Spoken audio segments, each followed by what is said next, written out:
This book was ready in October 1916, but the war delayed its publication. A few alterations have now been made in order to bring it up to date. It is needless to say how welcome will be further suggestions, especially for the bibliography. Only by such help can a book of this kind become useful, since its object is not to expatiate upon schools and theories, but to give with as much accuracy as possible the main facts concerning the work and life of each individual author. Aubrey F. G. Bell, S. João do Estoril, Portugal, July 1921. Introduction. Portuguese literature may be said to belong largely to the 19th and 20th centuries. Europe can boast of no fresher and more charming early lyrics than those which slept forgotten in the Vatican Library, until the late Professor Ernesto Monasai published Il Canzoniere Portuguese in 1875. And to take a few more instances out of many, the poems of King Alfonso X, of extraordinary interest alike to historian and literary critic, first appeared in 1889. The plays of Gil Vicent were almost unknown before the Hamburg, 1834, edition, based on the Göttingen copy of that of 1562. Sá de Miranda only received a definitive edition in 1885. The Cancioneiro Geral became accessible in the middle of the 19th century, when the 3 volumes of the Stuttgart edition were published. The exquisite verses of Sá de Menezes, which haunted Portuguese poetry for a century, then sank into oblivion till they were discovered by Dr. Sousa Viterbo in the Torre do Tombo. The abundant literature of popular quadras, fados, romances, cantos has only begun to be collected in the last 50 years. In prose, the most important L'Il Cancelero of King Duarte was rediscovered in the Paris Bibliothèque Nationale and first printed in 1842, and Zurara's Chronica de Guinée, lost even in the days of Desmails de Gauze, similarly in 1841. Correas Lendas de India remained in manuscript till 1858. So notable a book as King João I's Livro da Monteria appears only in the 20th century, in an edition by Dr. Esteves Pereira, and the first trustworthy text of a part of Fernão Lopes was published by SNR. Bromkamp Frere in 1915. D. Francisco Manuel de Melo, who at the end of his second Epinaphora wrote, Si por ventura também despois de meus dias acontece, que algum vinduro honor, a meu nome quanto eu procuro eternizar e engrandecer o dos passados, had to wait 2.5 centuries before this debt was paid by Mr. Edgar Prestage. Even now no really complete history of Portuguese literature exists, but the first systematic work on the subject was written by Friedrich Bauderweg in 1804. Other histories have since appeared, and during the last half-century, the ceaseless, ingenious and enthusiastic studies of Dr. Theofilo Braga have sifted Portuguese literature, chiefly the poetry, in all directions, and a flood of light has been thrown on it by the works of D. Carolina Michelis de Vasconcelos. Perhaps, therefore, one may be forgiven for having been tempted to render some account of this new literature which continues to be so strangely neglected in England and other countries. Yet a quarter of a century hence would perhaps offer better conditions, and a summary written at the present time cannot hope to be complete or definitive. Every year new studies and editions appear, new researches and alluring theories and discoveries are made.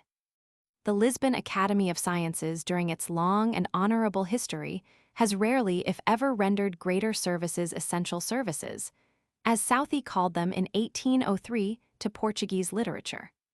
A short history of that literature must, apart from unavoidable errors and omissions, do less than justice to many writers. In appropriating the words of Desmails de Gauze, Haud ignari plurima, esse a nobis omissa quibus Hispania ornator et celebrari possit. One may hope that Mr. Edgar Prestage, who has studied Portuguese literature for a quarter of a century, and whose ever-ready help and advice are here gratefully acknowledged, will eventually write a mellower history in several volumes and give their full due both to the classics and to contemporary authors and critics. No one can study Portuguese literature without becoming deeply indebted to D. Carolina Wilhelma Michelis de Vasconcelos. Her concise history, contributed to Grober's Grundriss, 1894, necessarily forms the basis of subsequent studies, but indeed her work is as vast as it is scholarly and accurate, and the student finds himself constantly relying on her guidance. Even if he occasionally disagrees, he cannot fail to give her point of view the deepest attention and respect. Born in 1851, the daughter of Professor Gustav Michaelis, she has lived in Portugal during the last 40 years and is the wife of the celebrated art critic, Dr. Joaquim de Vasconcelos, born in 1849. Her edition of the Cancioneiro de Ajuda, 1904, is a masterpiece of historical reconstruction and literary criticism, and her influence on Portuguese literature, generally, is as wide as her encouragement and assistance of younger scholars are generous. Femina, as was said of the Princess Maria, undequac spectatissima et doctissima. Most of the works of Dr. Theophilo Braga are of too provisional in nature to be of permanent value, but a summary Edade Medieval, 1909, Renascença, 1914, Os Seiscentistas, 1916, Os Arcades, 1918, gives his latest views. The best detailed criticism of the literature of the 19th century is that of Dr. Fidelino de Figueiredo, member of the Academy of Sciences and editor of the Revista de Historia. Historia de Literatura Romantica Portuguesa, 1913, and Historia de Literatura Realista, 1914. The only completely methodical history of Portuguese literature in existence is the brief manual by the learned ex-rector of Coimbra University, Dr. Joaquim Mendes dos Remedios, Historia de Literatura Portuguesa, 5th ed. Coimbra, 1921, since it contains that rarity in Portuguese literature, an index. Dr. Figueiredo published a short essay in its general bibliography in 1914, Bibliografia Portuguesa de Critica Literaria, largely increased in a new 1920 edition, but otherwise little has been done in this respect, apart from a few special authors. The bibliography attached to the present book follows longo intervallo the lines of Professor James Fitzmaurice Kelly's Bibliographie de l'Histoire de la Littérature Espagnole, Paris, 1913. After its proved excellence it would, indeed, have been folly to adopt any other method. It has been thought advisable to add a list of works on popular poetry, folklore, and sea, since in no country are the popular and the written literatures more intimately connected, and of those concerning the Portuguese language. Unless energetic and persistent measures are taken to protect this language, it will be hopeless to look for a great Portuguese literature in the future. Yet with the gradually developing prosperity of Portugal and her colonies, such expectations are not unfounded. A new poet may arise indigenous as Gil Vicente and technically proficient as Camões. And in prose, if it is not allowed to sink into a mere verbiage of Gallicisms, great writers may place Portuguese on a level with, and indeed above the other Romance languages. The possibilities are so vast, the quarry ready to their hand so rich the works of Manuel Bernardes, Antonio Vieira, Jorge Ferreira de Vasconcelos, Luis de Sousa, João de Lucena, Heitor Pinto, Ariz. An immense mass of sermons, Milhos de Sermonarios, most of them in excellent Portuguese as those of Cida, Veiga, Fio, Luz, in which, as in a large number of political tracts, notably those of Macedo, intense conviction has given a glow and concision to the language. Old constituicos, ordinacos, and foros, technical treatises, folklore, popular phrases, proverbs. But unless a scholarly use of Portuguese be more generally imposed, no masterpieces will be produced. The same holds good of Brazilian literature, which although, or perhaps because, it has provided material for a history in 2 portly volumes, Silvio Romero, Historia de Literatura Brasileira, 2nd ed. 19023, is here, with few exceptions, omitted. A supplementary chapter on modern Galician literature has been added, for although the language from which Portuguese parted only after the 14th century is now quite independent, modern Galician is not more different from modern Portuguese than is the language of the Cancioneiros with which Portuguese literature opens. The Portuguese have always shown a strong aptitude for acquiring foreign languages, and the individual's gain has been the literature's loss. Jorge de Montemer, who, con su Diana enriqueció la lengua catalana, was not by any means the only Portuguese who wrote exclusively in Spanish, and others chose Latin. The reason usually given in either case was that Portuguese was less widely read. It was a short-sighted view, for the more works of importance that were written in Portuguese, the larger would naturally become the number of those who read them. While Portuguese literature may be taken to be the literature written in the Portuguese language, in a sense it must also include the Latin and Spanish works of Portuguese authors. Of the former, one collection alone, the Corpus Illustrium Poetarum Lusitanorum qui Latin scripserunt, Lispani, 1745, consists of 8 volumes, and Domingo Garcia Per's Catalogo Razonado, Madrid, 1890, contains over 600 names of Portuguese authors who wrote in Spanish. Portuguese names present a difficulty, for often they are as lengthy as that which was the pride of Dona Iria in Ens, o Saltimbanco. The course here adopted is to relegate the full name to the index, and to print in the text only the form by which the writer is generally known.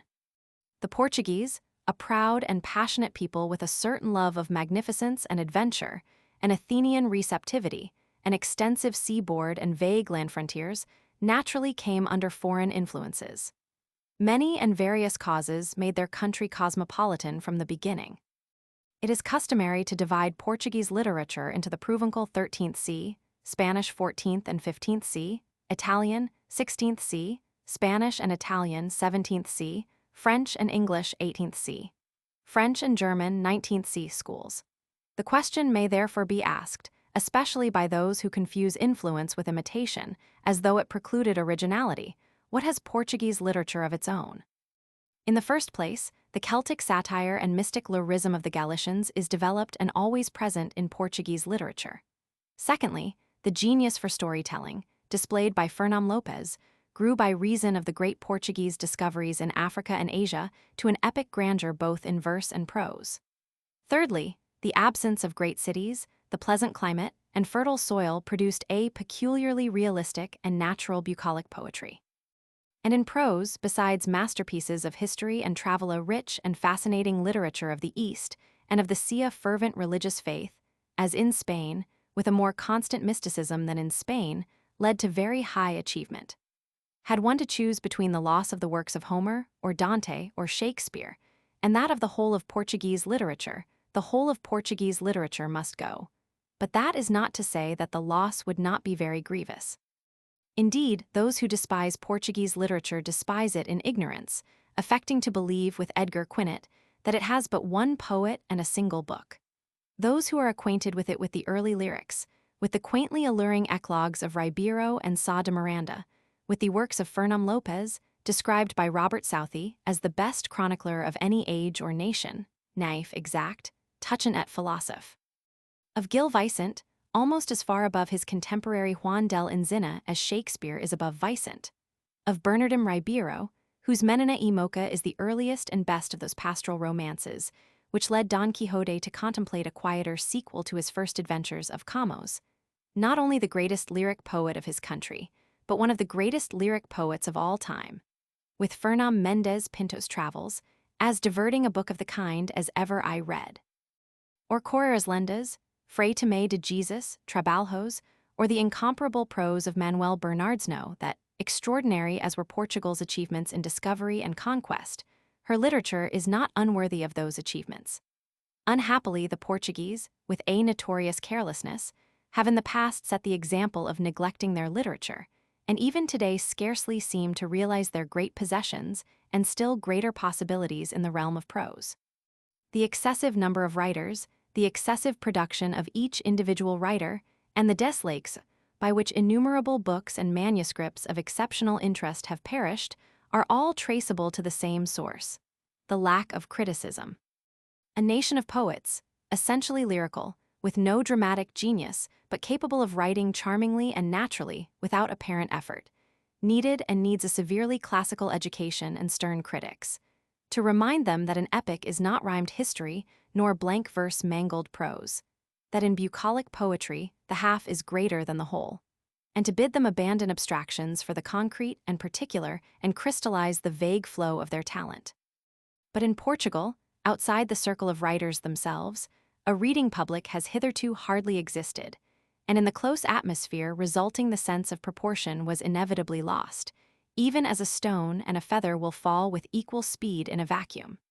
The criticism has been mainly personal, contesting the originality or truthfulness of a writer without considering the literary merits of his work. To deprecate such criticism became a commonplace of the Preface, while numerous passages in writers of the 16th century show that they feared their countrymen's skepticism, expressed in the proverb de longas vias muy longas mentiras, which occurs as early as the 13th century. The fear of slovenly or prolix composition was not present in the same degree. But these are defects that may be remedied partly by individual critics, partly by the increasing number of readers. Meanwhile, this little book may perhaps serve to corroborate the poet Falcão de Rezen's words. Engenhos nascem bons, na Lusitania e ha copia deles. Footnotes. A few Portuguese 16th century writers in touch with Italy may have known of their existence, but they were neglected as Rustica's muses. The references to King Dinis as a poet by Antonio Ferreira and once in the Cancioneiro Geral do not, of course, imply that his poems were known and read. André de Rezende seems to have been more interested in tracing an ancestor, Vasco Martínez de Rezende, than in the poets among whom this ancestor figured, C.C. Michelis de Vasconcelos, Rangelos Roman 15 in ZTFT. Fur Rom Phil, Roman 25, 683. Elud viro pomation quad vulgo circumfertor delessa, nunc vira cum plurimum elud appetent, sors theatrum. Cf. F. Rodriguez Lobo Primavera ed. 1722 pp. 240, 356, 469. Eloy de Sada Sotomayor, Ribeiras do Mondego, F. 27v, 28v, 121, 186 Cank. Gerald of A. F. Barata, 1836-1910, p. 235, Geronimo Bahia ao Mondego Fenix Ren, Roman 2, 377-9, cf. Brito Mon, Lus, 1, Roman 2. 2. O Rio Leca celebra pelas rimas de nosso famoso poeta. The documents of the Torre do Tombo are now in the able keeping of Dr. Pedro de Isvido and SNR. Antonio Baio. Even its title was inaccurately given, as O Fiel Conselheiro, Bernardo de Brito, de Fideli Consigliario, and Antonio Bibs Vetus, Roman 2. 241, Del Buen Consejero, Feria e Sousa, correctly by Duarte Nunes de Lima. A Conselheiro Fiel by Fray Manuel Guilherme, 1658-1734, appeared in 1727. De Quenau Noticia goes, Crónica de Dijo Cap. 6. De Francisco Manuel de Melo. Esboco Biográfico. Coimbra, 1914, an admirably clear and very important work, in which much light from new documents is thrown on Melo's life. It would be interesting to know how many English-speaking persons have ever heard of the great men and writers that were King Dinis: Fernão Lopes, Bernardim Ribeiro, Diogo Bernardes, Heitor Pinto, Frei Tomé de Jesus, Ferreira de Vasconcelos, Frei Luis de Sousa, Antonio Vieira, Manuel Bernardes. Their neglect has been largely due to the absence of good or easily available texts. There is still nothing to correspond to the Spanish Biblioteca de Autores Espanyols or the many more modern Spanish collections. But is not even Camões still an abused stranger, as Mickle called him in 1776? Cf. de Figueiredo, O que acute Academia das Ciências de Lisboa, 1779-19, 15, in Revista de Historia, Volume Roman 4, 1915. His valuable study on Zurara, which has not been superseded by any later work on the subject, is dated 1896. She has, indeed, laid the Portuguese people under an obligation which it will not easily redeem: that no formal recognition has been bestowed in England on her work, as in another field on that of Dr. José Leite de Vasconcelos, of SNR. Bromkamp Frere, and of the late Dr. Francisco Adolfo Silho, is a striking example of our insularity. It does not include living writers. Its dates must be received with caution. It has been found necessary to publish the bibliography separately. E.g. King Sancho e Esforos de Guarda, printed from a 1305 manuscript in Volume V, 1824 of the Colecao de Neditos, or the Foros de Santerme, 1385. The Livro Vermelho do Senhor de Afonso V, printed in the Colecao de Livros Ineditos, Volume Roman 3, 1793, is also full of interest. E.g. the 14th century Livro de Cetreria of Piero Menino, Mestre Geraldo, es Tratado das Enfermidades das Aves de Caca and Livro d'Alveteria. The Arte de Cavalaria de Gineta e Estardiota, 1678, by Antonio Galvam de Andrade, 1613-89. Coricam de abusos introducidos contra o verdadeiro método de medicina, 2 pts.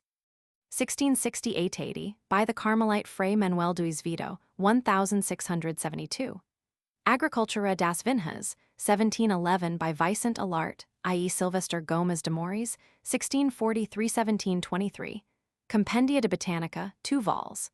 1788, by Felix de Avilar Bratero, 1740-1828. Many will be found in Portugalia and the Revista Lusitana. In the beginning of the 16th century, Galician is already despised in Portugal and became more so as Portuguese grew more Latinized. Cf. Gil Vicente Roman II. 509, Pira que falar Galigo seno crero e despachado, chaido auto desregadaras, eu não te falo Galigo. Por ser língua mais geral, vira, lovers, mais universal, sausa de mesido. Os grandes ingenios não se contento de ter por espera de seu aplauso a huaso part do mundo de Francisco de Portugal. Cf. Osorio, writing in Latin, de Rebus, P4, and Pedro Nunes, reason for translating his Libro de Algebra into Spanish. He mais comum, and the advice given to Luis Marinho de Izvito to write in Spanish or Latin as mais geral, primera part de fundaco, and to guidades e grandezas d'enviai, in sin cide de Lisboa. Prologo. Ferreira e Sousa condemns the practice of writing Spanish glosses to a Portuguese mote, and declares that he himself wrote in Spanish con gran pesar mio. Fray Antonio de Purificacam considered that had he written his chronica in Latin or Spanish fora digno de gran nota in this following Fray Bernardo de Brito, who indignantly rejected the exhortation to use Latin or Spanish moan. Lus. Prologo, although he wrote under Spanish rule. Bernard de Ferreira de Lacerda wrote in Spanish por ser idioma claro, y casi común. Simão Machado explains why he wrote Ulfia in Spanish as follows, f. 72v. Vendo quam malacidais as obras dos naturais, phys esta, lingua estrangeira, por versi desta manera como a les nos tradis. Portuguese spelling is a vexed and vexing question, complicated by the positive dislike of the Portuguese for uniformity. The same word may be found spelt in 2 ways on the same page, both in modern and ancient books. The same person will spell his name Manuel and Manuel.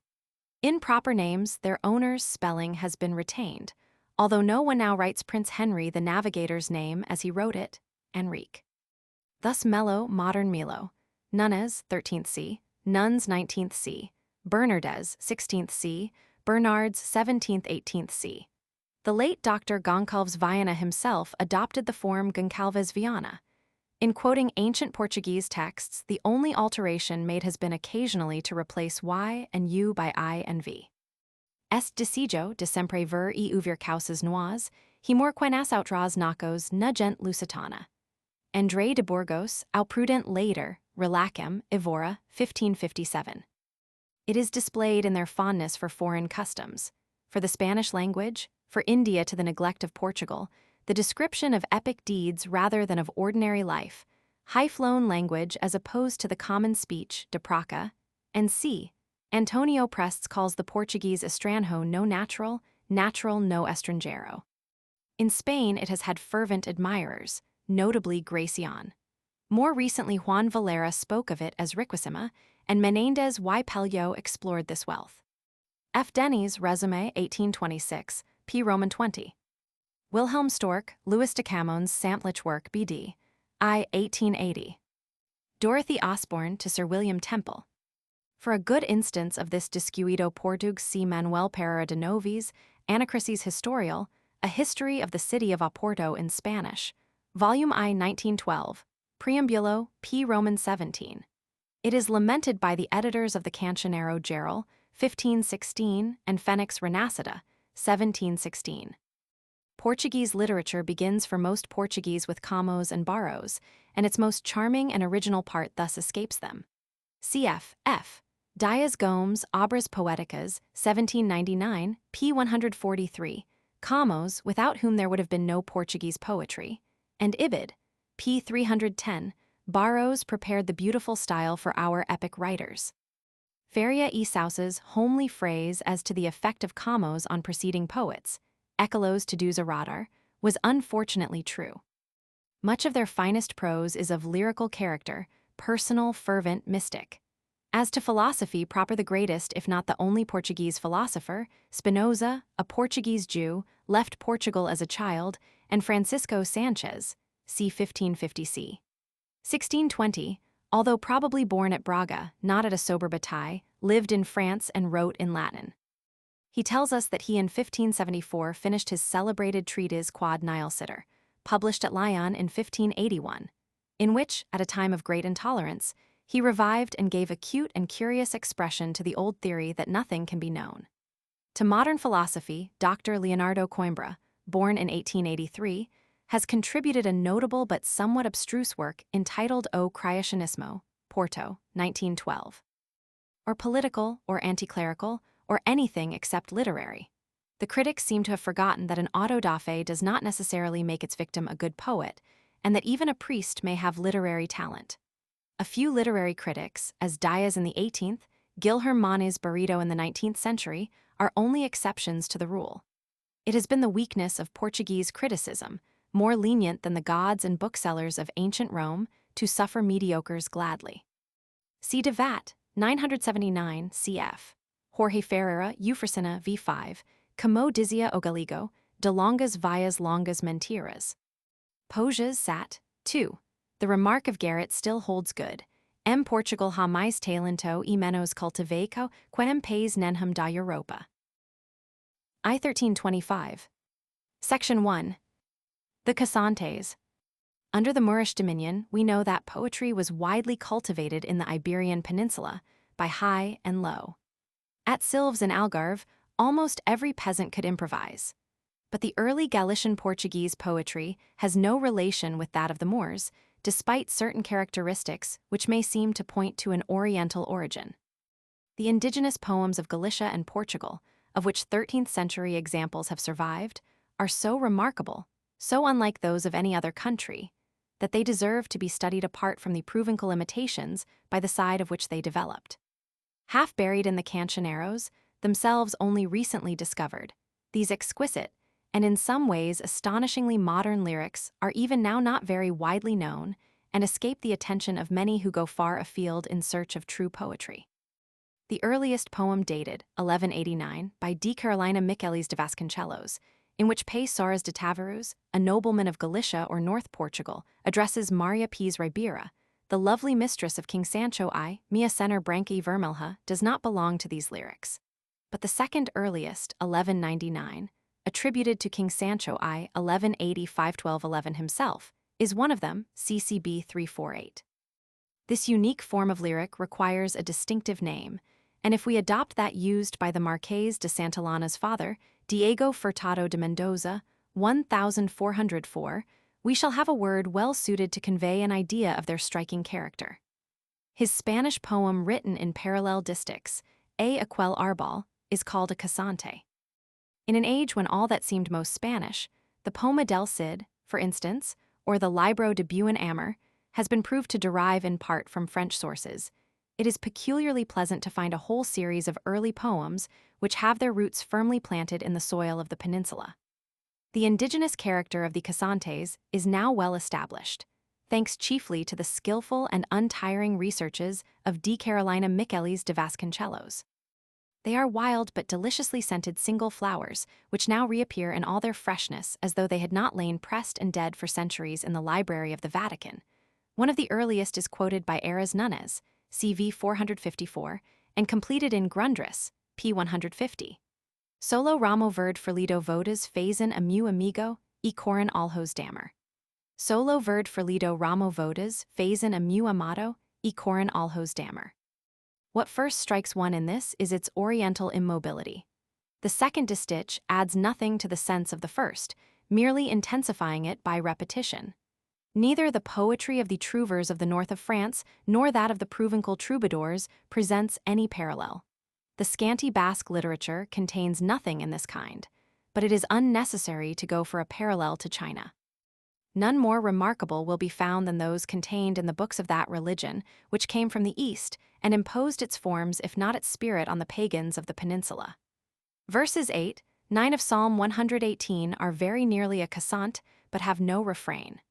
The resemblance in Psalm 136, verses 17, 18, is still more marked. To him which smote great kings, for his mercy endureth forever. And slew famous kings, for his mercy endureth forever. The relations between church and people were very close, if not always very friendly. The peasants maintained their ancient customs, and their pagan jollity kept overflowing into the churches to the scandal of the authorities. Innumerable ordinances later sought to check their delight in witchcraft and mummeries, feasts and funerals. The delight in the latter is still evident in Galicia as in Ireland and Wales. Men slept, ate, drank, danced, sang profane songs, and acted plays and parodies in the churches and pilgrimage shrines. The church strove to turn their midsummer and May Day celebrations into Christian festivals, but the change was rather nominal than real. But if the priests and bishops remained spiritually, like modern politicians, shepherds without sheep, the religious services, the hymns, the processions evidently affected the people. Especially was this the case in Galicia, since the great Saint Santiago, who farther south, as later in India, rode into battle on a snow-white steed before the Christians, gave a more peaceful prosperity to the northwest. Pilgrims from all countries in the Middle Ages came to worship at his shrine at Santiago de Compostela. They came a motley company singing on the road, criminals taking this opportunity to escape from justice, tradesmen and players, jugglers and poets making a livelihood out of the gathering throngs, as well as devout pilgrims who had left a legamies, for their souls' good, des pèlerins qui vont chantant et des jongleurs. Thus the eyes of the whole province of Galicia, as the eyes of Europe, were directed towards the Church of Santiago in Jakobsland. The inhabitants of Galicia would naturally view their heaven-sent celebrity with pride and rejoice in the material gain. They would watch with eager interest the pilgrims passing along the Camino Francés or from the coast to Santiago, and would themselves flock to see and swell the crowds at the religious services. When we remember the frequent parodies of religious services in the Middle Ages, and that the Galicians did not lag behind others in the art of mimicry, we can well imagine that the Latin hymns sung in church or procession might easily form the germ of the profane cassante. A further characteristic of the cassante is that the I sound of the first distich is followed by an A sound in the second, ricercando ora il grave, ora el acute, and this too may be traced to a religious source, two answering choirs of singers, treble and bass. It is clear at least that these alternating sounds are echoes of music. One almost hears the clash of the adoof in the laucana, answering to garida or ramo, pinho. The words of these poems were, indeed, always accompanied by the sun equals music. But if born in the church, the cassante suffered a transformation when it went out into the world. The rhythm of many of the songs in the cancioneros is so obtrusive that they seem to dance out of the printed page. One would like to think that in the ears of the peasants, the sound of the wheel mingled with the echo of a hymn, and its refrain as they met at what was, even then, no doubt, a favorite gathering place the milland, thus a lyric poem became a dance song. The cassante solo ramo would thus proceed, sung by the dancers dancing in tune. Verses 3 and 4, Votas fazem a meu amigo, amado porc mentiu o desmentido, perjurado e corin alhos damer. The first line of the third distich repeating the second line of the first, and in the same way the first line of the fifth, the second line of the third, in lexapren, leaser prender, corresponding evidently to the movements of the dance. The lovelorn maidens danced together, the men forming a circle to look on. St. Augustine considered the dance to be a circle of which the devil was the center. In real life, the devil was often replaced by a tree or by a mayo. The refrain was a notable feature of the cassante in all its phases as it went, a bailada dance song from the terreiro, to become a serenilha on the hills, or at pilgrimage shrines a cantiga de romeria, or a barcarola boat song, or alvorada dawn song. A marked and thoroughly popular characteristic of the cassante is its wistful sadness, the soidade which is already mentioned more than once in the cancioneros, and, born in Galicia, continued in Portugal, combined with a more garish tone under the hotter sun of the south. Thus, we have the melancholy Celtic temperament, absorbed in nature, acting on the forms suggested by an alien religion till they become vague cries to the sea, to the deer of the hills, the flower of the pine. The themes are as simple and monotonous the monotony of snowdrops or daffodils as the form in which they are sung. A girl in the gloom of the pine trees mourning for her lover, the birds in the cool of the morning singing of love, the deer troubling the water of a mountain stream, the boats at anchor, or bearing away muse amores, or gliding up the river a saber. The amiga lingers at the fountain, she goes to wash clothes or to bathe her hair in the stream, she meets her lover and dances at the pilgrim shrine, she waits for him under the hazel trees, she implores the waves for news of him, she watches for the boat's pilo marvir. The language is native to the soil, far more so, at least, than in the Cantigas de Amor and Cantigas do Amigo written under foreign influence. Their French or Provençal words and learned forms are replaced in the cosante by forms Galician or Spanish. Despite its striking appearance to us, now among servants saying sal in the Cancionero Colix Ibrancuti, it must be confessed that the early cosante of King Sancho has a somewhat meager, vinegar aspect, and the genre could hardly have developed so successfully in the next half-century had it not been fixed in the countryside, ever ready to the hand of the poet in search of fresh inspiration. It is possible to exaggerate the effect of war on the life of the peasant. Portugal in the 12th century was only gradually and by constant conflict winning its territory and independence. It had no fixed capital and court at which the Provençal poets might gather. But while king and nobles and the members of the religious and military orders were engaged with the Moors to the exclusion of the muses, so that they had no opportunity to introduce the new measures, the peasants in Galicia and Minho no doubt went on tilling the soil and singing their primitive songs. In the 13th century, Provençal poetry flourished in Portugal, but so monotonously that it failed to kill the older lyrics, and they reacted on the imported poetry. In the trite conventions with which the latter became clothed, the cosante had a new opportunity of life. Troubadours wearied by their own monotony, jogries wishing to please a patron with a novedade, had recourse to the cosante. The jogrel wandering from house to house and town to town necessarily came into close touch with the peasants. Talented men among them, prompted by patrons of good taste, no doubt exercised the third requisite of a good jogrel doer. Euas e aprenderds ben, CCB 388. A good memory not only in learning his patron's verses to recite at other houses, but in remembering the songs that he caught in passing from the lips of the peasants, songs of village mirth and dance, of workers in the fields and shepherds on the hills.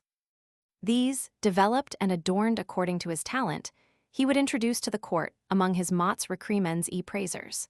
When Joan de Gilhade in the middle of the 13th century complained that os troubadours yavan para mal, CV 370, he might almost be referring to the fact that the stereotyped poems of the Portuguese troubadours could no longer compete with the fresh charm of the cosante. Alfonso X reproached Piero de Pont for not singing like a Provençal, but rather like Bernaldo de Bonneville, first half 13th c. King Dinis in the second half of the century viewed the cosante with such favor that he wrote or collected some of the most curious and delightful that we possess. But although King Dinis set his name to a handful of the finest cossantes, most of the cosante writers belonged to an earlier period and were men of humble birth. Of Nuno Fernandes Tornial, first half 13th c, poet and soldier, besides conventional cantigas de amor, we have 8 simple cossantes of which the Alvorada, CV 242, the Barcarola, CV 246, and CV 245 with its dance rhythm are especially beautiful. Pedro Inés Salas, early 13th c, wrote a cosante, CV 415, celebrated for its refrain, Lelia Daura, Leli Leli par Deus Leli, in which some have seen a vestige of Basque ill equals dead. Of Mindinho, first half 13th c, we have only one poem, a Cantiga de Remeria, CV 438, but its beauty has brought him fame. And another jogrel, Fernand, Esquio, second half 13th c, is remembered in the same way chiefly for CV 902. Veamos, Hermana. Bernaldo de Bonneville, one of the earliest Galician poets, and the jogries Piero de Vir, Joan Servando, Aras Carpancho, Martin de Ginzo, Lopo, and Lourenco composed some charming pilgrimage songs in the second third of the 13th century. This was a popular theme, but the two poets who seem to have felt most keenly the attraction of the popular poetry and to have cultivated it most successfully are Joan Zaro, FL. 1250, and Piero Miogo, FL. 1250. The Cossantes of Zaro, one of the most talented of all these singers, tell of Lisbon and the king's ships and the sea. In this series of barcarollas, CV 751-60, and in his delightful Belada, CV 761, he evidently sought his inspiration in popular sources, as with equal felicity a little later did Piero Miogo, whose cossantes, CV 789-97, each with its biblical reference to the deer of the hills, Servos du Monte, are as singular as they are beautiful. Martin Codex, at about the same time, was singing graceful songs of the Ondas do Mar of Vigo, CV 884-90. But the real poet of the sea was the Admiral of Castile, Pay Gomez Chariño, 1295.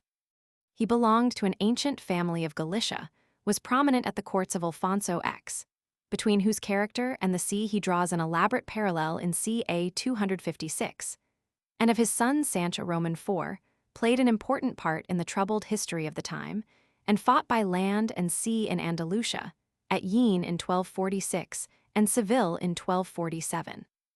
On the lips of his amiga, he places a touching cantiga do amigo, CV 424. She expresses her relief that her amigo has ceased to be almirante do mar. No longer will she listen in sadness to the wind, now her heart may sleep and not tremble at the coming of a messenger, and the two sea cossantes CV 401 with its plaining refrain. Evancy as frores daqui ben con meus amores, Ida's son as frores daqui ben con meus amores. One can imagine it sung as a chantian CV 429, in which she praised Santiago to bring him safely home. Now in this hour over the sea he is coming to me, love is in flower. Beauty of expression and a loyal sincerity are conspicuous in his poems, as well as assert individuality and vigor. He escaped the perils of the sea, the muy gran coita du mar, CA 251, but to fall by the hand of an assassin on shore. His sea lyrics are only excelled by the enchanting melody of the poem, CV 488, of his contemporary and fellow countryman Roy Fernandez, second half 13th C, who was apparently a professor at Salamanca University, canon of Santiago and chaplain to Alfonso the Learned. Of the later poets Estevam Silho, perhaps father of one of the assassins of Iniacutes, 1355, wrote a cassante of haunting beauty, CV 321. Sedia la Fremosa, su surgo torcendo, sa voz mansalinha fremos, dizendo cantigas d'amigo. And D. Afonso Sanchez, C. 1285-1329, in CV 368, Dizia la Fremisinhai Deus Val, proved that he had inherited part of his father King Dinny's genius and instinct for popular poetry. King Dinny's, having thrown wide his palace doors to these time-scented lyrics, would turn again to the now musty chamber of Provencal song, CV 123. Queriu en manera, de Provencal phaser, agra uncanter dammer. The Cassantes had become so familiar that Eras Nunes of Santiago could string them together, as it were, by the head, without troubling himself to give more than the first lines, precisely as Gil Vicent treated romances 3 centuries later. The reader or listener would easily complete them. His Pastorla, CV 454, would be an ordinary imitation of a pastorelle of the Trouvers were it not for the 5 cassante fragments inserted. Riding along a stream, he hears a solitary shepherdess singing and stays to listen. First, she sang solo ramo verde ferlido, then as if to prove that she is a shepherdess of Arcady, not of real life. I, estornino du avelanido, cantades vas e moariu e pino de mores I mal. An impassioned cry of the heart only comparable with thine earth now springs, mine fadeth, thy thorn without, my thorn my heart invadeth. Or that wonderful line of a wonderful poem. Illa cantat nos tasmus, quando vervenit meum. Next she sang the first lines of a cassante by Nuno Fernandes Tornial, CV 245, with its dance refrain e pauseri solo avellanal. The refrain is identical in CV 245 and CV 454, but the distich has variations which seem to imply that Eras Nunes was not quoting Fernandez, rather that both drew from a popular source. The fourth cassant we also have complete, a lovely barcarola by Joan Zaro, CV 757. Pela Ribeira do Rio, alto, cantando Isla Dona Virgo, dalgo dammer, venhin as barcas pelo rio e saber. Lastly she or he, as he rides on his way, sings. Quen amores hacamo dormira, ai bella flor. I.e. est cantor which is familiar in the Villancico por una gentle florsta, by the Marqués de Santillana, 1390–1458. La ninaque morisha, sola como dormirá. Very few, if any, of the cossantes were anonymous, which only means that modern folklore was unknown. It was not the fashion to collect songs from the lips of the people without ulterior purpose. A variety known as cantiga de villaus existed, but it was deliberately composed by the troubadours and jagres. A specimen is given in CV 1043. O acute p de huatora bella corpo pielo, vides ocas, I cavallero. No drawing-room lyric, evidently, more likely to be sung in taverns, composed perhaps by a knight like him of CV 965, whose songs were not famosos y ramados. Like the Provencal poet Guilherme Figueira, whom out Cefet's grazier. Als osts et als taverniers, this knight's songs pleased tailors, furriers, and millers. They had not the good taste of the tailor's wife in Gil Vicent, who sings the beautiful cantiga. Dond vins filha branca y colorida. The Cantiga de Villaus was no such simple popular lyric, but rather a drinker's song, picaresquely elusive, sung by a jogrel who non fo homeque sobs cabarentre, el esperos ni entre la bona gen, but sang vilmen et en gens basses, intra gens basses per poc dever requir. Canters de quella gent baja y de serval condition si allegra, Santillana. The cassante, on the contrary, came straight from field and hill into palace and songbook. Probably many of them were composed as they were sung, and sung dancing, by the women. The women of Galicia have always been noted for their poetical and musical talent. We read of the Korea's Salentium Mulierum, like Miriam, the sister of Moses, at Santiago in 1116, and there is a cloud of similar witnesses. But whether any of the cossantes that we have in the cancioneros is strictly of the people or not, their traditional indigenous character is no longer doubtful.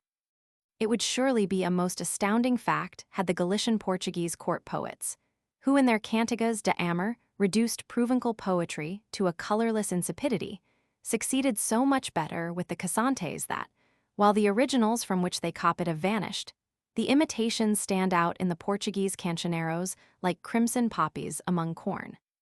It is remarkable, too, that of the three kinds of poem in the old cancioneros, satire, love song, and cassante, the first two remain in the Cancionero de Resende, 1516, but the third has totally disappeared. The explanation is that as court and people drew apart and the literary influence of Castile grew, the poems based on songs of the people were no longer in favor. But they continued, like the Guadiana, Underground, and De Carolina Michelis de Vasconcelos has traced their occasional reappearances in poets of popular leanings, like Gil Vicent and Cristobal de Castillejo, from the 13th century to the present day, while Dr. Late de Vasconcelos has discovered whole cassantes sung by peasants at their work in the fields in the 19th century. Dance or action always accompanies the cassante, as it does in the danza prima of Asturias, to the words I ungallan desta villa, I ungallan desta casa. If it be objected that the songs printed by Dr. Late de Vasconcelos are rude specimens by the side of a poem like I Flores du Verd Pinho, it should be remembered that the quadra, or perhaps one should say distich without refrain, has now replaced the cassante on the lips of the people, and that, among these quatrains, something of the old cassante's charm and melancholy is still found. De Carolina Michelis de Vasconcelos and others have remarked that these quadras pass from mouth to mouth and are perfected in the process, smoothed and polished like a stone by the sea. And this may well have been true of the earlier cassantes. The jogrel who hastened to his patron with a lovely new poem was but reaping the inspiration of a succession of anonymous singers, an inspiration quickened by competition in antiphonies of song at many a pilgrimage. One singer would give a distich of a cassante, as today a quadra, another would take it up and return it with variations. The cassante did not always preserve its simple form, or, rather, the more complicated poems renewed themselves in its popularity. We find it as a ballada, CV 761, ballada, cf. CA 123. Si vasi u amo mais quoutraren, as cantiga de amor, CA 360 or 361, CV. 657-60, Cantiga de Maldizer, CV 1026-7, or Satirical Alba, CV 1049. But these hybrid forms are not the true cosante, which is always marked by dignity, restraint, simple grace, close communion with nature, delicacy of thought, and a haunting felicity of expression. The cosante written by King Sancho seems to indicate a natural development of the indigenous poetry. In its form, it owed nothing to the poetry of Provence or North France, but its progress was perhaps quickened, and at least its perfection preserved, by the systematic cultivation of poetry introduced from abroad at a time when no middle class separated court and peasant. The tantalizing fragments that survive in Gil Vicent's plays show all too plainly what marvels of popular song might flower and die unknown. In spirit, the original grave religious character of the cosante may in some measure have affected the new poetry. To this, in part, may be ascribed the monotony, the absence of particular descriptions in the cantigas de amor. In religious hymns, obviously reverence would not permit the Virgin to be described in greater detail than, for example, Gil Vicent's vague branca y colorada, and the reverence might be transferred unconsciously to poems addressed to an earthly donna. Only in the extravagant devotional mannerisms, gongorismo au divino of the 17th century, could Sor Violante du CEO describe Christ as a gallon de ojos verdes. Dona genser quiu no si dire or la genser queja says Arnott de Maruil at the end of the 13th century. The Portuguese poet would make an end there. His lady is fairest among women, fairer than he can say. He would never go on to describe her grey eyes and snowy brow, huiles verts and fron pus blanc que lise, but introduced into alien and artificial forms, like mountain gentians in a garden, the monotony can no longer please. In the cantigas de amor, the iteration becomes a tedious sluggishness of thought, whereas in the cossantes, it is part of the music of the poem. Ca equals Cancionero de Ajuda. CAMV equals Cancionero de Ajuda. Ed. Carolina Michelis de Vasconcelos, 2 vols, Hala, 1904. CAS equals Fragmentos de hum Cancionero inedito quasi a chan Livraria do Real Colegio dos Nobres de Lisboa. Impresso e acute custa de Carlos Stuart, Socio de Academia Real de Lisboa. Paris, 1823. CAV equals Trovas e Canters de Codis do Roman 14 Seculo. Ed. Francisco Adolfo de Varnhagen, Madrid, 1849. CV equals Cancionero de Vaticana. CVM equals Il Canzoniere Portuguese della Biblioteca Vaticana. Ed. Ernesto Monasai, Hala, 1875. CVB equals Cancionero Português de Vaticana. Ed. Theofilo Braga, Lisboa, 1878. CTA equals Cancionerinho dos Trovas Antigas Colegiadas do Grande Cancionero de Biblioteca do Vaticano. Ed. F. A. de Varnhagen, Vienna, 1870, 2nd ed. 1872. CAP equals Canticienticae Portuguesi Tradi dal Codis Vaticano, 4803, con traduzione e note, a cura di Ernesto Monasai. Imola, 1873. CL equals Cantos de Ladino Tradi dal Grande Canzoniere Portuguese della Biblioteca Vaticana. Ed. E. Monasai, Hala, 1875. CDM equals Cancionero di El Rey de Diniz, pela primera vez impresso sobre o manuscripto de Vaticana. Ed. Quitano Lopes de Mura. Paris, 1847. CDL equals Des Liederbuch des Königs Denis von Portugal. Ed. Henry R. Lang, Hala, 1894. CCB equals Il Canzoniere Portuguese Colix Ibrancuti. Ed. Enrico Molteni, Hala, 1880. CM equals Cantigas de Santa Maria de Don Alfonso El Sabio. 2 vols, Madrid, 1889. CGC equals Cancionero Gallego Castellano. Ed. H. R. Lang. Volume I. New York, London, 1902. CMB equals Cancionero Musical de los Siglos Roman 15 y Roman 16. Transcrito y Commentado por Francisco Asenjo Barbary. Madrid, 1890. CB equals Cancionero de Juan Alfonso de Bina. Madrid, 1851. CG equals Cancionero General, 1511. CR equals Cancionero de Resende. Lisboa, 1516 equals Cancionero Geral. Footnotes. Casuini app. Reinhard Dozy, Spanish Islam, trans F. G. Stokes. London, 1913, p. 663. ca. 38. It is a cantiga demistria of 2 verses, each of 8 octosyllabic lines, abact bf backed.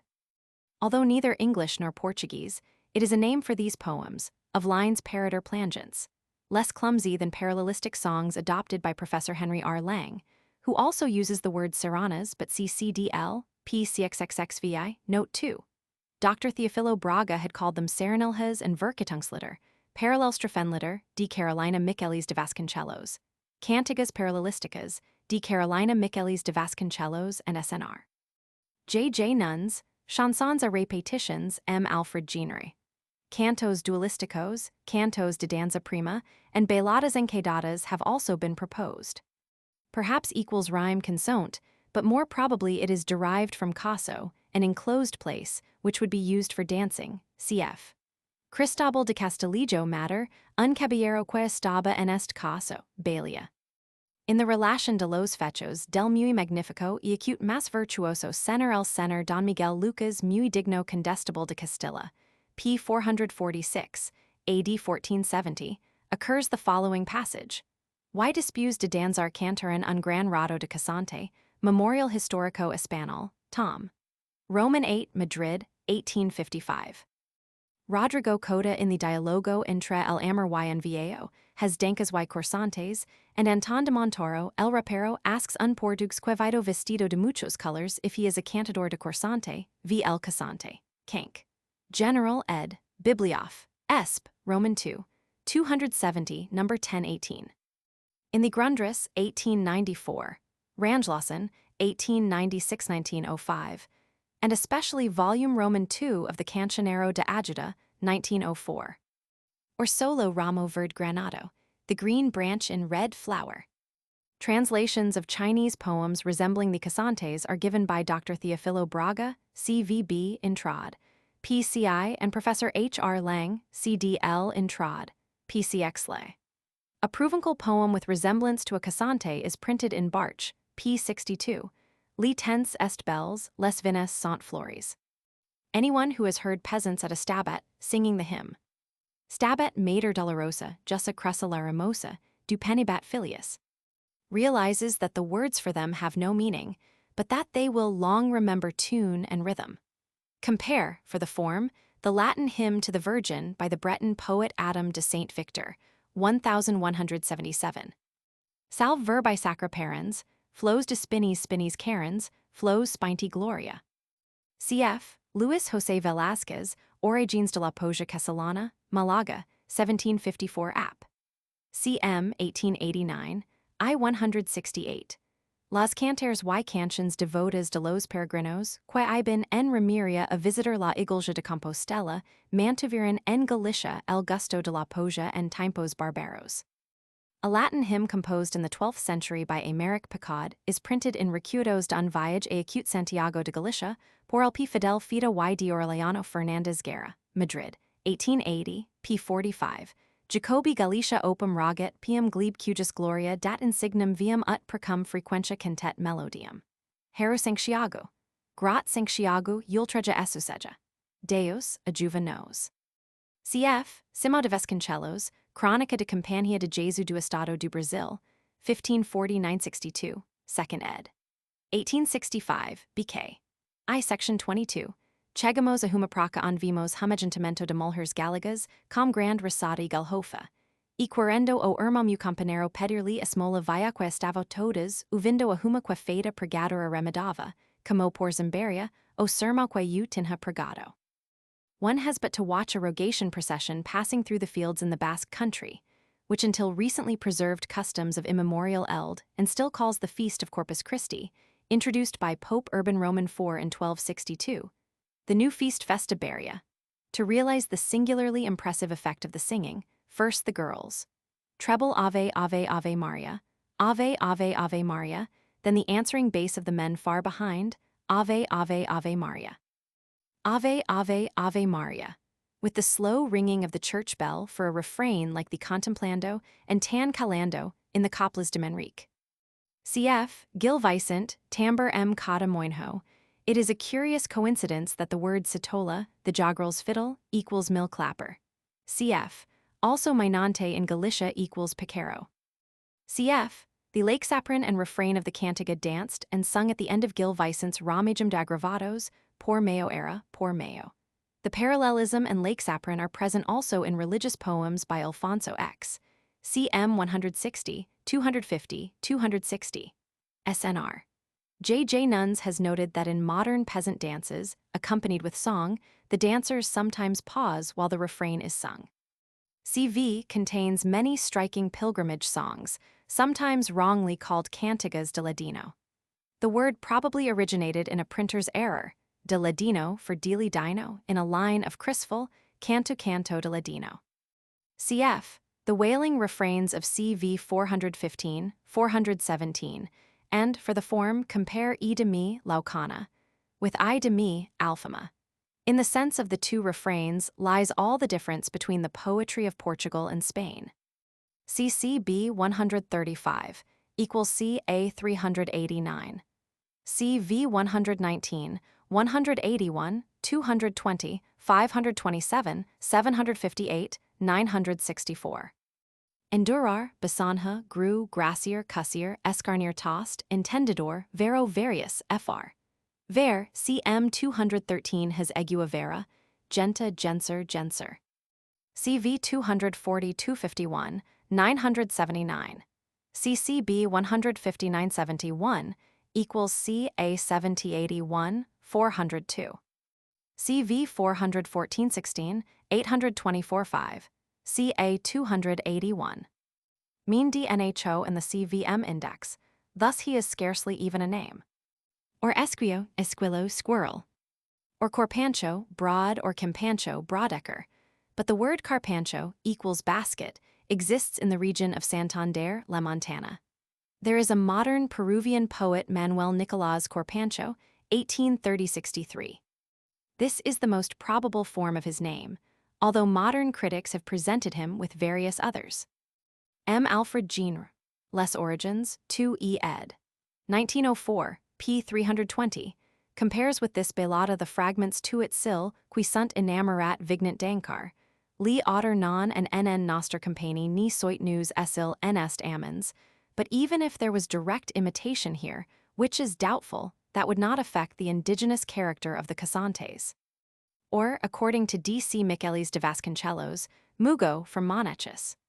Miogo Mayo occurs in CM 65 and 161, mugo equals monk in CM 75 and 149. CV 390 2402, 42430, 1158-9, CA 240 656. Charino is buried at Pontevedra in the Franciscan convent which he founded. Cf. The modern AI lay, Marinero Vera Acute Ray, or AI lay Ribemer es Jose. For later reminiscences of the Pastorla C.C. Michelis de Vasconcelos, Joel Lorenco de Cunha, a flor de altura, y a cantiga idonas porque m tristura. Separata de Revista Lusitana, Volume Roman 19, Porto, 1916, pp. 1415. See Supra, p. 23. A modern Portuguese quatrain runs. Passarinho qua cantis nes reminho de flores, canti vas, correriu sim faz quem tem amores. By the margin of a river went a maiden singing, ever of love sang she. Up the stream the boats came gliding gracefully. All along the river bent, the fair maiden singing went of love's dream. Fair to see the boats came gliding up the stream. Poetica CCB P3 LL, 51. It probably does not rhyme e more or core purposely. D. Carolina Michelis de Vasconcelos proposes graciosa or friolo, a saudade portuguesa, Porto, 1914 pp. 84, 140. Espana Sagrada, Roman 20, 211. CAMV Roman 2, 928-36. Almeida Garrett had written in a general sense, Os vestigios dessa poja indigena ainda duram, revista univ. Lisbonense, Volume V, 1846, p. 843. At Rebordainhos in Trás Montes, e.g. na Ribeirãha Ribeira naquela Ribeira andalam peixinho vivo bravo naquela Ribeira. Other examples of the Aya sequence are Amigo Amado, Casido Asado, Villa Praca, Ermida Oraga, Linda Clara, Abril Natal, Cedal Real. C.J. Leite de Vasconcelos, Anuario para o Estudo dos Tradicos Populares Portugueses, Porto, 1882, pp. 1924. Cf. The modern Asturian song with its refrain, I Juana Cupo Garrido, I Juana Cupo Galano. Francisco Alvarez, Verd. Inf. p. 125, speaks of cantigas de bailhos y de terrero dance songs. Cf. Barros Dial, M. Love Verdenasa Ling, 1785 ed. p. 226, Pois cantigas compostas do povo, sem cabga, sem pis, sem nomu verbo que se entenda, quem cuidas quas traz e leva de terra. Quem as faz serum tratadas e recebidas do comum consentimento? O tempo. Section 2. The Cancioneros. If, besides the Cancioneros de Vaticana, Colix Ibrancuti, and da Ajuda, we include King Alfonso X's Cantigas de Santa Maria. Cm. We have over 2,000 poems, by some 200 poets. Of these, the Cancionero da Ajuda, ca. contains 310 preserved in the Lisbon Collegio dos Nobres and later in the Royal Library of Ajuda at Lisbon. It was first published in an edition of 25 copies by Charles Stuart, afterwards Lord Stuart of Rothesay, British minister at Lisbon, CAS.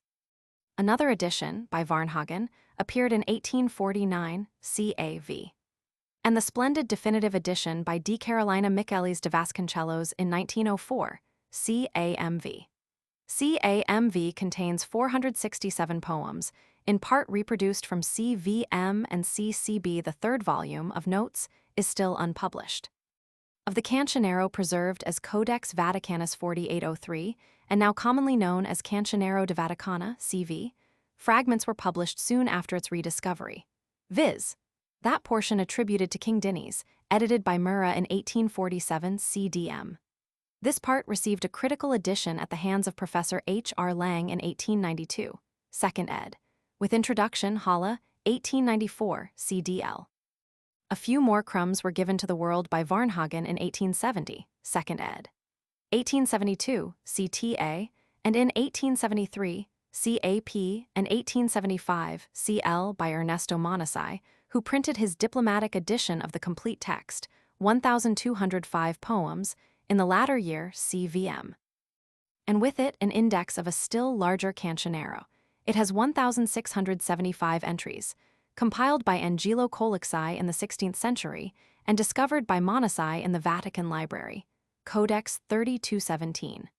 Dr. Theophilo Braga's critical edition appeared in 1878 CVB. In this very year, a large Cancionero, 355 ff, corresponding nearly but not precisely to the Colixi index, was discovered in the library of the Count Paolo Antonio Brancuti, CCB for convenience, sake C.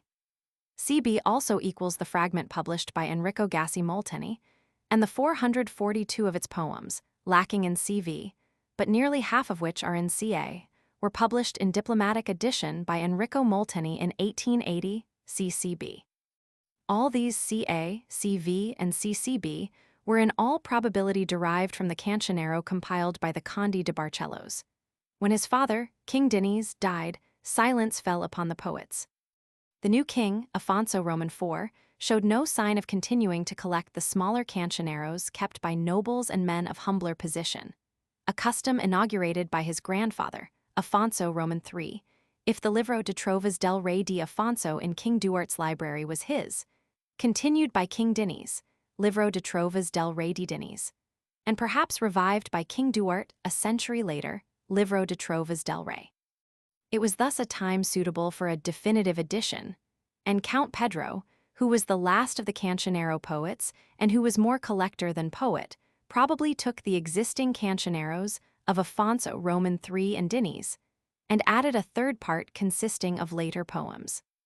Besides the chronological order, there was a division by subject into Cantigas de Amor, Cantigas do Amigo, and Cantigas de Escarnjo y de Maldizer, Santillana's Cantigas, Serranas y Deseres, or Cantigas Serranas, the archpriest of Hidas Canter Serranos y Deseres. CV is divided into these three kinds. In the older and incomplete CA 304 of the 310 poems are Cantigas de Amor. 11 years after the death of King Duarte, the Marqués de Santillana wrote, 1449, to the Constable of Portugal, D. Pedro, describing the Galician Portuguese cancioneiro, ungrant volume which he had seen in his boyhood in the possession of D. Mencha de Cisneros. This may have been the actual manuscript compiled by D. Pedro, Conde de Barcelos, and bequeathed by him in 1350 to Alfonso I of Castile and Leon a few days after Alfonso I's death. Or it may have been a copy of the Cancionero of D. Pedro, or the Cancionero of Afonso Roman III, or of Diniz. It is significant that in this very important letter it is a foreigner informing a Portuguese. Under the predominating influence first of Spain then of the Renaissance, the old Portuguese poems, even if they were known to exist, excited no interest in Portugal. They were muses rusticas, muses in a low temper rudes et incultas. With this disdain, the cancionero became a real will-o'-the-wisp. Even as late as the 19th century one disappeared mysteriously from a sale, another emerged momentarily, CCTA, from the shelves of a Spanish grandee, only to fall back into the unknown. In the 16th century, the evidence as to its being known is contradictory. Duarte Nunes de Lima in 1585 says of King Diniz that extant hodie ius carmina. Antonio de Vasconcelos in 1621 declares that time has carried them away. Obliviosa prarapuit vedustas. A few vague allusions, as that of Sá de Miranda concerning the echoes of Provençal song, were all that was vouchsafed in Portugal to the cancionero. Although prominent Portuguese men of letters as Sá de Miranda, André de Rezende, Daimio de Goes traveled in Italy and met there Cardinal Pietro Bembo, 1470–1547, who had probably owned the cancioneros, copies by an Italian hand of a Portuguese original, acquired by Angelo Colixai. Yet at this very time Colixai, 1549, was eagerly indexing and annotating the cancioneros in Rome. It is this Portuguese neglect and indifference to the things of Portugal which explains the survival of the cossantes only in Rome, while the more solemn and less indigenous poems of the Cancionero de Adjutor remained in the land of their birth.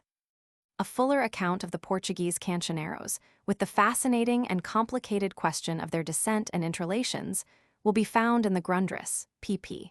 199–202, and D. Carolina Michelis de Vasconcelos, edition of the Cancionero de Adjuda, volume Roman II, pp.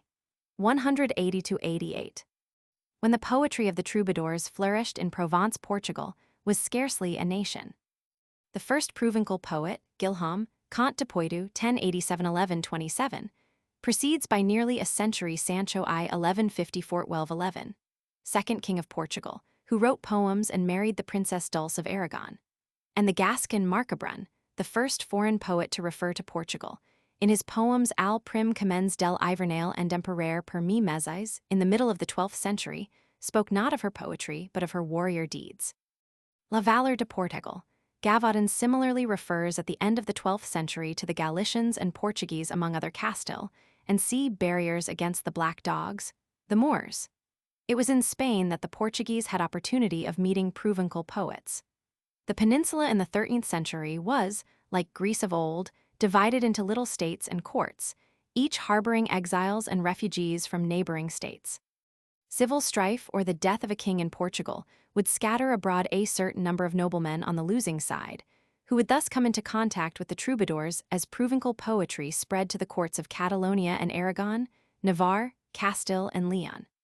The first king of Portugal, although a prince of the House of Burgundy, held his kingdom in fief to Leon, and all the early kings were in close touch with Leon and Castile. Fernando Roman III, king of Castile and Leon, Saint Ferdinand, was a devoted lover of poetry, and his son Alfonso X gathered at his court Sen Urgel y Sen Villania, a galaxy of talented troubadours, Provençal and Galician. Portugal came into more direct touch with France in other ways, but the influence might have been almost exclusively that of the trouvers of the north, had not the more generous enthusiasm of Provence penetrated across the frontier into Spain. Trade was fairly active in the 13th century between Portugal and England, North France and Flanders. Many of the members of the religious orders as the Cluny Benedictines who occupied the territory of the Moors in Portugal were Frenchmen.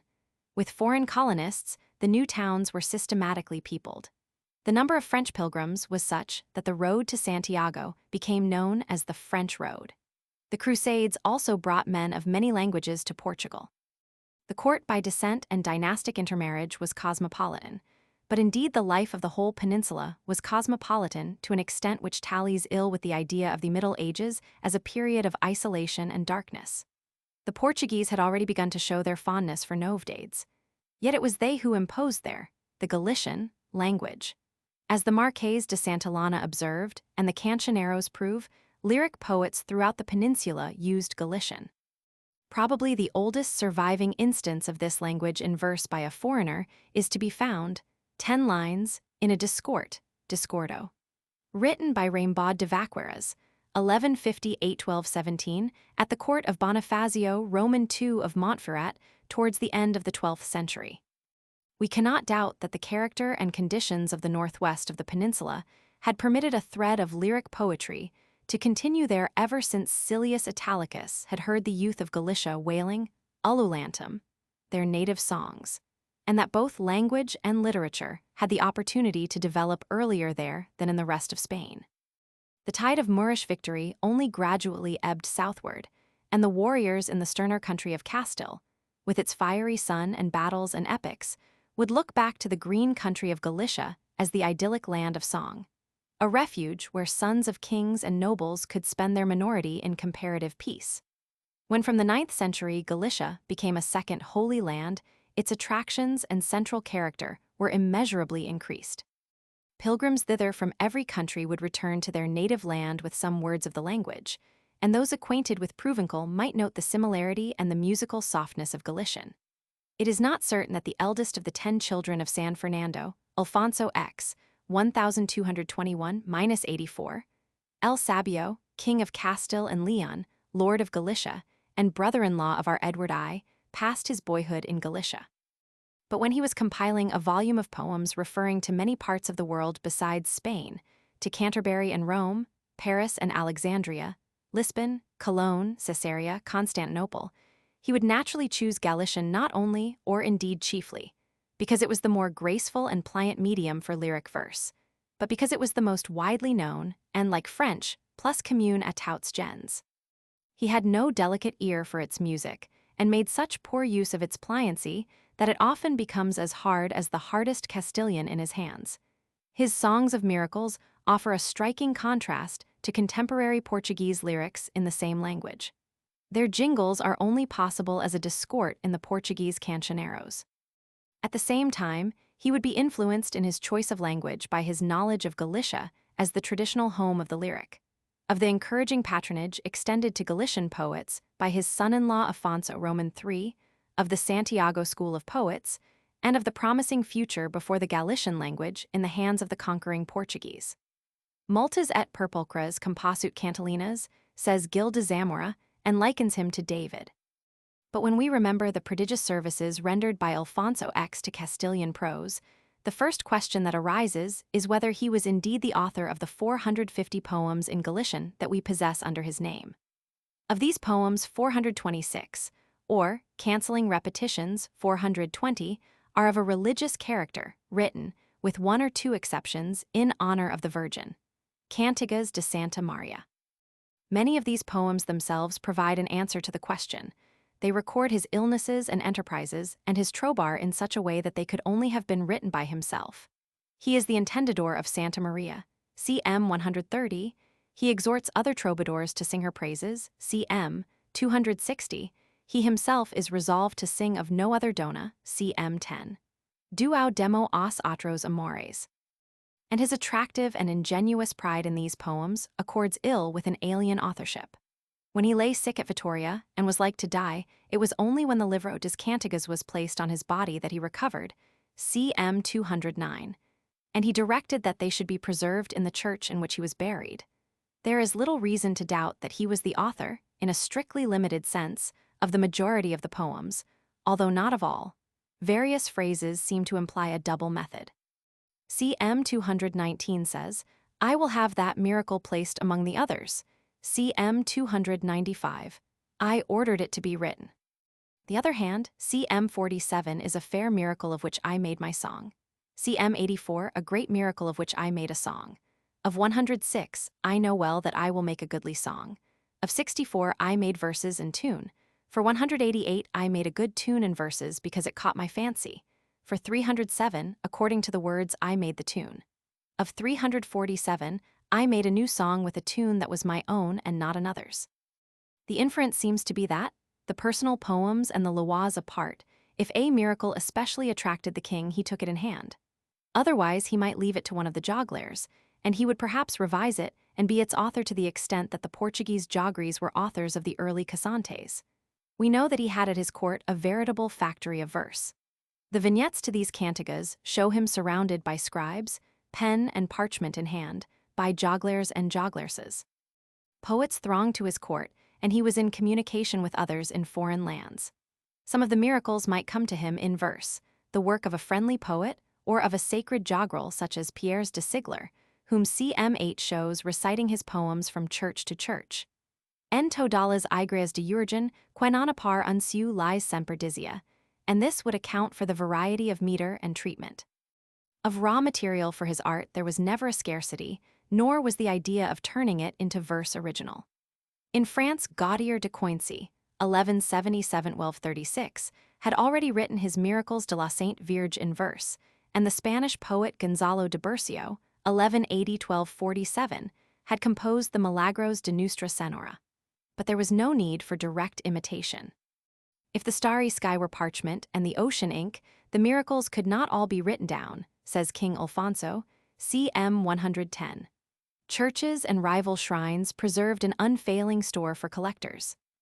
Gaudier de Coincy spoke of tant miracles, a grant liver of them, and King Alfonso chooses one from among 300 in a book, cm 33, finds one written in an ancient book, 265, written among many others, 258, in a book among many others, 284, and refers to a book full of them at Soissons. The miracles were recorded more systematically in France, and the books of Soissons and Rocamatter, Liber Miraculorum S. Marii de Rupe Amatoris, provided the king with many subjects, as did also Vincent de Beauvais' Speculum Historial, of which he possessed a copy. But the sources in the peninsula were very copious, as, for instance, the Book of the Miracles of Santiago, of which a copy, in Latin, exists in the Paris Bibliothèque Nationale. Of other miracles, the king had had personal experience, or they were recent and came to him by word of mouth. Thus he often does not profess to invent his subject. He merely translates it into verse and sometimes appraises it as he does so.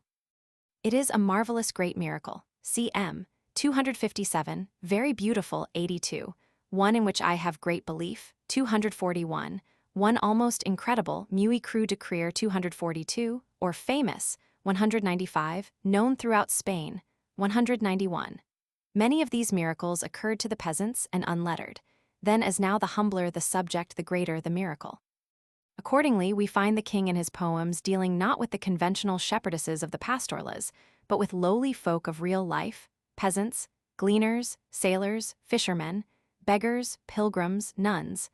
And it is one of the king's titles to be considered a true poet that he takes an evident pleasure in these themes and retains their graphic, artless presentment.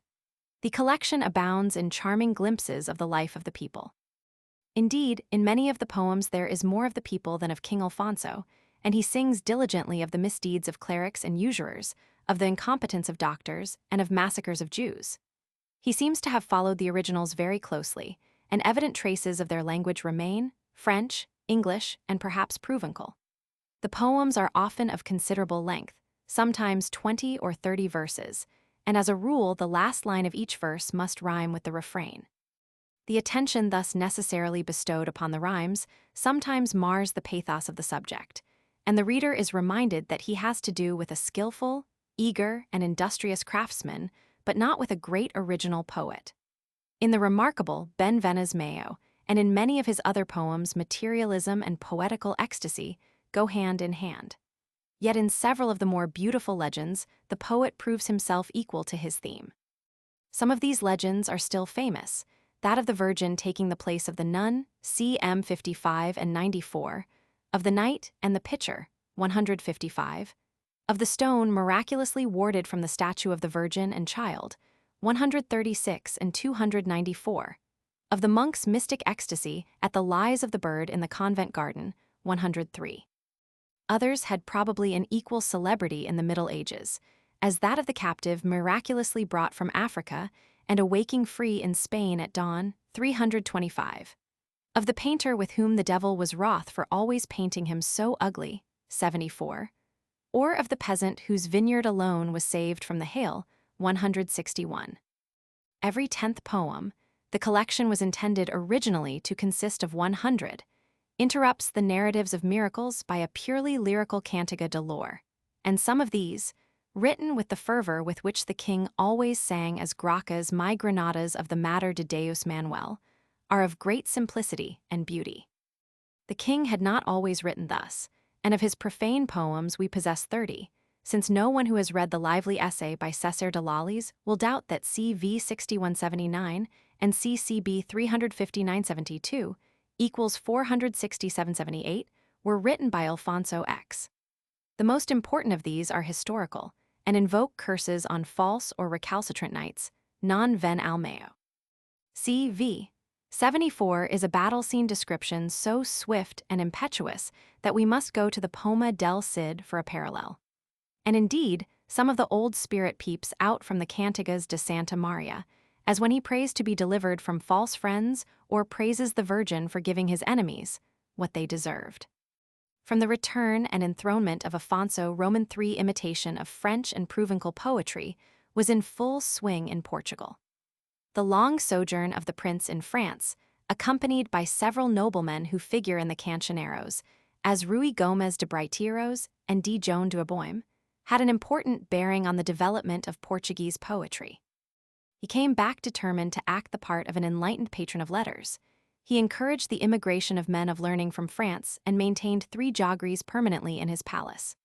Princes and nobles as troubadours for their own pastime, the segres, knights who went from court to court and received payment for the recital of their own verses, the joggeries, belonging to a lower station, who recited the poems of their patrons the troubadours, all vied in imitation of the love songs of Provence.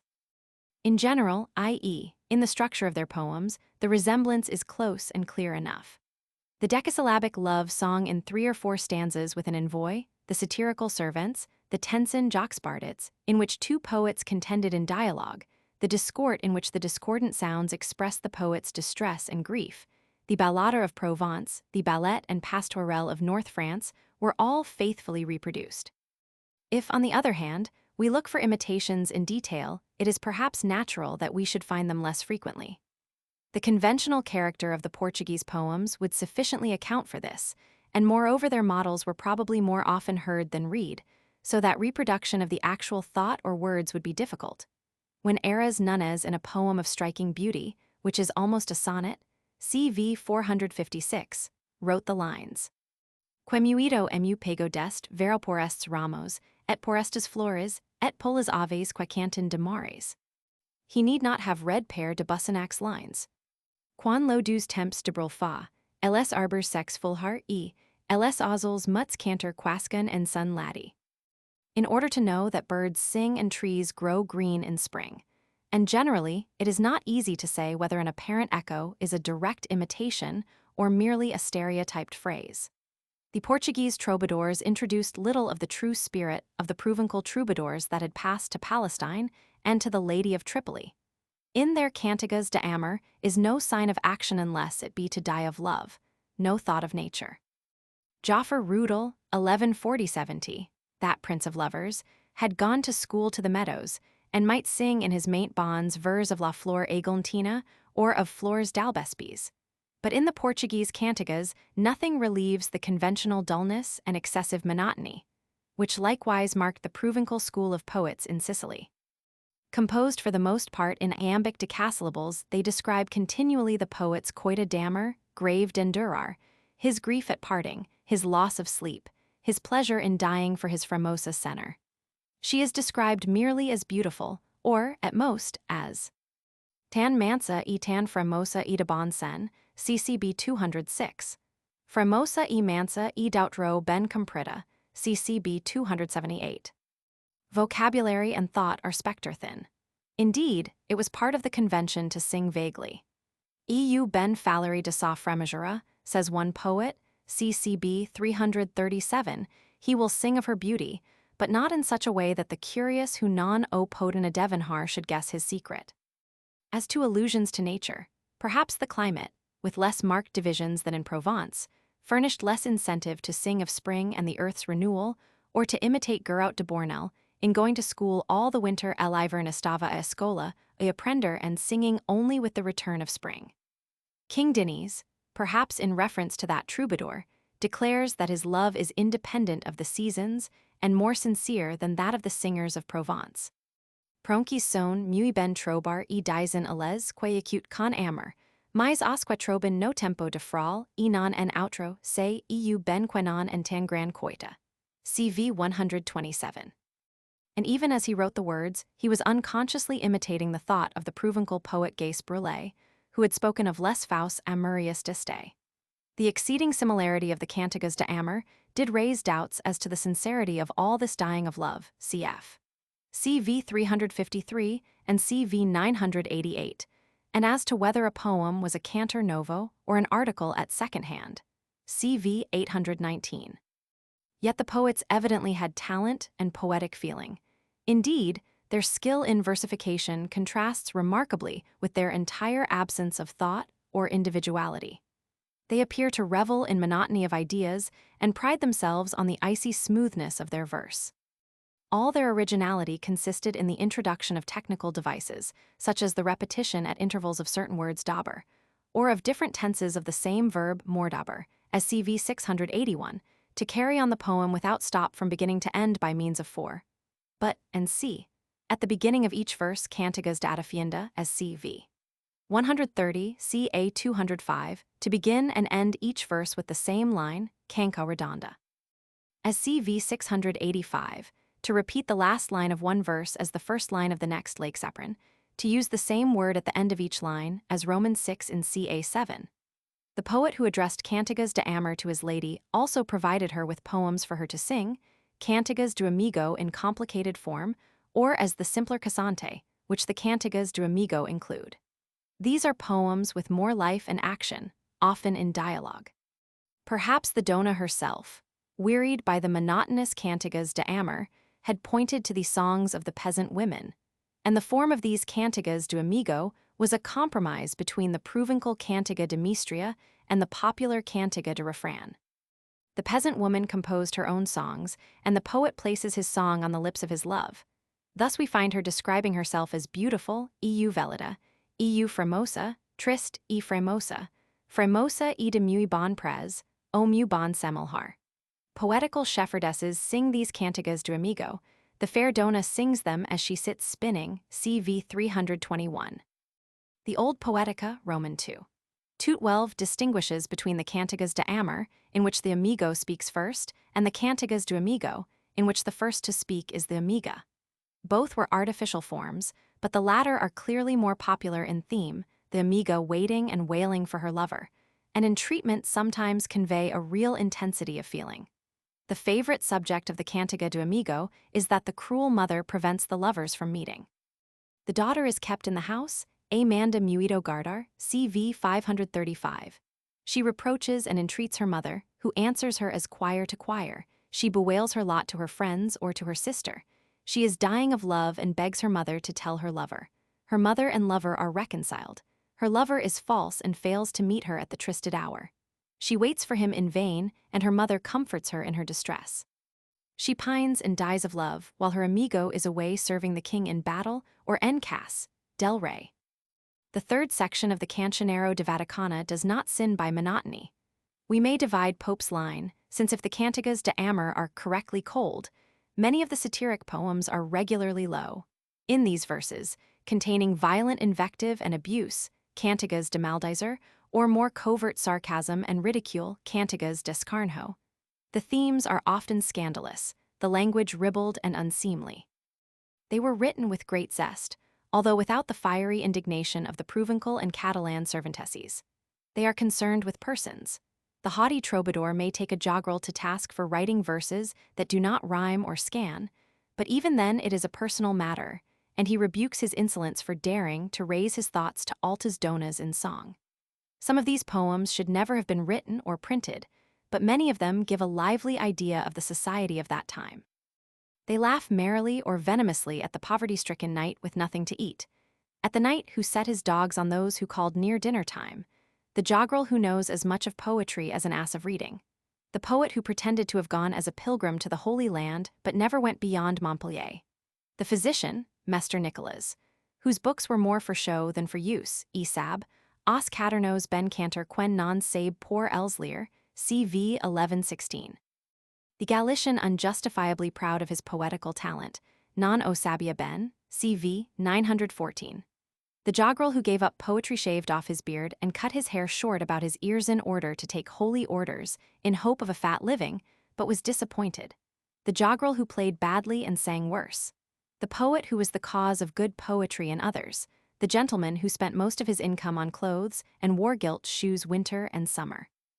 We read of the excellent capon, kid, and pork provided by the king for dinner, of the fair Malmorodata, married or rather sold by her parents, of the impoverished lady, one of those for whom later nun Alvarez provided, of the poet pining in exile not of love but hunger, of the lame lawyer, the unjust judge, the parvenu villau, the knighted tailor, the seers and diviners, videros, agoreros, divinhos. These cantigas d'escarnho e de maldizer were a powerful instrument of satire from which there was no escape. A hapless infankin, slovenly in his ways, drew down upon himself the wit of D. Lopo Diaz, who in a series of 11 songs, CV 945-55, ridiculed him and his creaking saddle till at Christmas he was fain to call a truce. But the implacable D. Lopo forthwith indicted a new song. I won't deny that I agreed to a truce about the saddle, but it didn't include the mare, and so no doubt continued till Pascoa, Florida, or La Trinité. But the majority of these verses are not so innocently merry. Many of the poets of the Cancioneros wrote in all three kinds, cantigas de amor, de amigo, and de maldizer. Of Joan de Gilhade, F.L. 1250, we have over 50 poems. He imitated both French and Provençal models, and, having learnt lightness of touch from them, would appear to have contented himself with writing cantigas de amigo, besides cantigas de amor and escarnjo, without having recourse to the cosante. There is life and poetical feeling as well as facility of technique in his poems. Piero Garcia de Burgos, F.L. 1250 is, with Joan de Gilhade, one of the more voluminous writers of the Cancioneros. He shows himself capable of deep feeling in his love songs, but speaks with two voices, descending to sad depths in his poems of invective. His contemporary, the Segral Piero de Pont, is also an accomplished poet of love, in the even flow of his verse far more accomplished than Piero Garcia, and in his satirical poems wittier and, as a rule, more moderate. He placed his poetical gift at the service of kings to sing their praises for hire, and celebrated San Fernando's conquest of Seville in 1248. Seville, of which, he says, none can adequately tell the praises.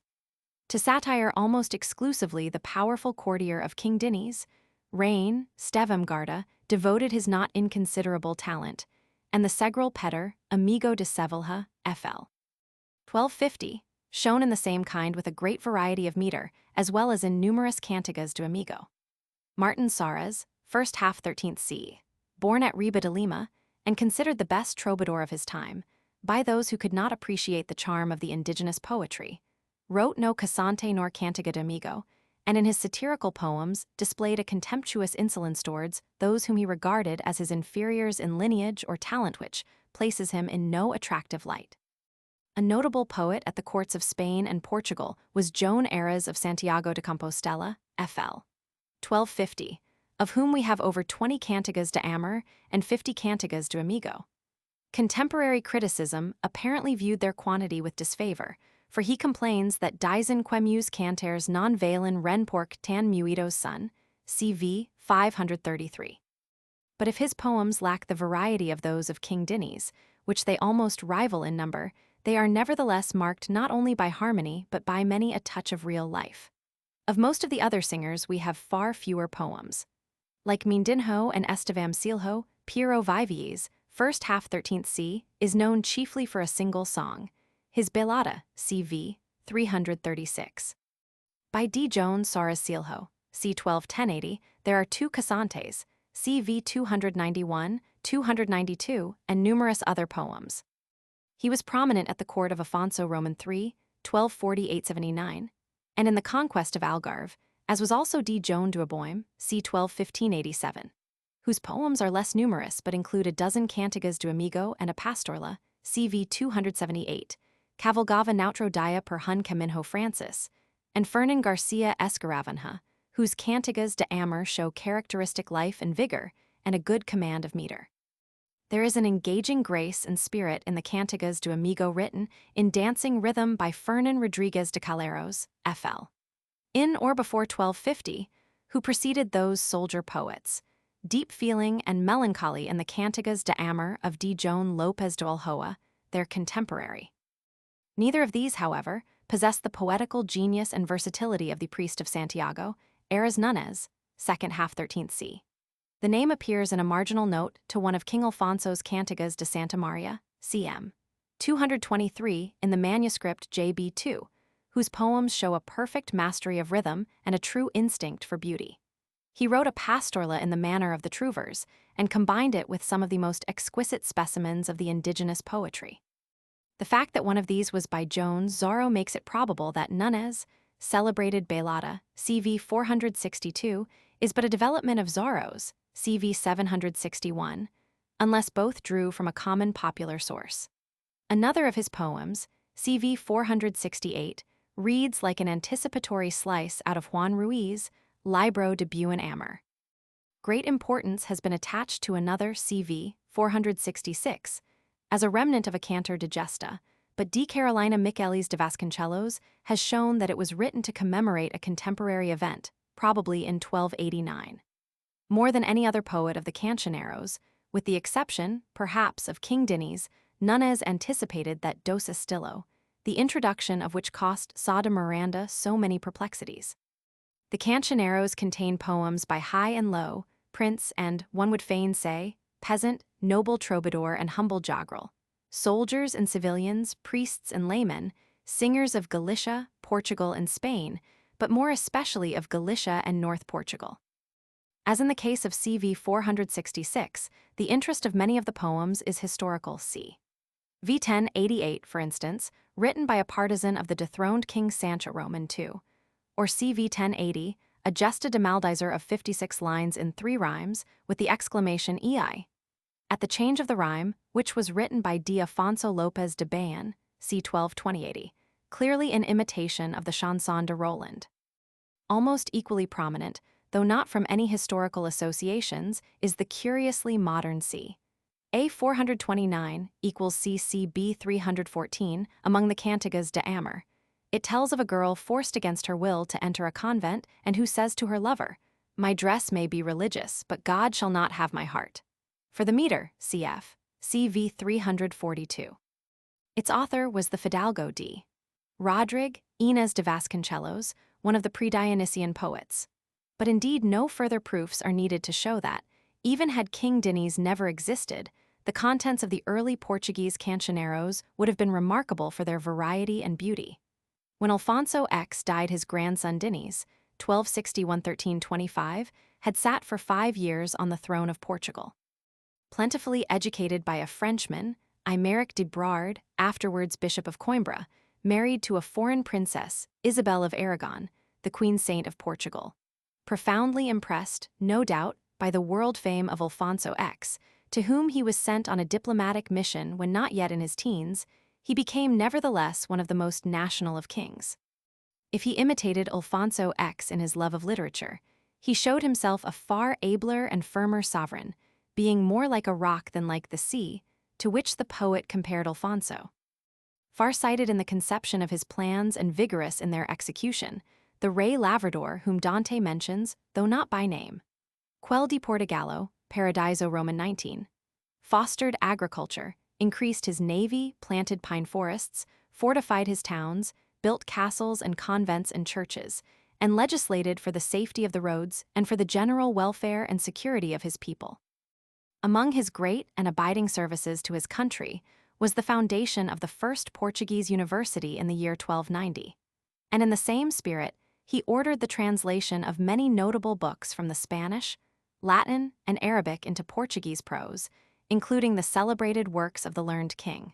so that it is truer of prose than of poetry to say that he inaugurated a golden age. Had he written no line of verse, his name must have been forever honored in Portugal as the real founder of that imperishable glory which was fulfilled 2 centuries later. But he also excelled as a poet, dammer, troubadour.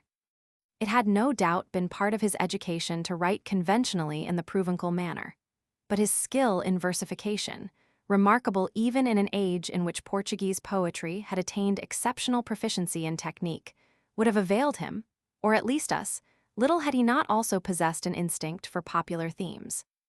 Perhaps directly encouraged by Alfonso X, the declaratio placed by Geraut Riquier of Narbonne on the lips of that king in 1275 marked the coming asphyxia of Provençal poetry, for it showed the tendency to take the joggerel away from tavern and open air, and to cut off his poetry from the life of the people.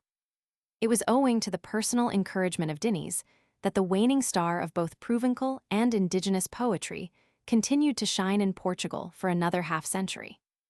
The grandson of Alfonso X was the last hope of the troubadours and joggeries of the peninsula. From Leon and Castile and Aragon, they came to reap an aftermath of song and panos at his court, and after his death remained silent or unpaid, CV 708. The poems of King Diniz are not only more numerous, but far more various than those of any other troubadour, with the exception of Alfonso X, and it may perhaps be doubted whether they are all the work of his own hand. In poetry's old age, he might well wish to collect specimens of various kinds for his livro de trovas. But many of the 138 poems that we possess under his name are undoubtedly his, and display a characteristic force and sincerity, as well as true poetic delicacy and power. Among them are some colorless cantigas de amor and others more individual in tone, pastorales, CV 102, 137, 150. Cantigas do Amigo, more Provençal than Portuguese in their spirit of vigorous reproach, are CV 186. Amigo Fowls, e Desleal, and CV 198. AI Fowls, Amigo e Senlealdade, a jingle worthy of the Cantigas de Santa Maria, CV 136. A poem in 8848 meter, CV 131. Adafiendas, e.g. CV 130. A Mordaber in Cur, CV 113. Quix ben, amigos, equer, equer ua malher quemiquis equer mal equera, and cossantes of an unmistakably popular flavor. I Floris du Verde Pino, CV 171, 2 albas, CV 170, 172, CV 168, 169, with their refrains Laucana and AI Matter Moiro Dammer, CV 173 with its quaint charm. Vidla Fral du Pinhoval Hadeus and the Belata Cassante, CV 195. Mia Mater Velida, Vaum e la Balia du Amor. If the king wrote these Cassantes, he must be reckoned not only as a musical and skillful versifier, but as a great poet. And certainly, at least, his Graciosas y Dulces Palabras well earned him the reputation of being not only the best king, but the best poet of his time in the peninsula. It would seem that, unlike his grandfather, who had begun with profane and ended with religious verse, King Diniz, no doubt at his grandfather's bidding, who would be delighted to find a disciple, dised, AI troubadours, a senor de senors por quenan loads, began writing songs in honor of the Virgin and sent them to the Castilian king. His book of Louvors de Virgem Nossa Senhora is said to have been seen in the Escorial Library and in the Lisbon Torre do Tombo, and it is impossible altogether to set aside the statements of Duarte Nunes de Lima and Antonio de Sousa de Macedo, who says that he read religious poems by King Diniz at the Escorial. On the other hand, it must be remembered that it was the common opinion that King Diniz had been the first to write Portuguese poetry, and the temptation to attribute ancient poems to him would be strong. The possibility of confusion with the Livro de Cantigas of Alfonso X, to which his grandson may well have contributed poems, is also obvious. But the statement of Sousa de Macedo, who was no passing traveler in a hurry, and who had wide experience of books and libraries, is very precise. No trace or memory of the existence of this manuscript exists, however, at the Escorial Library, nor is to be found in the Catalogo de los Manuscritos existence antes del incendio de 1671. The subjects of King Diniz, 10 satirical poems, are trivial, but he had too much force of character to descend to such vilenesses as were common among proficadors. His concise definition of a bore, falumuit, emal, ccb 411, is worthy of Afonso de Albuquerque. Of his illegitimate sons, besides D. Afonso Sanchez, D. Pedro, Conde de Barcelos, Long had a reputation as a poet almost equal to that of his father, owing to the association of his name with the cancionero. But of his 10 poems, 6, CV 103742, are satirical, and the 4 cantigas de amor, CV 21013, are perhaps the heaviest and most prosaic in the collection. It was as a prose writer and editor of the Livro de Linhagens that he worthily carried on the literary tradition of King Dinis. Footnotes: Antonio de Vasconcelos, Annes Falioses, id est as vmme capita actorum regum Lusitanii Antwerpi, 1621, p. 79. See also CVB pp. XCV Roman 6. An English crusader writing from Lisbon speaks of inter hos tot lingurum populos, crucis ignati Anglici epistola de expugnation Olicipinis, AD 1147. Colxion de Poges Castellanas, 1779, Volume I, p. Lvi. The important passages of Santillana's letter have been so often quoted that the reader may be referred to them, e.g. in the Grundrisse, p. 168.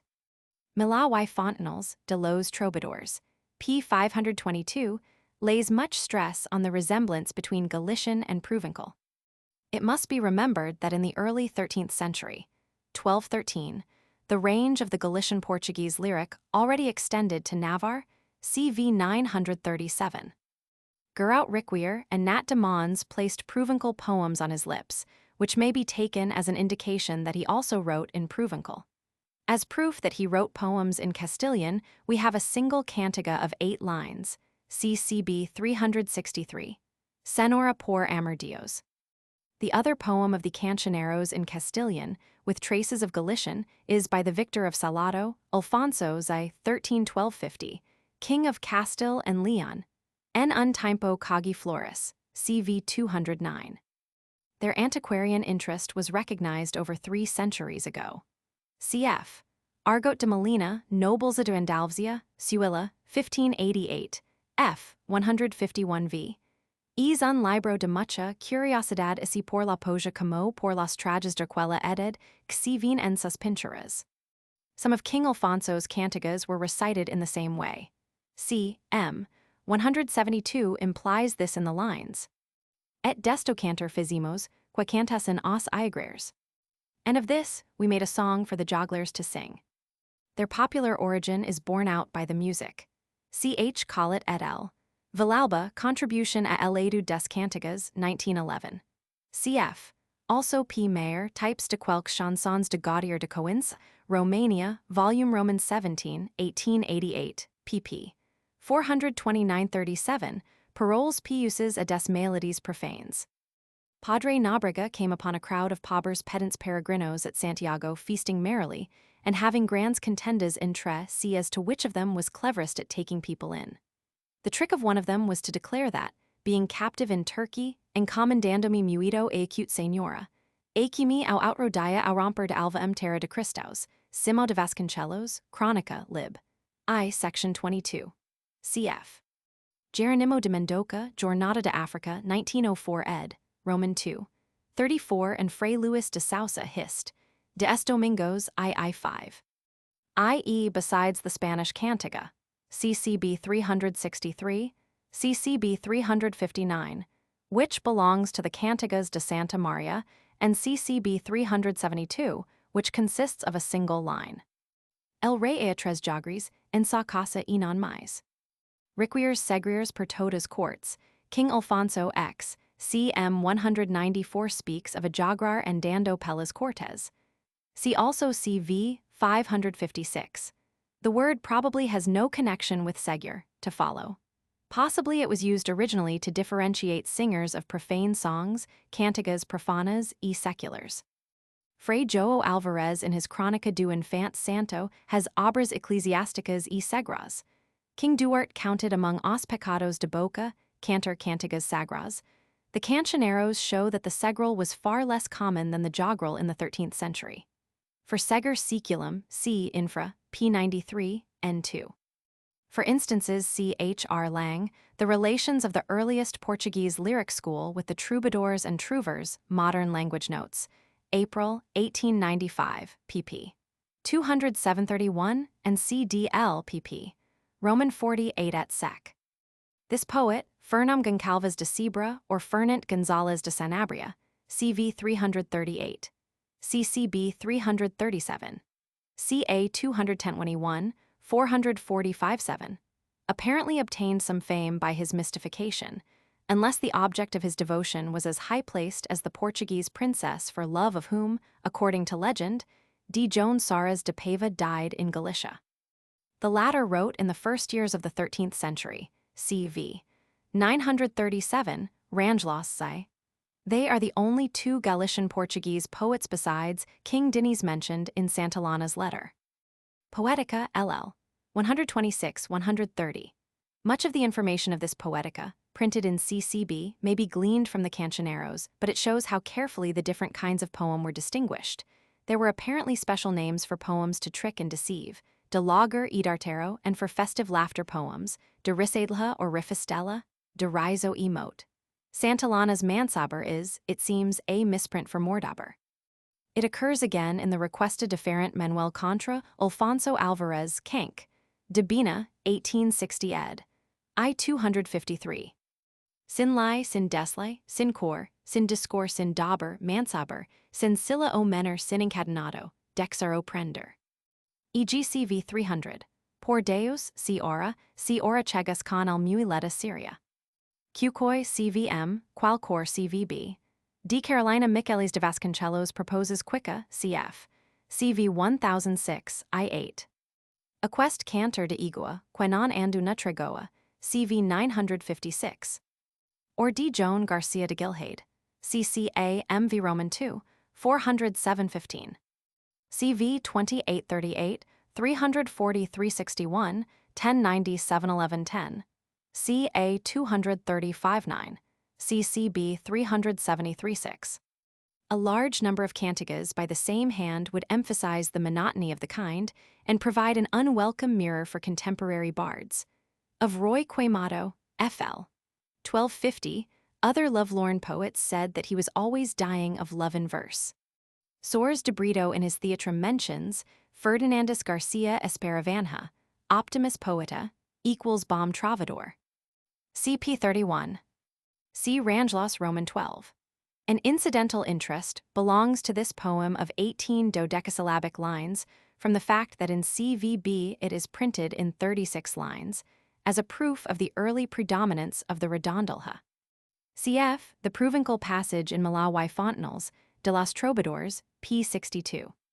He thus overlapped Dante's life by 4 years at either end. T. A. Cravero, Compendio 1833, cap. 5. D. Dinas Trauxa Ide de Ro a Portugal.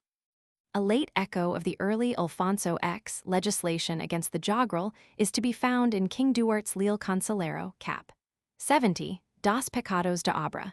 These include Dar aos Jograis. Nunes de Lima translates jogler as trio, 1606. CV 8208 equals CDL 175, 77 128, 76, and CCB 406-15 equals C. DL 129-38. CV 116 equals CV 174. Chronica del Rey de Dinas, 1677 ed. F 113v. Mando hum livro dels escrito por sua mão seu avô, o qual u Roman 6 na livraria de Real Convento do Escurial, M. Folha de Papel Grosso de Marca Pequina, volume de 3 o 4 dedos de alto, de letra grande, latina, bem legavel, e o quelai era de Louvres a nossa senhora, e outras causas ao divino, Eva e Ave, 1676 ed. pp. 128-9. This interesting passage is not included in those quoted in CAMV, Roman 2, 112-17. It is obviously the source of number 17. It does not imply that the poems were exclusively religious. Can the book 3 or 4 fingers in height have been the cank? De agita, 460 millimeters, from which a section of sacred poems may have been torn. If so, the letters Re do Denis, Camvi 141, would explain the attribution to King Dinis. The language of CM and the Portuguese cancioneiros was of course the same. Identical phrases occur. He twice visited Oxford. He says, in order to see the library, which he describes Rua das Grandes Causas do Mundo, Eva e Ave, 1676 ed. p. 156. At the Escorial, he also examined an original manuscript of St. Augustine, Ibid. p. 150. CCB 406-15. Roman II, 1521. Section 1. Early prose. With prose, a new period opens, since, although there are Portuguese documents of the late 12th century, and the Latin chrysalis was in an advanced stage of development even earlier, prose as a literary instrument does not begin before the 14th century or the end of the 13th at the earliest. The fragments of an early poetica clearly show how slow and awkward were still the movements of prose at a time when poetry had attained an exceedingly graceful expression. The next 2 centuries redressed the balance in the favor of prose. The victory of Aljubarrota, 1385, made it possible to carry on the national work begun by King Dinis, the preparation of Portugal's resources for a high destiny. In this constructive process, literature was not forgotten, and indeed its deliberate encouragement, as though it were an industry or a pine forest, may account for the fact that it consisted mainly of prose chronicles, numerous translations from Latin, Spanish, and other languages, works of religious or practical import. The first kings of the dynasty of Aves, who rendered noble service to Portuguese literature, were not poets, and in the second half of the 15th century, Spanish influence, checked at Aljubarrota, succeeded by peaceful penetration in recovering all and more than all that it had lost, till it became common to hear lyrics of Boscan sung in the streets of Lisbon, and uncommon for a Portuguese poet to versify in his mother tongue. Prose was more national. King Dinis had encouraged translation into Portuguese, and among other works his grandfather King Alfonso the Learned's Chronica General was translated by his order. The only edition that we have, Historia Geral de Hispania, 1863, is cut short in the reign of King Ramiro, cap. Cisai, p. 192.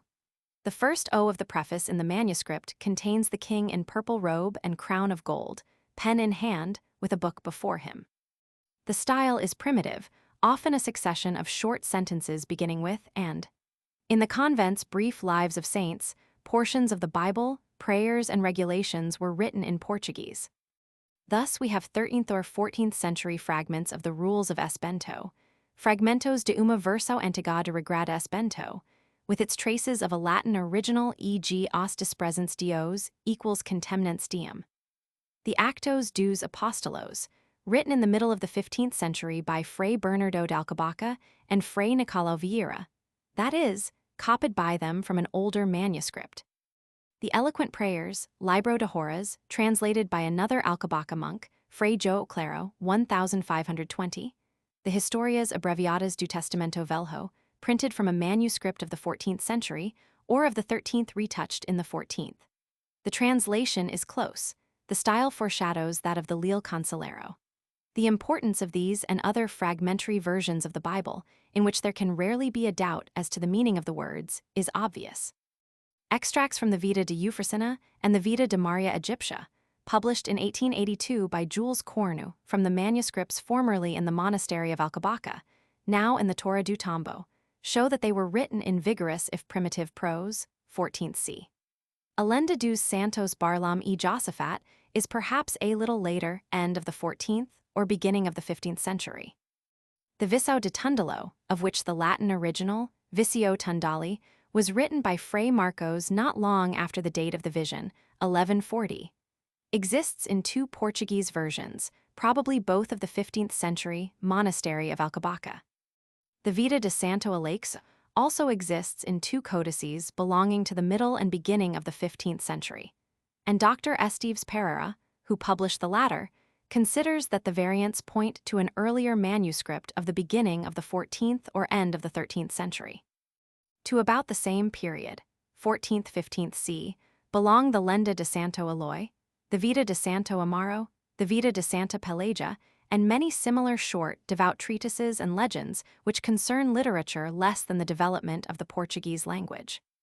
Both literature and philology are interested in the early 15th century work printed by Dr. Leite de Vasconcelos from the manuscript in the Vienna Hofbibliothek. O Livro do Esopo, which consists not of direct translations from Exopo Greguo of Antioch, but of Historias F. Famosas de Animalias, told in the manner of Aesop, half a century before William Caxton and Robert Henryson, with great naturalness, vigor, and brevity. The earliest entry of the Chronica Breve do Arquivo Nacional is dated 1391, and both it and the Chronicas Breves e Memorias Avulsas de Santa Cruz de Coimbra are laconic annals of the first kings of Portugal, a few lines covering a whole reign. The Livro de Noa de Santa Cruz de Coimbra is an extract from the Livro das Heras of the same convent, and is, as the latter title indicates, a similar simple chronicle of events by years. It begins in Latin, then Latin and Portuguese entries alternate till 1405. From 1406 to the end, 1444, they are exclusively Portuguese. The Chronica de Ordem dos Frades Menores, 1209-85, is a 15th century Portuguese translation of a 14th century Latin chronicle, and has been carefully edited by Dr. J. J. Nuns from the manuscript in the Lisbon Biblioteca Nacional. The Vida de Ditello, 15th c., and the Vida de Isabel, the queen consort of King Dinis, earlier 15th c., are historical biographies which contain more legend and less history than the Chronica de Fundicam do Mosteiro des Vicente de Lisboa, Chronica dos Vicentes, a 15th century version from a Latin original, indiculum, of the 11th century. There is far more life if equal brevity in the Chronica de Conquista do Algarve, Chronica de Camões dom Peo Correa. Tamu est Reino de Algarve aos Moros, a rapid, vivid sketch which reads almost like a chapter out of Fernão Lopes. Here at last was someone with will and power to make the dry bones live, but meanwhile history of another kind had been written from a very early date. As a first rough catalogue of names, the Livros de Linhagens, books of descent, as they were called by their compilers, go back farther than the chronicles or religious prose, but so far as concerns their claim to literary form they belong like those to the 14th century. Of the four that have come down to us, the Livro Velho is a jejune family register, 11th-14th c. The second is a mere fragment of the same kind. The manuscript of the third, O Nobiliario do Collegio dos Nobres, was bound up with the Cancioneiro de Agita, and together with the fourth, O Nobiliario do Conde de Pedro, represents the lost original of the Livro de Linhagens of D. Pedro, Conde de Barcelos, 1280-1354. The Nobiliario do Conde has been shown by Alexander Herculano, who printed it from the manuscript in the Torre do Tombo, to be the work of various authors extending over more than a century, 13th-14th, the Conde de Barcelos being but one of them. It was in fact compiled like a modern peerage, and was not intended to be final, new entries being added as time made them necessary, so that the passage diz O Conde de Pedro M. Seu Livro is as natural as the mention of Inocencio de Silva in a later volume of his great dictionary.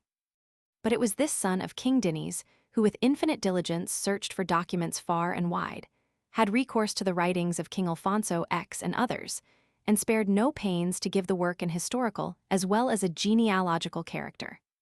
His researches, au decatur, he says, por gram trabalho por muitas terras escripturas que falam des Linhagens, set an excellent example to Fernão Lopes. Certainly the Livro de Linhagens is a vast catalogue of names, with at most a brief note after the name, as he was a good priest, or a very good poet. But it also gives succinct stories of the kings of the earth from Adam, including Priam, Alexander, Julius Caesar, and the early kings of Portugal. And it contains rare but charming intervals, green oases of legend and anecdote, such as the tale of King Lear with its happy ending, or the account of King Ramiro going to see his wife, who was a captive of the Moors. Count Pedro, by his humanity and his generous conception of what a genealogy should be, really made the book his own. It was naturally consulted by the early chroniclers. Its worth was recognized by the ablest author of the Monarchia Lusitana, and recently in the skillful hands of D. Carolina Michelis de Vasconcelos, it has rendered invaluable service in reconstructing the lives of the 13th century poets. The Livro de Linhagens refers not only to King Lear, but to Merlin, King Arthur, Lancelot, and the Isle of Avalon. Many other allusions, both earlier and later, to the Breton cycle, the Matière de Bretagne, are to be found in early Portuguese literature. To the lovers Tristan and Iseult, to the cantares de Cornolha, to the chivalry of the Knights of the Round Table. In the 14th century, many in Portugal were baptized with the name of Lancelot, Tristan, and Percival. And Nun Alvarez, 1360–1431, chose Galahad for his model, and came as near realizing his ideal as may be given to mortal man. In Gil Vicent's time, the name Percival had already descended to the sphere of the peasants. As Passival I Roman II, in 1502, Otto Pastoral Castelhano, and Percival I 117, in 1534, Otto de Mafina Mendes. The early Portuguese cancioneiros contain many references to this cycle, and the Cancioneiro Colixi Brancuti opens with 5 celebrated songs, imitations of Breton lies, with rubrics explaining their subjects, and mentioning King Arthur and Tristan, Iseult, Cornwall, Marriott of Ireland, and Lancelot. Whether they were incorporated in the Cancioneiro from a Portuguese Tristem earlier than the Spanish version, 1343, or, as is more probable, directly from the Old French Historia Tristani, their presence here is a sufficient witness to the Portuguese fondness for such themes. It was but natural that a Celtic people living by the sea, delighting in vague legends and in foreign novelties, should have felt drawn towards these misty tales of love and wandering adventure, which carried them west as far as Cornwall and Ireland, and also east through the search for the Holy Grail. It was natural that they should undergo their influence earlier and more strongly than their more direct and more national neighbors the Castilians, whose clear, definite descriptions in the 12th century Poma del Cid would send those legends drifting back to the dim regions of their birth. Even today, connection with and sympathy for Ireland is far commoner in Galicia than in any other part of Spain. Unhappily, most of the early Portuguese versions of the Breton legends have been lost. King Duart in his library possessed Merlin, O Livro de Tristem, and O Livro de Galas. The probability that these were written in Portuguese, not in Spanish, is increased by the survival of a Historia dos Cavaleiros da Mesa Redonda e de Demanda do Santo Graal, as yet only partially published from the manuscript, 2594, in the Vienna Hofbibliothek. It was written probably in the 14th century, perhaps at the end of the 13th, although the Vienna manuscript is more recent and belongs to the 15th century, in which the work was referred to by the poet Rodrigues de la Camara. It is a Portuguese version of the story of the Holy Grail, and, although not a continuous translation, was evidently written with the French original, doubtfully ascribed to Robert de Boron, author of a different work on the same subject, constantly in view. Traces of French remain in its prose. This was clearly part of a larger work, perhaps of a whole cycle of works dealing with the search for the Holy Grail. The only others that we have in print are the Historia de Vespasino and the Livro de Josep ab Arimathea, the manuscript of which was discovered in the 19th century in the Torre do Tombo. This, in the same way as the Demanda do Santo Graal, is a later 16th c. copy of a 13th–14th century Portuguese translation or adaptation from the French, and retains in its language signs of French origin. The incunable Historia de Vespasino, Lisboa, 1496, is a work in 29 short chapters, which only incidentally refers to the Holy Grail, but recounts vividly the event mentioned in the Demanda, the destruction of Jerusalem by Vespasian and Titus.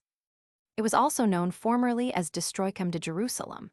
It is an anonymous translation, made in the middle of the 15th century, not from the French destruction de Jerusalem, but from the Spanish Historia del Noble Vespasiano, c. 1485 and 1499. Dr. Esteves Pereira believes that the 1499 Spanish edition is a retranslation from the Portuguese text originally translated from the Spanish. Tennyson's revival of the Arthurian legend in England evoked no corresponding interest in Portugal in the 19th century, and the primitive and touching story, as published in 1887, has left Sir Percival in the very middle of an adventure for over a generation. The Descent of the Amadis romances from the noble ideal of chivalry of King Arthur's court is obvious, but their exact pedigree, The date and nationality of the first ancestor of the Amadis who is still with us has been the subject of some little contention. Amadis de Gaula has indeed been doubly fortunate. The successor of Lancelot, Galahad, and Tristan as a fearless and loyal knight, he early won his way in the peninsula. He was spared by the priest and barber in the Don Quixote scrutiny, and now when Vives, pestiferous books, those serious follies, are no longer read widely, he has received a new span of immortality as a corpse of Patroclus between the contending critics. The problem of the date and authorship has become more fascinating than the book. Champions for Spain and Portugal come forward armed for the fight. Braunfels, Gallegos, Bayest are met by Teofilo Braga, Carolina Michelis de Vasconcelos, Marcelino Menendez y Pello, while Dr. Henry Thomas holds the scales. The ground is thick with their arrows. And beneath them all lies the simple, ingenuous story, as retold by Garcia Rodriguez de Montalvo in or immediately after 1492 and published in 1508, still worth reading for its freshness and for its clear good style, which Braunfels, following up the praise in Juan de Valdez, Dialogo de la Lengua, c. 1535, declared could not be a translation. The argument, conclusive in the case of the masterpiece of prose that is Pomerum de Inglaterra, loses its force here, since Montalvo himself tells us that he corrected the work from old originals. Naturally, we are curious to know what these Antiguo's originals were, but the question did not arise in the 14th and 15th centuries. Readers did not then concern themselves greatly with the origin and authorship of a book. They were content to enjoy it. Evidently, Amadis was enjoyed both in Spain and Portugal. It is mentioned in the middle of the 14th century in the Spanish translation by Johann Garcia de Castrojeriz of Egidio Colonna's De Regimine Principum, at the very time, that is, when the Spanish poet and chronicler Piero López de Ayala, 1330–1407, was reading Amadis in his youth. Half a century later, in the last quarter of the 14th century, a poem by Piero Ferris in the Cancionero Divina refers to Amadis as written in 3 books. This is one of the most definite early references to Amadis, but of course reference to the book by a Spaniard does not necessarily imply that it was written in Spanish, and indeed some of the vaguer allusions may refer to a French or Anglo-French original. The most frequent Spanish references occur in the Cancionero Divina, which was compiled in the middle of the 15th century, at a period, that is, which the last Galician lyrics written in Spain connected with the time when all eyes were turned to Portuguese as the universal language of peninsular lyrics. Because the Portuguese language was used throughout Spain in lyric poetry, it is sometimes argued as if the Portuguese had no prose, could only sing. The more real division was not between verse and prose, but between the Portuguese lyrical love literature and the Spanish epic battle literature, and the early romances of chivalry, although written in prose, belong essentially to the former. The prose rubrics of the Portuguese cancioneros and the poetica of the Cancionero Colix I Brancuti are sufficient to dispel this delusion.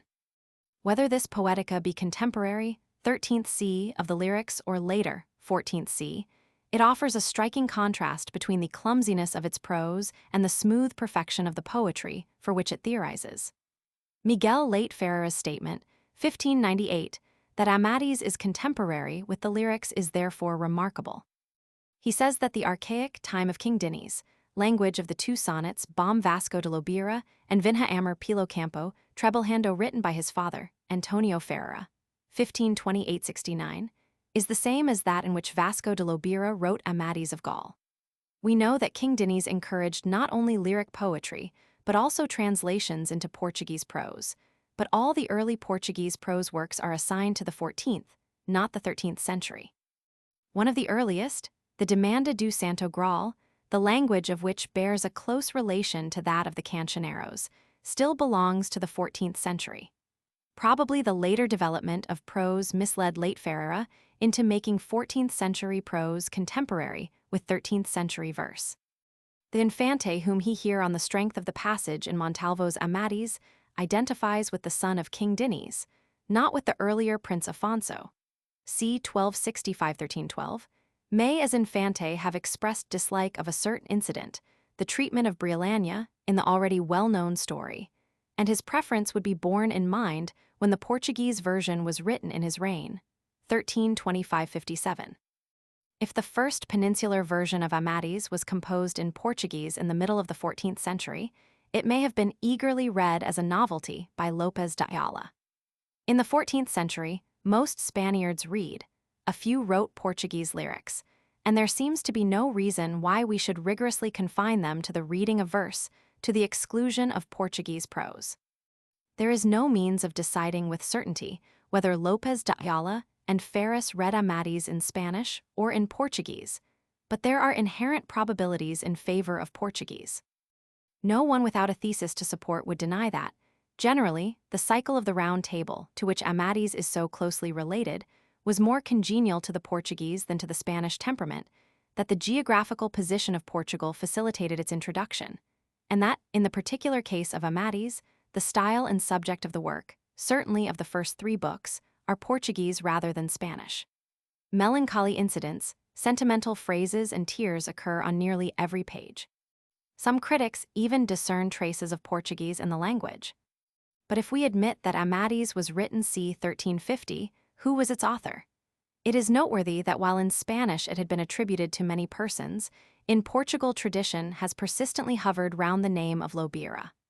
Unfortunately, the Lobira authorship has given far more trouble than that of prince, Jew, or saint in Spain. Zurara, basing his statement on an earlier 15th century authority, in a perfectly genuine passage of his Chronica do Conde de Pedro de Menezes, written in the middle of the 15th century, ascribes Amadis to Vasco de Lobira. In the next century, Dr. João de Barros, not the historian, and late Ferreira agree with Zurara. There was no reason why they should say Vasco rather than Pedro or João. According to Nunes de Lima, Vasco de Lobira was knighted on the field of Aljubarrota, 1385. According to Fernão Lopes, he was already a knight in 1383. If he was not a young but an old knight at Aljubarrota, it is just possible that he wrote the book 35 years earlier, in the same way that the historian Barros wrote Claramundo in his youth. If he lived on through the reigns of Pedro I, 1357–67, and Fernando, 1376–83, and acquired new distinction in battle in the reign of the latter, this might account for Zurara's assertion that he wrote Amadis in the reign of Fernando.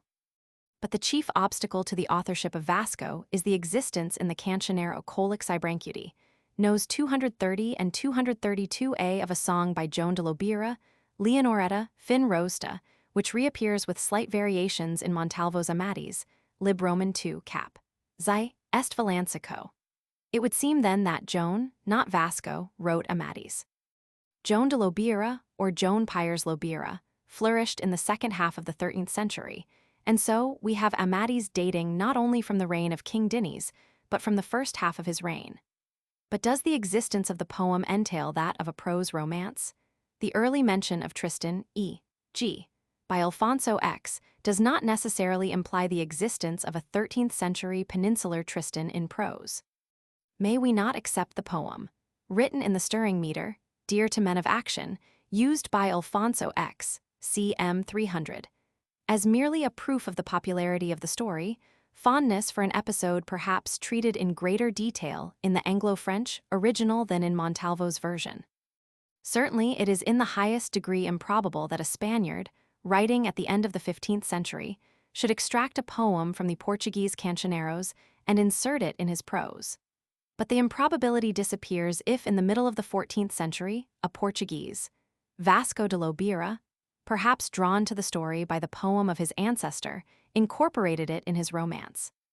The late Antonio Tomás Pires in 1904 discovered at Elvas the will of a João de Lobira, mercador, who died there in 1386, and in Dr. Theofilo Braga's latest opinion there were 3 Portuguese versions of Amadis. That of the father, this João de Lobira, written in the time of King Diniz, a long-lived race these Lobiras. That of the son, Vasco, and a third by Pedro de Lobira in the first half of the 15th century. The threefold authorship of this family heirloom is even more crude de crer than the theory that a single Lobira Vasco wrote it in the middle of the 14th century.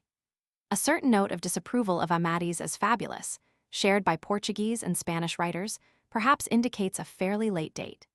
Its irresponsible fiction would be less excusable if it was written in an age which was beginning to attach serious importance to nobiliarios and true chronicles. Moreover, if the Portuguese adaptation of an Anglo-French legend had been even remotely as developed as the form in which we now have it, the Infante Afonso must have seen at once that the faithfulness of Amadis was absolutely essential to the story. But especially, the fact that the Portuguese cancioneros, familiar with Tristan and the Matière de Bretagne, are silent on the subject of Amadis is significant. In Gottfried Bayes' argument, based on a rigid division between early lyric poetry, as Portuguese, and early prose, as Spanish, the Leonoretta lyric, far from being a stumbling block, is actually a sign of the Spanish origin of Amadis. As a fragment, 14th C of a prose Tristan exists in Spanish, and 5 Portuguese Tristan lies figure in the cancionero Colix Ibrancuti, so the Leonoretta poem belongs to a Spanish Amadis in prose. But although the priority and relations of early Portuguese and Spanish prose works are intricate and have not yet been thoroughly studied, it is clear that in many cases versions have been more carefully preserved in conservative Spain, while the Portuguese through neglect, fire, and earthquake have perished, and also that the natural tendency and development of prose, in view of the growing power of Castile and the greater pliancy of the Portuguese, was from Portuguese to Spanish, not from Spanish to Portuguese.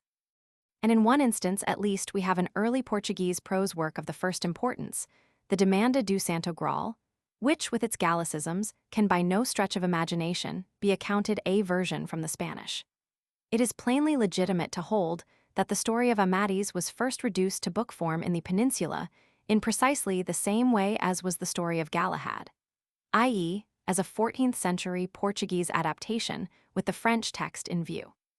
Nicolas de Herberet des Essarts, we know, claimed to have discovered fragments of Amadis en langage Picard, Jorge Cardoso, 1606-69, declared that Piero Lobira translated Amadis from the French, and Bernardo Tasso, whose Amadigi appeared in 1560, believed non igrav w Amadis to be derived de qualche storia di Bretagne.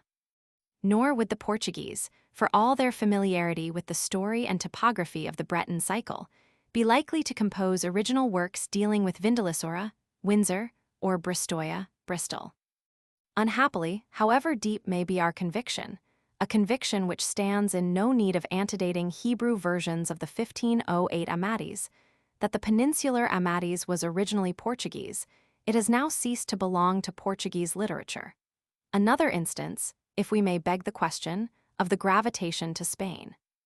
The Portuguese text, of which a copy, according to late Ferreira, existed in the library of the Dukes de Aveiro in the 16th century, 1598, and, according to the Conde de Ericeira, in the library of the Cons de Vimiero in the 17th, 1686, is still missing, as it was in 1726. Footnotes. Portuguese is then uma língua coherente, clara, instrumento perfido para expressão do pensamento, cuja maior plasticidade dependerá apenas de cultura literária. F. Adolfo Silho, A Língua Portuguesa, 1881, p. 87. See Supra, p. 48. See p. 160. Cf. For the 17th century Gallegos, Preface and Moan, Lucet, v. Romans 16.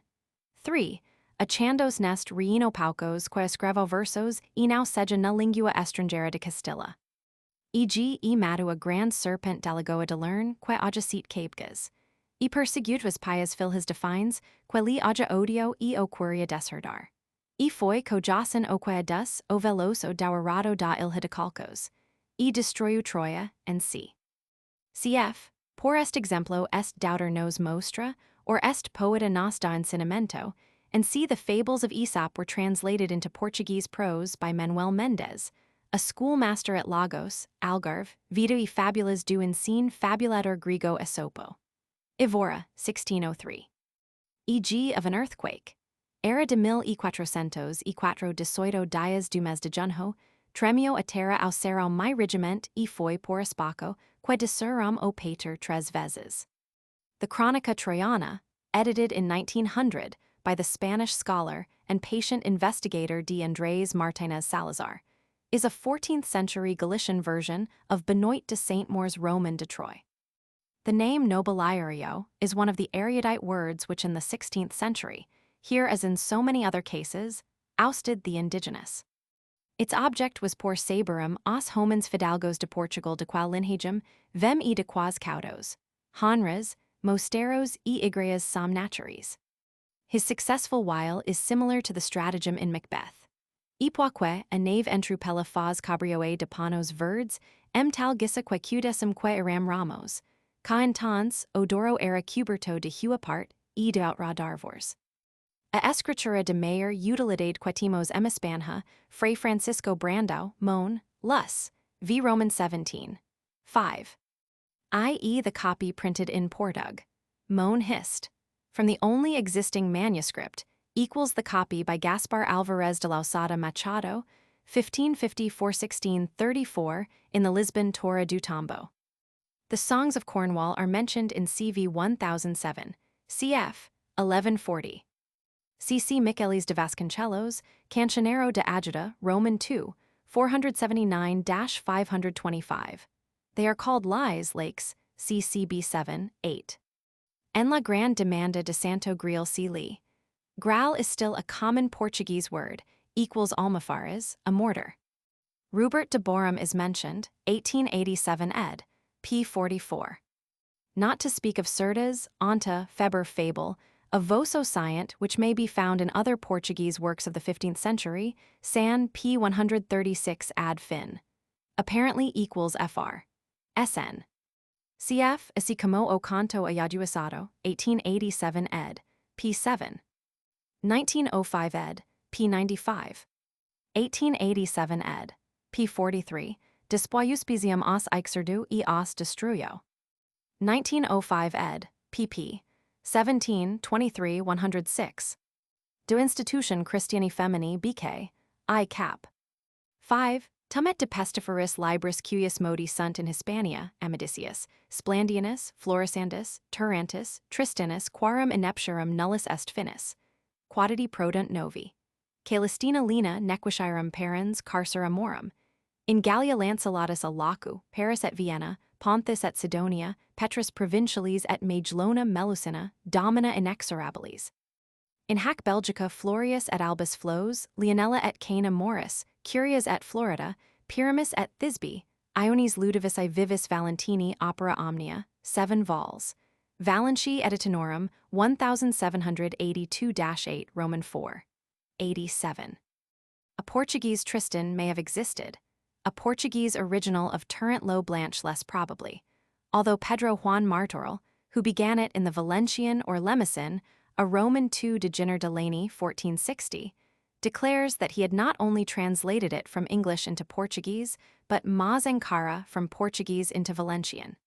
He dedicated it to the molt illustre Príncipe Ferdinand of Portugal. Very probably the fame and origin of Amadis accounted for this English original, as mythical as the Hungarian origin of Las Surgas de Splandian, and for its alleged translation into Portuguese.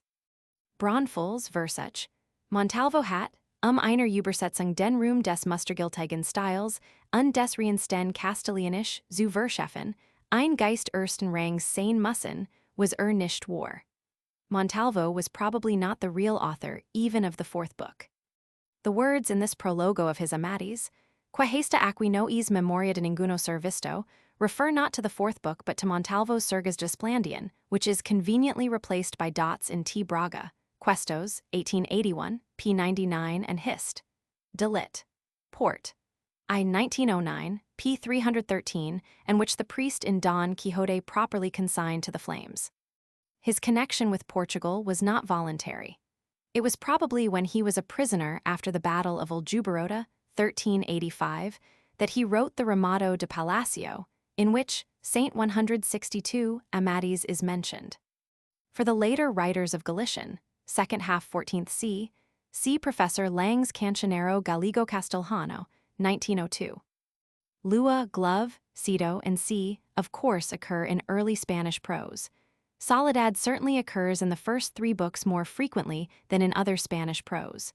The Portuguese atmosphere is altogether absent in Las Surgas. Cap. 63. O livro de Amadis, como querquasument est fos fado appraiser de hum homum, que se chamava Vasco lo bira tempo del rei Dom Fernando. sendo todalas causas do dito liuro fingitas do otter. Libro des Antiguidades, 1549, f32v. Edaque foi natural uasco lobira kfez os primr letter 1d52, s4 libros dramatis, absurdo muj subtil e graciosa e aprada de todos os gallants, mas Camões estas cousas si seco emnosas, maus os castelhanos li mudero a linguogem e attribuero a obraci. This passage is, however, absent in the earliest manuscript. The spelling cousas implies a late date for its introduction. So did Feria e Sousa, but he too had his Lobira doubts, and after noting that Vasco de Lobira was knighted by King João I says, si no es qua era otro del mismo nombre. Pero la escritura dramatis citine por del tiempo deste rey don Iuan, F. Vent de Agonite Madrid, 1646, section 10. The obvious sympathy of the author for the Escudero Viejo, who is knighted in Amadis, Roman 2. 13, 14, amidst the laughter of the court ladies, is perhaps significant. Crónica de Di Fernando, cap. 177, the year of his death, given as 1403, is quite uncertain. Soares de Brito in the Theatrum forms no independent opinion. Vasquez de Lobira inter Lusitanos scriptors enumerator feria, floruit tempor Fernandi Regis. Antonio Sousa de Macedo, in Flores de España, also follows feria. Vasco de Lobira fae, el primero quacon gentil habilidad escribio libros de caballerías. Nicolás Antonio, 1617-84, Bib. Nav. 1688 ed. Roman 2, 322, says that Vasco de Lobira vulgo inter sive suus existimari solit octor celeberrimi inter famosa scripti historia de Amadis de Gaula, cuius lauds nos inter anonymos curios collegiumus. Ostendir autumn Lusitanos amadisium hunc Lusitane loquentum, Iudi Castellani Castellanum ostendunt, ius et equum esset in dubia reni verbis tantum agerent.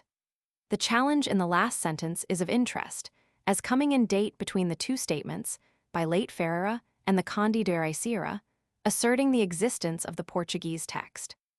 There was a canon of Santiago of this name in 1295, and he may have come to the Portuguese court on business concerning certain privileges of the chapter, which King Diniz confirmed in 1324. Hist de lit port, I 1909. In the document, the only son mentioned is named Goncalo. Zurara Locke, Sit, Causas Fingidas, Lopes de Ayala, Mentiras Probadas, according to D. Francisco de Portugal, Art de Galanteria, p. 146, such lies could only be written in Spanish, en la portuguesa no se podia mentir tanto. Portugal was writing in Spanish. Agiologio Lusitano, I. 1652, p. 410. E por su mandado of the Infante Pedro, son of João I traslado de Francis M. Anasa lingua Piero Lobiro, tabeleo de luas o liuro de Amadis. Section 2. Epic and later Galician poetry. Some of the poems of the early cancioneros, as we have seen, have an historical character, but they are all written from a personal point of view. Portuguese history, with its heroic achievements such as the conquest of Algarve, seems to have begun just too late to be the subject of great anonymous epics, or rather the temperament of the Portuguese people eschewed them. Of 5 poems, long believed to be the earliest examples of Portuguese verse, but no longer accepted by any sane critic as genuine, only one belongs to epic poetry.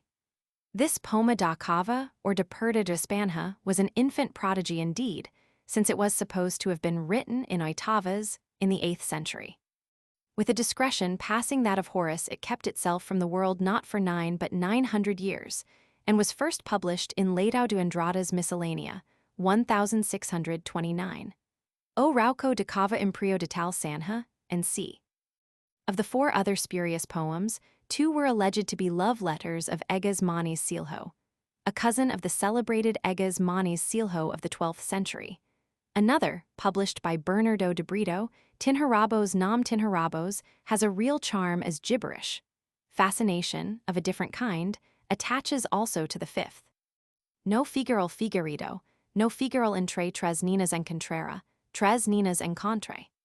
For if this poem is not genuine, and the fact that it was first published by Brito at once lays it open to grave suspicion, It is nevertheless undoubtedly based on popular tradition of a yearly tribute of maidens to the Moors, such as the Greeks paid to the Minotaur, and must be the echo of some Algarvian song.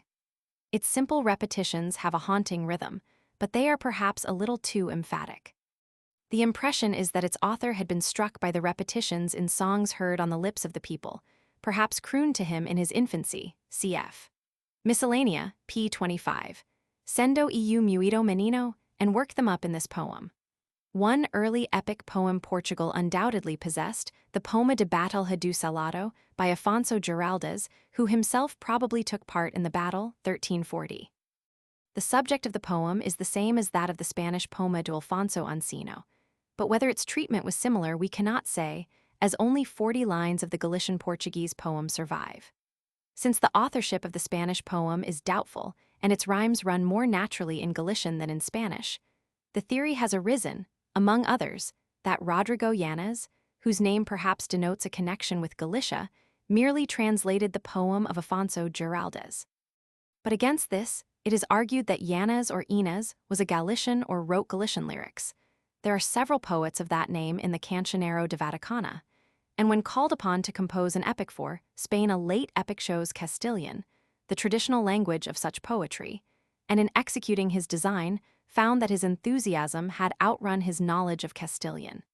It is not strange if so brilliant a victory inspired two poets independently with its theme.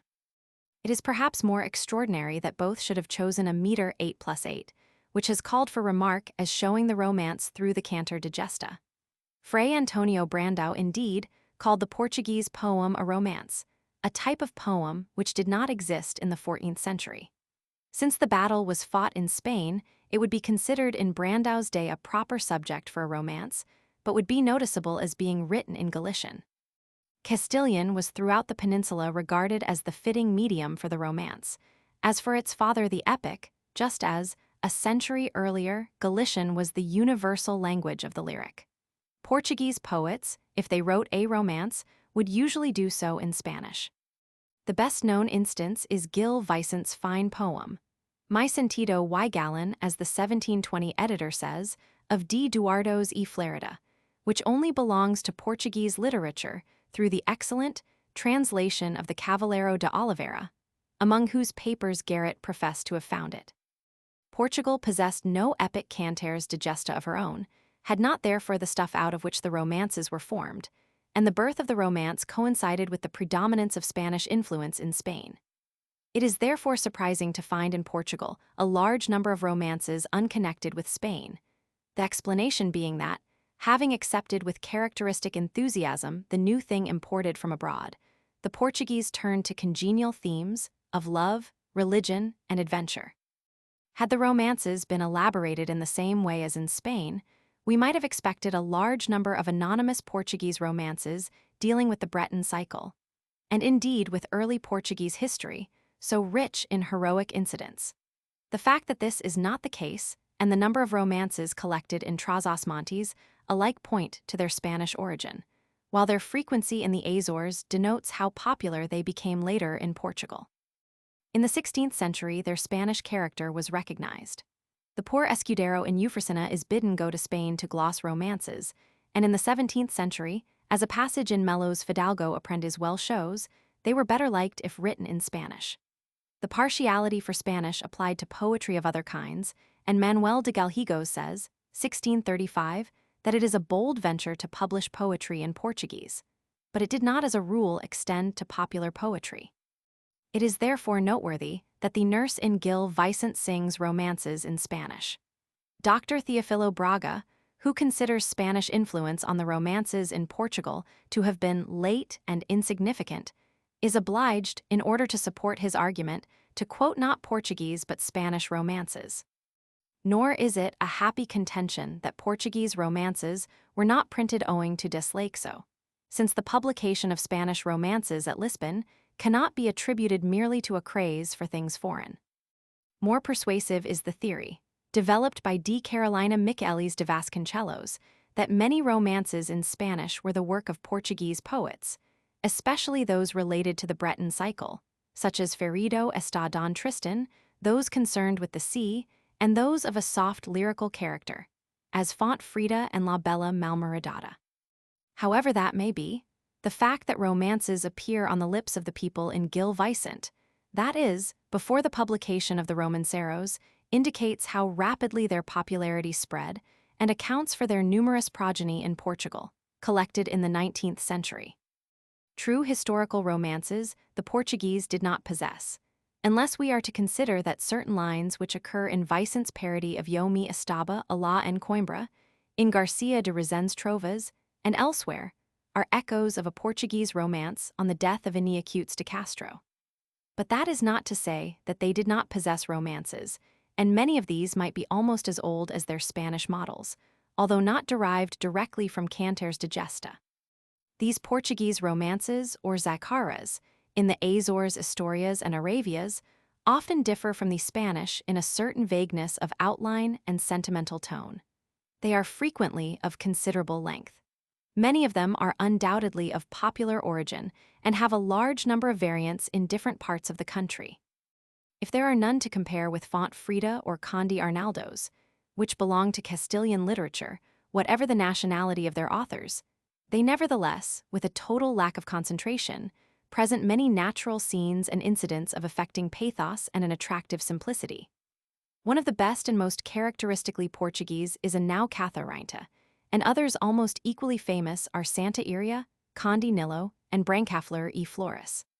The second edition of Dr. Theophilo Braga's Romancero runs to nearly 2,000 pages. The first two volumes contain over 150 romances, together with numerous variants. Of these 5 belong to the Carolingian, 8 to the Arthurian cycle, 63 are romances sacros, or au divino, 11 treat of the cruel husband or unfaithful wife. In the third volume are reprinted romances composed by well-known Portuguese authors of the 16th and 17th centuries. It must be admitted that Spain generously repaid to Portugal the loan of the Galician language for lyrical composition, although, in each case, it was the lender's literature that profited, especially if some of the most beautiful Spanish romances were the work of Galician or Portuguese poets. But even after the birth of the Romance, Spain continued to cultivate the Galician lyric, until the second half of the 15th century. The last instance is supposed to be a Galician poem by Gómez Manrique, 1412-91, uncle of the author of Recuid el Alma Dormida, no. 65 in the Cancionero Gallego Castellano. This collection, published by Professor Lang at the suggestion of D. Carolina Michelis de Vasconcelos, contains the meager crop of Portuguese verse of the transition period from 1350 to 1450, meager in quality and quantity. One name dominates the period. The Love and Tragic Fate of Machas, second half 14th c. Enamorado, Idolo de los Amantes, gave him a renown similar to but far exceeding that of D. Joan Saras de Paiva in the preceding century. As the ideal lover, he is met with at every turn in the Portuguese poetry of the 15th century, and later became the subject of Lope de Vega's Porfir Hesta Morir, 1638. Of his story we know definitely nothing, but some lines in one of his poems, En mu cor tenho talenca and aquesta lenca. Mi firio, would appear to have inspired the famous legend which dates from the end of the 15th century. Imprisoned at Arganilla in Andalusia for paying court to his senora, he continued to address her in song and was killed by the lance that her infuriated husband hurled through the prison window. In an older version, that of the Constable D. Pedro in his Satira de Felis e Infelis Vida, he saved the lady of his heart from drowning, and afterwards, as he lingered where she had stood, was struck down by the jealous husband. According to Argot de Molina, both he and the husband served in the household of D. Enrique de Villena, 1385–1434, who was perhaps only 6 when Machas died. Most of the 20 poems ascribed to Machas that survive are written in Galician, and of many, as Lodo Seges Amer, the authorship is doubtful. Clearly his fame would act as a strong magnet to poems of uncertain origin. The matter is of the less importance in that these poems, however love-sick, have but little literary merit. If the Galician Juan Rodriguez de la Camara, a native like Machas of Padrón, was the real author of the romance of Conde Arnaldo's, which is improbable, he was a far greater poet than his friend. Both the lyrics and the prose of his El Cirio Libre de Amor are in Castilian, Of the other two 14th-century Galician poets mentioned by Santillana, Fernam Casquicio and Vasco Pérez de Camões, 1386. No poems have survived. The latter, a knight well known at the court of King Ferdinand and an ancestor of Luis de Camões, played a leading part in the troubles preceding the Battle of Aljubarrota. He had come to Portugal from Galicia, and his name appears frequently in the pages of Fernam Lopes, where it is written Camões, till the year 1386. In the middle of the 16th century, he is mentioned by Sá de Miranda's brother-in-law as a court poet corresponding to Juan de Mina in Spain. But there were other poets whose verse was probably not inferior to that of Pérez de Camões and Casquicio.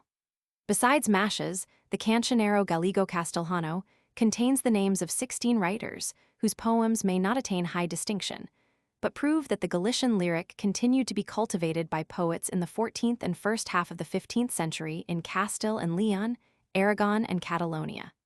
The Archdeacon of Toro, Gonçalo Rodrigues F.L. 1385, was one of a group of such poets, a man with a keen zest of living and capable of vigorous verse, in which he took a characteristic delight, a mina boa art de lindo cantor. In his farewell poem A Deus Amor, A Deus el Rey, which Cervantes perhaps remembered, he bids goodbye to the troubadours con quen trobai. And in a quaint humorous testament he mentions a number of friends and relatives, two of whom, at least, his cousin Pedro de Valcácer or Valcarcel and Lope de Porto Carrero, also wrote verse. In the last of the 16 stanzas, Abaca of this testamento, the archdeacon appoints his namesake Gonçalo Rodrigues de Sousa and Fernan Rodrigues to be his executors. He may have been alive in 1402, for a Dr. Gonçalo Rodrigues, Archdeacon of Almazan, is mentioned as one of the witnesses to the oath taken by the city of Burgos to the Infante Maria in that year. In that case, he must have been transferred to Almazan, some 150 miles farther up the Duero. More checkered was the career of García Fernández de Gerona, c. 1340 c. 1400. Having married one of King Juan I's dancing girls, Una Juglara, in the belief that she was rich, he repented when he found que non tenía nada. He next became a hermit near Gerona, and this not proving more congenial than married poverty, he embarked ostensibly for the Holy Land, but in fact landed at Malaga with his wife and children. At Granada he turned Moor, satirized the Christian faith, and deserted his wife for her sister. After such proven inconstancy, we may perhaps doubt the sincerity of his repentance when he returned to Christianity and Castile at the end of the 14th century. But for all his weakness and folly, he seems not to have sunk utterly out of the reach of finer feelings. He sang various episodes of his life, e.g. when he went to his hermitage, Puso si Beto, in lyrics of some charm, and addressed the nightingale in a dialogue, as did his contemporary, Alfonso Álvarez de Villasandino, c. 1345 c. 1428. This Castilian court poet, born at Villasandino near Burgos and possessed of property at Illescas, was of a sleeker and more subservient mind than García Fernández, and prospered accordingly. En honra y en ben y en alto estado. He wrote to order and was considered the crown and king of all the poetas y trovadores who had ever existed in the whole of Spain. This extravagant claim of his admirers need not prevent us from recognizing that there is often real feeling and music in his poems, of which the Cancionero de Bina has preserved over 20. He writes in varying meters with unfailing ease and harmony, rarely sinks into mere verbal dexterity, and well deserves to be considered the best of these later Galician poets. Side by side with the lyric the Cantiga d'Escarnjo continued to flourish. Alfonso Álvarez, CGC 48, upbraids García Fernández for renouncing the Christian faith and leaguing himself with the devil Ganist Provenca do Demo Mayor. Piero Vélez de Guevara, 1420, uncle of the Marqués de Santillana, addresses a satiric poem to an old maid, and an anonymous poet in a vigorous servants attacks degenerate Castile, Cadeva Mezela Castella, perhaps, as Professor Lang thinks, immediately after the Portuguese victories of Trancoso, Aljubarrota, and Valverde in 1385. 5 fragmentary poems belong to the Infante de Pedro, 1429-66, Constable of Portugal. There are, besides his 3 short Portuguese poems in the Cancionero de Resende, only 41 lines in all, for while Galician, already separated from her twin sister of Portugal. Went to sleep a sleep of nearly 4 centuries in these last accents of her muse preserved in the Cancionero Divina, the Infante Pedro turned definitely to the new forms of lyric appearing in Castile. As a transition poet, he may be mentioned here before his father D. Pedro, Duke of Coimbra, since his prose works, which would naturally place him with his father and with D. Duarte, his uncle, belong, together with most of his poetry, prosas and metros, to Spanish literature. By stress of circumstance rather than any set purpose, he inaugurated the fashion of writing in Castilian, a fashion so eagerly taken up by his fellow countrymen during the next 2 centuries. After the tragic death of his father at Alfarrobira, 1449, he escaped from Portugal, of which his sister Isabel was queen, spent the next 7 years as an exile in Castile, and after returning to his native land died in exile, but now as King of Aragon, 1464-6. His life of 37 years was thus as full of wandering adventure as that of any troubadour of old. To him, Santillana addressed his celebrated letter on the development of poetry, and his own influence on Portuguese literature was important, for he introduced not only a new style of poetry, including oitavas de arte maior, but the habit of classical allusion and allegory. His first work, Satira de Feliz e Infeliz Vida, was written in Portuguese before he was 20, but rewritten by himself in Castilian, the only form in which it has survived.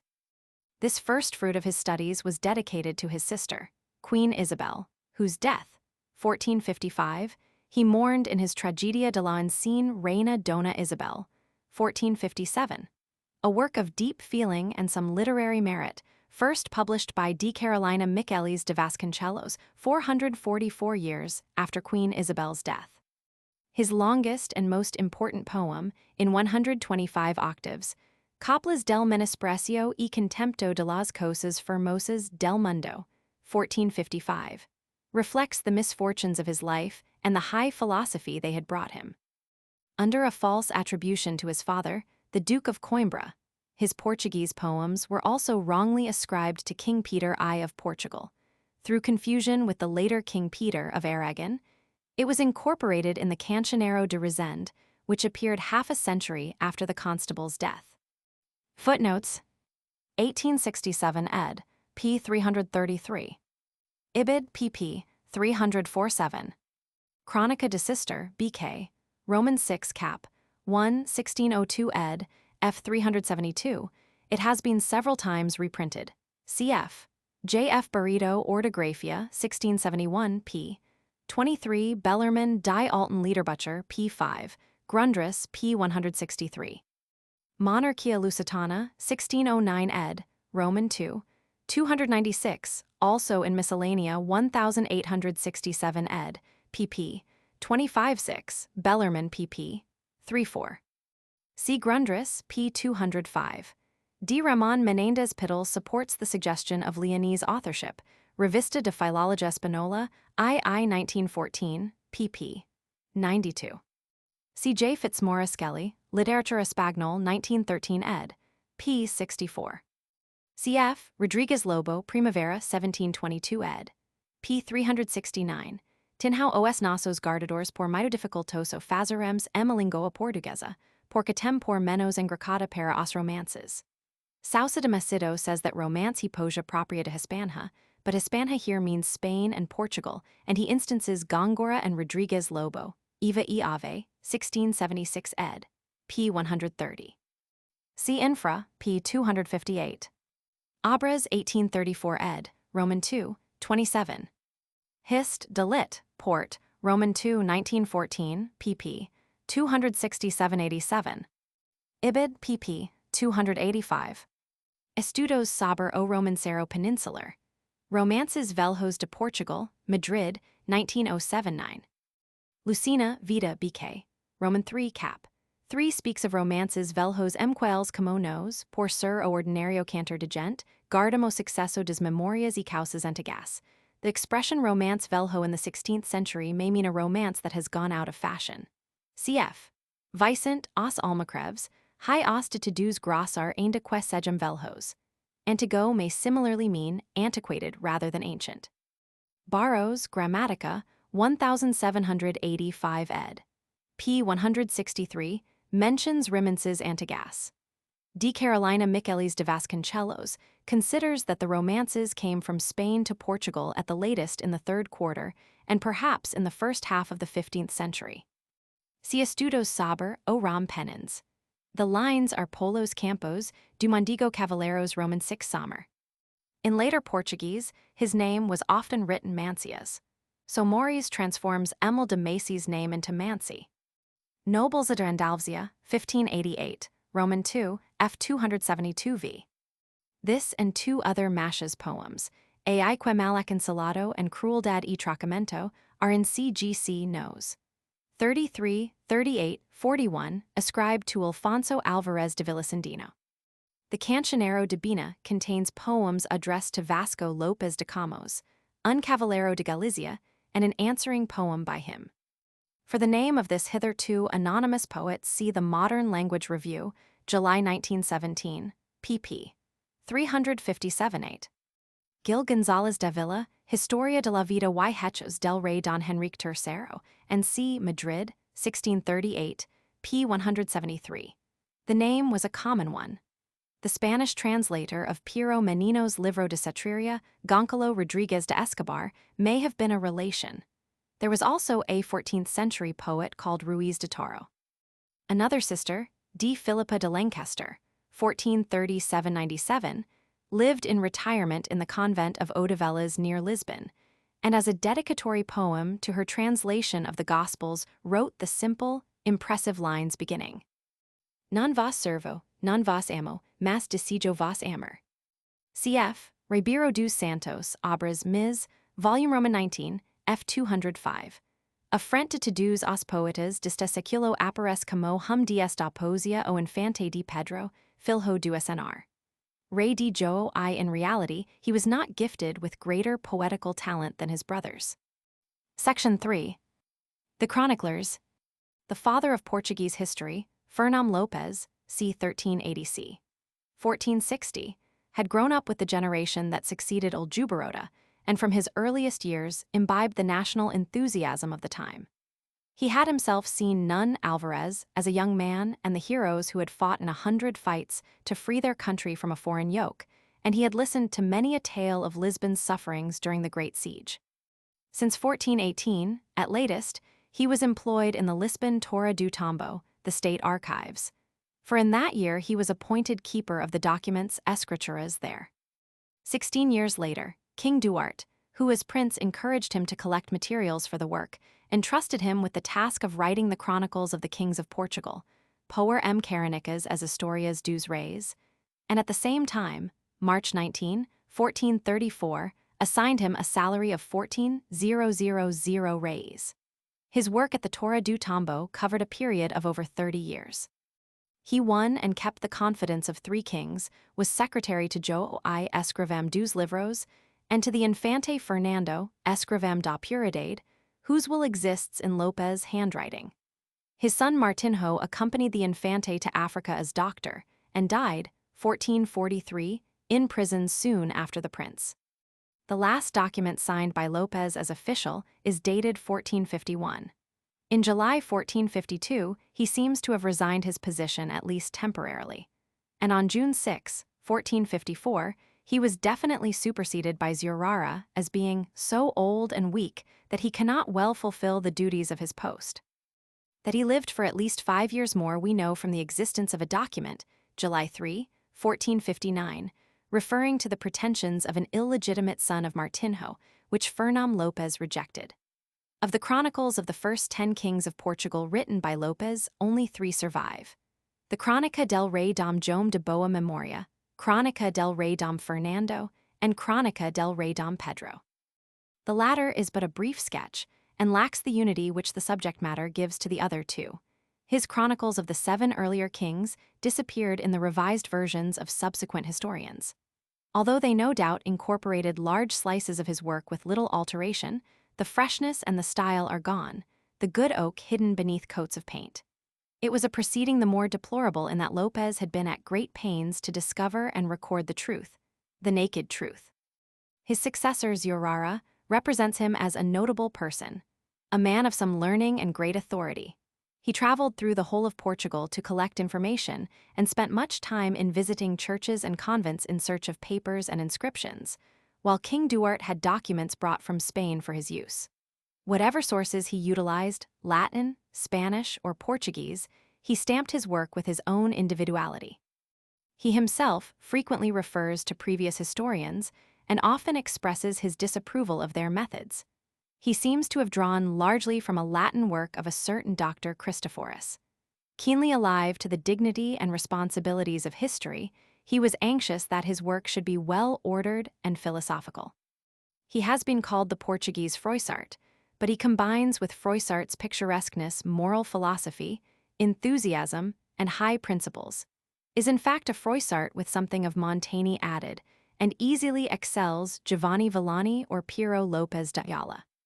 The latter must descend from the pedestal given him by Menéndez y Pello, since he only occasionally rises to the height of Fernam Lopez, as in the account of the murder of the Infante Fradique, which Lopez copies very closely, although abbreviating it as really foreign to his history, evidently appreciating such dramatic touches as the sentence which describes how, as the murdered man advanced through the palace, ever fewer went in his company.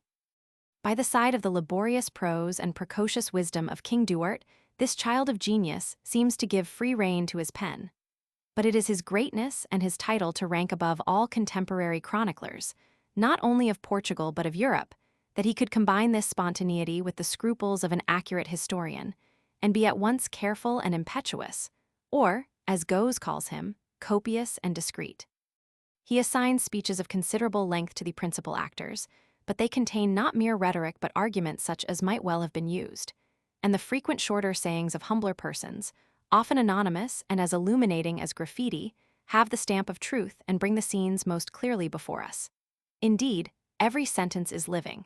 His unfailing qualities are rapidity and directness. Sometimes the sound of galloping horses or the loud murmur of a throng of men is in his pages. He ever and anon rivets the listener's attention by some captivating phrase, by his quaintly expressed wisdom, by his personal keenness and delight in the marvelous deeds of God, maravilhas que Dios faz, or in the actions of his heroes, o que fremosa causa era de vir. His chronicles are not only a succession of imperishably vivid scenes: King Pedro dancing through his capital by night, the escape of Diogo Lopez, the punishment of D. Inniacutes, murderers, the siege of Lisbon, the murder of D. Maria Tellez, but describe fully and with skillful care the character of the actors: pleasure-loving King Ferdinand, cunning, audacious, and accomplished Queen Leonor Tellez, wise and noble Queen Philippa, even morose Juan I. And principally the popular Mester Davis and his great constable, Nun Alvarez Pereira. And the Portuguese people is delineated both collectively and as individuals, in its generous enthusiasm, unreasoning impetuosity, and atrocious anger. That Lopez paid attention to his style is proved by his modest disclaimer bidding the reader expect no fremagura e afeitamento das palavras, but merely the facts breve e somente cantados, bom e claro estilo. His style is always clear and natural, the serviceable handmaid of his subject, admirably assuming the color and sound of the events described, and his longest sentences are never obscure. He wrote his history on a generous scale, for in the rapidity of his descriptions, this inimitable storyteller preserved his leisure. His last chronicle ended with the expedition to Ceuta, 1415. The kernel of that chronicle had been the illustrious deeds and character of Nun Alvarez, also described in the hitherto anonymous Crónica do Condestador de Portugal, of which the earliest edition is dated 1526. Large tracts of this chronicle are included, with alterations, in Lopez, Chronicles of King Fernando and King João I. Dr. Esteves Pereira and SNR. Bromkamp Frere have now independently come to the conclusion that it is the work of Lopez, clearly an earlier work written shortly after the death of Nun Alvarez, 1431, i.e. before he concluded the Crónica de D. Fernando and wrote the Crónica de D. Jome, at which he was working in 1443. We are forced to accept this view, although of course it is no argument to say that the conscientious and scrupulous Fernam Lopez could not be a plagiarist, since it was the duty of the official chronicler of the day to incorporate the best work of other historians. Lopez, authorship is borne out by two passages which, at a first glance, seem to refute it. In Chapter 55 of the Crónica de Dijon, 1915 ed. p. 120, he introduces the version given in the Crónica do Condestable cap. 22 with the words "Now hear some say, ora aqui dizem algus," and then cites who outro historiador, cujo falamento nos pers mais arazodo, i.e. he now rejects the version of algus, which he had adopted in his earlier work. In Chapter 152, 1915 ed. p. 281, he similarly quotes what dizem aqui algus, and then the version of who outro compilador destes fados, de cujos garfos per mais largo estia exertamos nesta obra segundo que compre, aricum ta isto per esta manera, a manner which is not that of the Crónica do Condestable. But indeed the style of the two works is conclusive. A single age does not produce two Fernão Lopes any more than it produces two Montaignes or two Malories. Those who read the continuation of the Crónica de Dijon, i.e. the Crónica da Tomada de Ceuta, completed in 1450 by Gomes Inés de Zurara, c. 1474, find themselves in a very different atmosphere. We are told that this soldier, turned historian, acquired his learning late in life, and he parades it like a new toy. Aristotle, Avicenna, and all the scriptures are in his preface. Job, Ovid, Hercules, and Xenophon, a motley company, mourn the death of Queen Philippa, cap. 44. Sermons extend over whole chapters, although, as he is careful to state, the exact words of the preachers could not be given. Philosophy had been graciously woven into Lopes' narrative, but here it stands in solid icebergs interrupting the story. And if he wishes to say that memory often fails in old age, he must quote Saint Jerome. A date occupies half a page, being calculated in 9 or 10 eras, and the style is sometimes similarly inflated, so that next morning becomes when night was bringing the end of its obscurity and the sun began to strike the oriental horizon. Cap. 92. He also delights in elaborate metaphors. But it must not be thought that Zurara is all froth and morals. In between his purple patches and erudite allusions, he tells his story directly and vividly, and, what is more, he has his enthusiasm and his hero. None, Alvarez has faded into the background, but in his place appears the intense and fervent spirit of Prince Henry the Navigator. His partiality for Prince Henry appears in the Crónica de Dijon, and in his Crónica do Descobrimento e Conquista da Guiné, it is still more evident. In this chronicle, written at the request of King Afonso V and finished in the King's Library in February 1453, he made use of a lost Historia das Conquistas dos Portugueses by Afonso Cervera, and profited by much that he had heard from the Infantes Pedro and Henrique and other makers of history. For Zurara was a sincere and painstaking historian, and when the king bade him record the deeds of the Menezes in Africa, the Crónica do Conde de Pedro de Menezes was completed in 1463, and the Crónica dos Fados de Duarte de Menezes about 5 years later. He was not content with the recollections of courtiers, but set out for Africa, August 1467, and spent a whole year there gathering material at first hand. An affectionate letter from King Afonso to the historian in his voluntary exile shows the pleasant relations existing between the liberal king and his grateful librarian. He praises him as well learned in the art oratoria, and for undertaking of his own free will a journey which was imposed on others as a punishment, and promises to look after the interests of his sister while he is away. Zurara was a knight of the Order of Christ, with a commenda near Santarém, owned other property, and suffered himself to be adopted by a wealthy furrier's widow, an unusual proceeding for a person in his station. But if, as this indicates, he had a love of riches, satisfied by the king's generosity and this fortunate adoption, this in no way interfered with his work of collecting and verifying evidence, nor affects the truth of his chronicles. He had proposed to write that of Afonso V, but the king, wisely considering that his reign was not yet over, refused his consent, and this chronicle was reserved for the pen of Rai de Pina, c. 1440–1523. Herculano S. Crow in Peacock's Feathers has been somewhat harshly treated by modern critics. Not he but the taste and fashion of his time was to blame if he laid desecrating hands on the invaluable chronicles of Fernão Lopes, and thus became the author of the Chronicles of the Six Kings, Sancho I to Afonso Roman IV. The mischief is irreparable, but it is well at least that these chronicles should have been dealt with by Rai de Pina, and not, for instance, by the uncritical Duarte Galvão, c. 1445–1517. The friend of Afonso de Albuquerque, who died in the Arabian Sea when on his way as ambassador to Ethiopia, and who as chronista more revised the Crónica de D. Afonso Henriquez, 1727. Rai de Pina has further been attacked because the people no longer figures, and the king figures too prominently, in the chronicles for which he was more directly responsible. Crónica de D. Duarte, Crónica de D. Afonso V, and Crónica de D. João Roman II. That is to censure him for faithfully recording the changed times and not writing as if he were his own grandfather. Pina was no flatterer, but the Chronicle of João Roman II inevitably centered round the king, and, in spite of its excellence and of the moving incident of Prince Afonso's death, is less attractive than those which are a record of freer, jollier times. Born at Garda, of a family originally Aragonese, Pina served as secretary on an embassy to Castile in 1482 and on 2 subsequent occasions, and in the same capacity in a special mission to the Vatican in 1484. He became secretary, escrivão de Nossa Câmara, to King João Roman II, and succeeded Lucena as chronista mor in 1497. Both King João Roman II and King Manuel showed their appreciation of his services, and Barros lent authority to a foolish story that Afonso de Albuquerque sent him rubies and diamonds from India as a reminder, in Correra's phrase, to glorificar as causas de Afonso de Albuquerque.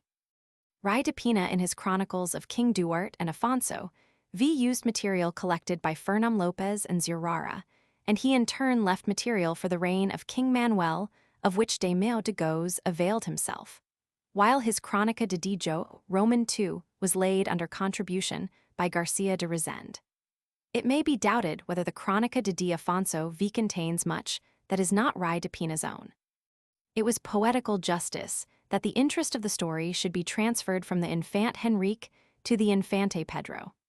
His death and that of the Conde de Abranches at Alfarrobira are told with the most impressive simplicity, which produces a far greater effect than the long exclamacao that follows.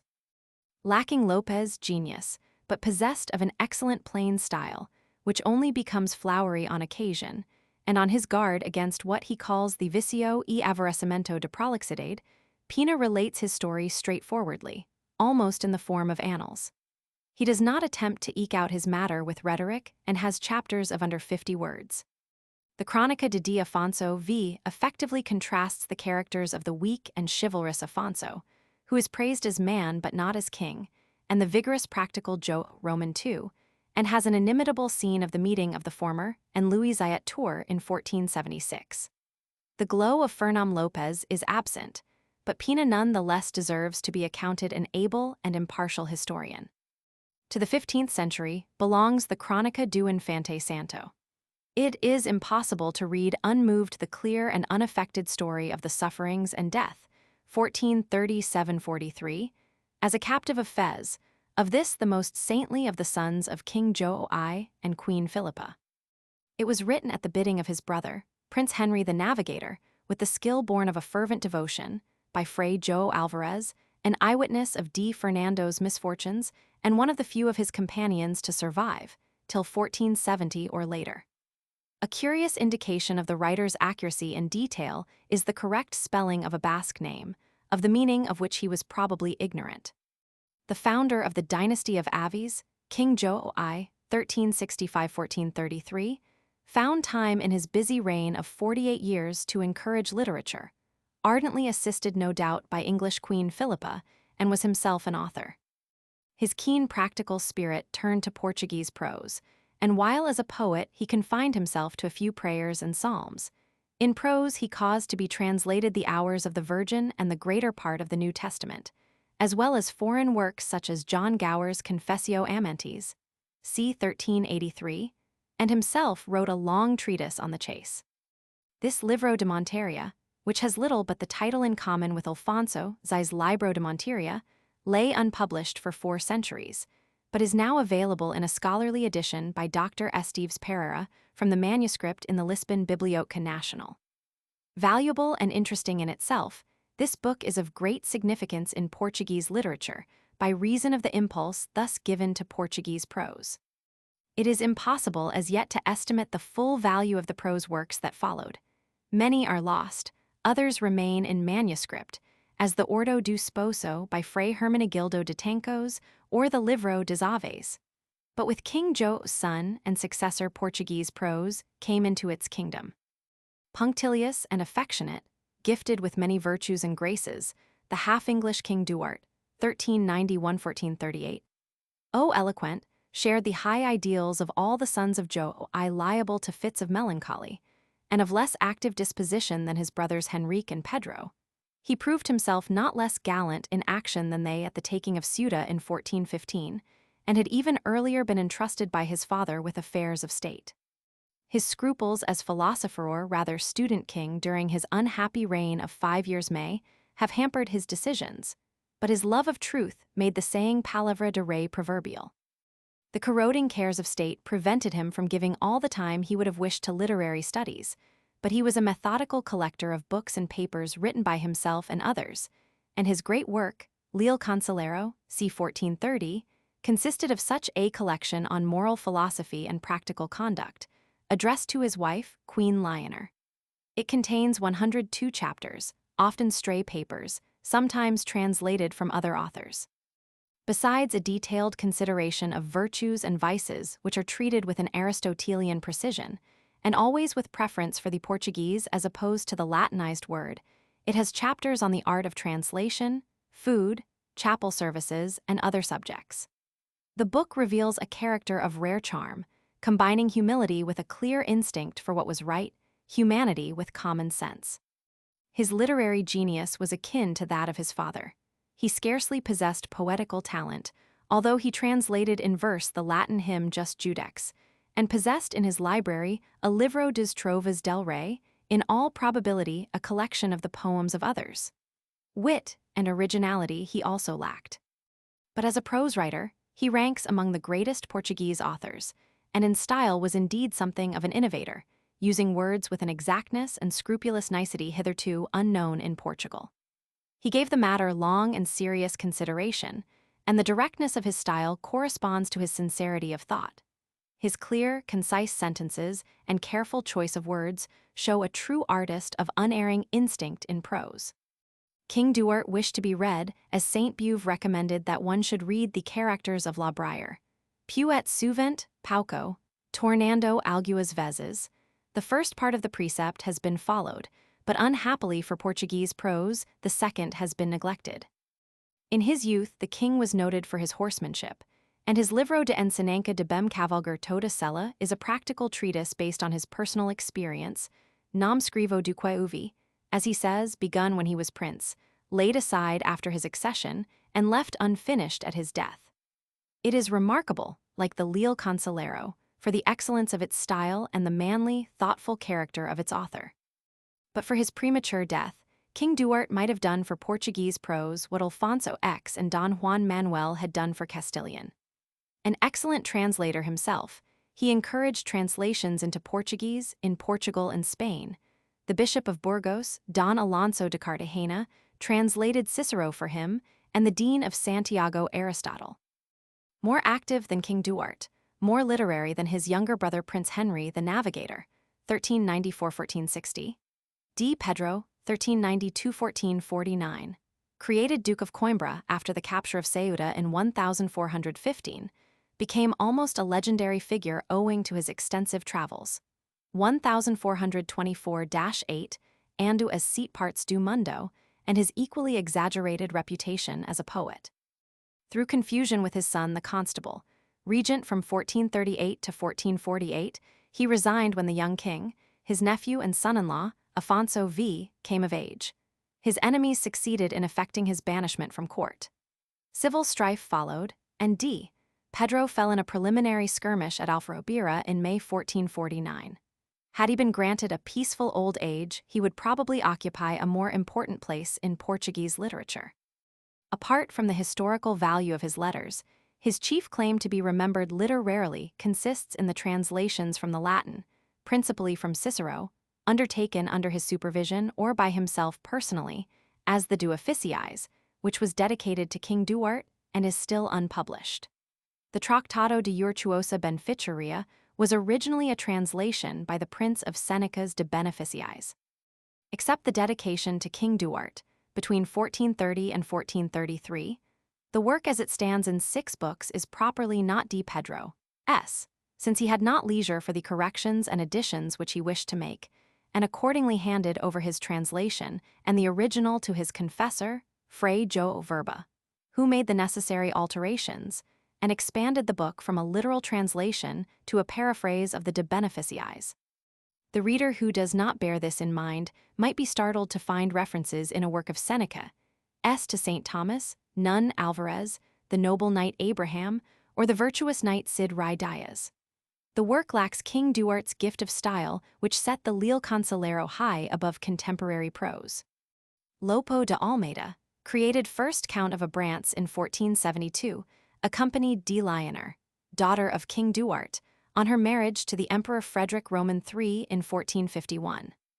In 4 letters written to King Afonso V from Italy, February to May 1452, he displays a keen eye for color and much directness in description, so that the emperor bargaining miserly over the price of damask, or the 2 wealthy Italian dukes so sorrily horsed, M. Sima de Senhos Rossins Magros, remain in the memory, and the letters are more original than most of the Portuguese prose of the century. One of the most important early prose works is the Busco Delitoso, 1515. It consists of 153 short chapters and is dedicated on the verse of the frontispiece portraying the delightful wood to Queen Lionner, widow of King João Roman II. It is a homily in praise of the hermit's life of solitude and against worldly joys and traffics, and is marked by a pleasant quaintness, an intense and excellent style, a fervent humanity and love of nature. The hermit's independent and healthy life is contrasted with that of the merchant in cities. In Chapter 1, the repentant sinner is introduced in a very thick wood of very fair trees, in which many birds sang very sweetly, near a very fair field full of many herbs and scented flowers frolls de beau odor. He prays to be delivered from this darkness of death, and a very fair youth appears, clothed in clothes of gleaming fire, and his face shone as the sun when it rises in the season of great heat. His glorious guide, Glorioso Guiador, leads him to A. Dona Sabdor and to Dom Francisco Solitario, who in a Fremoso Falamento praises the solitary life and condemns those who are puffed up with the conceit of learning, in itself, a very fair thing. He tells of the lives of saintly hermits, Saint Bernard, Saint Thomas Aquinas, Dom Seneca, Dom Cicero, Amui Comfortosa Donzella, and others exhort the sinner to leave the world, and he ends by relating his frequent raptures until his soul is carried to the terra purguravel. In its main subject, praise of the solitary life, the book recalls the title of the treatise ascribed to D. Philippa de Lancaster, Trattado de Vida Solitaria, a translation or adaptation from the Latin of Laurentius Justinianus. The latter's De Vida Solitaria is, however, quite different from the Busco Delitoso, which was probably composed before the birth of D. Philippa, 1437. Another remarkable early work is the anonymous Court Imperial, 14th or early 15th C, the language of which often bears traces of a Latin original. Many of its sentences are veritable daubers and mordaubers in prose, and to a superficial reader will have little meaning, but in fact this mystic treatise is closely reasoned. It may have some connection with similar works by Judah Levi, Ramon Lull, and Don Juan Manuel. In a court or parliament, the church militant, in the person of a glorious Catholic queen, argues with Gentile, Moor, and Jew on the nature of God and the Trinity. The Gentiles and Moors gradually accept her doctrines, but the Jewish rabbis prove more contumacious. Saints and angels and all the company of heaven discourse sweet music in the intervals of the discussion. One of the best known of the many other important translations of this time was the Flos Sanctorum, 1513, which begins with extracts from the Gospels and has a savor of the Bible about its prose.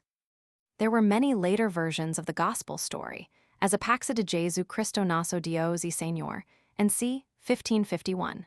Tratado en que se comprende bru y duidamente vida, paixão y resurreição, and c. 1553. Tratado m cont letter 1 ebd a paixam d'expo, and c. 1589. But the earliest and most splendid, and incunable of which Portugal has reason to be proud on account of its beautiful print, is the Vita Christi, Lisboa, 1495. Translated M. Lingua Materna e Portugues Linguagem from the original of Ludolf von Saxon by the Cistercian monk Fray Bernardo d'Alcobaça, 1478. At the bidding of Queen Isabel, sister of the Constable d. Pedro, in the middle of the 15th century, 1445. Another notable translation for the same queen is the Espelho de Cristina, 1518, from the French of Christine de Pizan, Livre d'Histoire Virtus pour l'enseignement des Princesses, 1497. The Portuguese manuscript, translated from the French manuscript nearly half a century before the latter appeared in print, was published at the bidding of Queen Leonor, wife of João Roman II, who so keenly encouraged Portuguese art, language, and literature. Her squire Valentim Fernandes, version of Marco Polo, was published at Lisbon in 1502. The Espelho de Preficem, 1533, was translated from the Latin by the canons of Santa Cruz, Coimbra, and edited by Braz de Barros c. 1559, Bishop of Leiria and cousin of the historian João de Barros. A Portuguese version of a scriptural work entitled Sacramental, originally written in Spanish by Clement Sanchez de Verschel, was published apparently in 1488. It would thus be one of the earliest books printed in Portugal, and was reprinted at Lisbon in 1502. Footnotes: Lopez himself was probably of humble birth. It appears from a document presented by Dr. Pedro de Azevedo at a meeting of the Sociedade Portuguesa de Estudos Históricos in July 1916 that his wife's niece was married to a shoemaker. Zurara Kron, de Jome Cap 2, i.e. 89 years before the first English translation of Froissart was published. Needless to say, no English translation of Lopez exists. A facsimile of a page of this lengthy document is given in SNR. Bromkamp Frere's excellent edition of the Primeira parte de Crônica de Jome, I. 1915. C.A. Bromkamp Frere, Ibid, pp. Excel Roman 42. Fez todas as crônicas dos reis de seu tempo, comunicando do conde Dom Henrique, como prova de mel de goes, Gaspar Estaco, varias antiguidades de Portugal, 1625, cap. 21, section 1, cf. Goes, Cron de D. Manuel, Roman 4. 38. Naso decidio foi, esta obra escrever verdade nuamente nua verdade, cr. De Jome, prologo. Zurara, cr. De Jome, cap. 2 cf. Lopez, preface to his cr.d. Jome, quanto cuidado e diligencia vimos grams volumes de livros, de desveradas lingu a ge letter 1 ebd esiteras. Eso mismo publicas escrituras de muitos carterios e outros lagers, nas quas depuada longas vigilias, e grams trabalhos mais certidum, a ver não podemos da contheuda, esta obra 1915 ed. p2. Usually he does this without naming the offender, but he refutes the razos of Martim Afonso de Melo, a person well known at the court of King João I and author of a technical book on the art of war, Da Guerra, C. Zurara, cr. De Jome, cap. 99. Melo refused the governorship of captured Ceuta in 1415. A work on a similar subject, Tratado de Militia, is ascribed to Zurara's friend and patron, King Afonso V. Barbosa Machado, I-19. Cr. Del Rey de Fern, cap. 2, A Ordenanca de Nossa Obra, cr.d. Jome 1915 ed. P. 51, Certo hique quaescar historias muito melhor se entendem e nembrem se som perfidamente e hem ordenadas, cr. Del Rey de Fern, cap. 139, Guardando a regrado filosofo of cause and effect. Antologia Roman 4, p. Roman 20. Nada hay semejante en las literaturas extranjeras antes de fin del siglo Roman 15. The words apply more accurately to Fernam Lopez. Lixados as compostos y afeitados resumentos, cr. De Jome prologo. The references in cap. 76 and 80 to events of 1451 and 1461 are evidently later additions. Cr. Du Conde, cap. 14 and 15 with cr. Del Rey Fern, cap. 166. A. Bromkamp Frere, cr. De Jome 1915, Introduco p. 21. By Matthias de Pisano, whom some have considered the son of Christine de Pizan.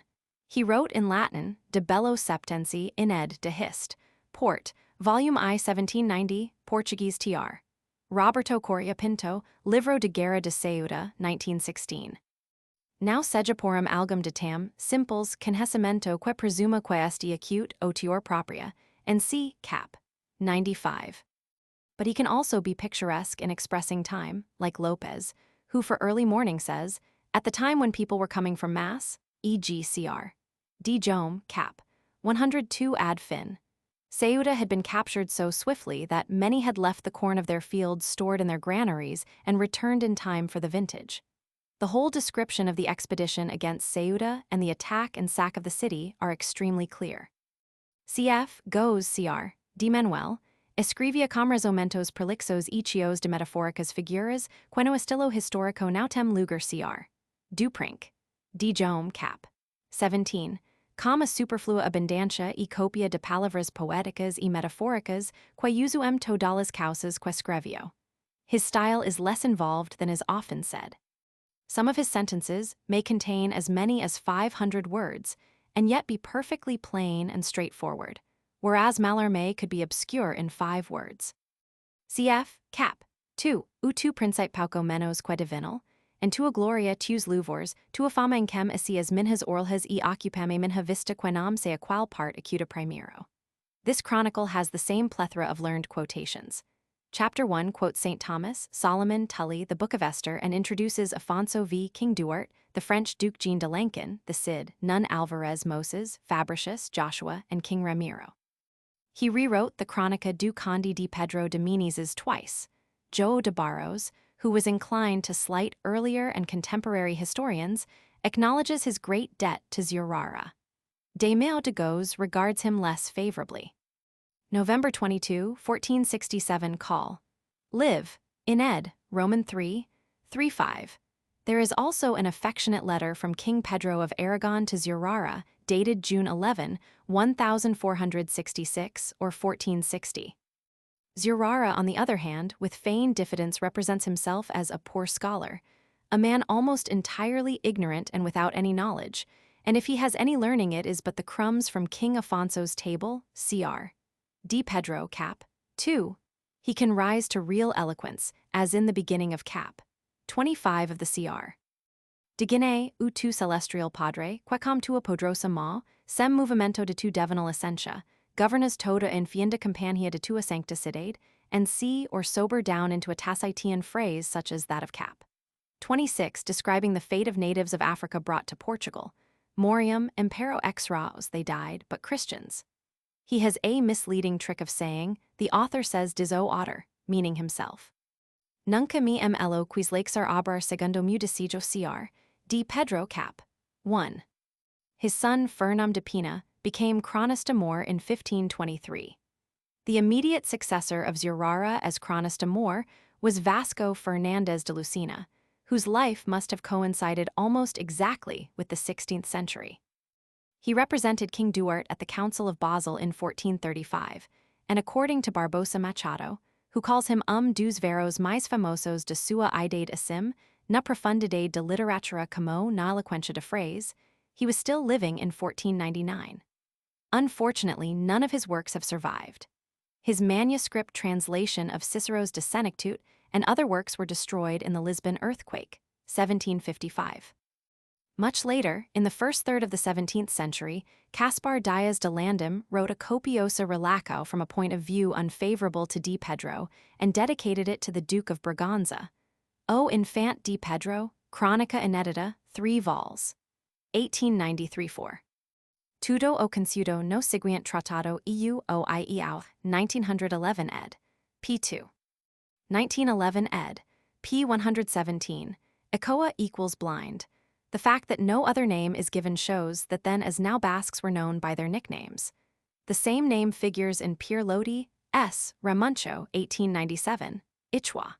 In the 16th century, Martin Macoa and João de Ochoa appear among the moradores of King Manuel's household, 1518. The substantive ico equals armadilha, derived from ostialum, is used by Diogo Fernandes Ferreira Art de Caca and Garcia de Rezende, Cron. Joe Roman II. The extremely interesting list of his important library has been published in Provas Genealogicas, I 544 in the 1842 ed. of Leal Cancelero, and edited by Dr. T. Braga in Historia de Univ. De Coimbra, I 209. It contained O Equipres de Fisa, equals the Archpriest of Hida, and O Amante, i.e. the translation by Robert Payne, Canon of Lisbon, of Gower's Confessio Amantis. P9, Phys Traladar ml Algus Capitelos Doutros Livros, the Vita Christi, St. Thomas Aquinas, Diogo Afonso Mangancha on Prudence, Cicero, De Officiis, St. Gregory.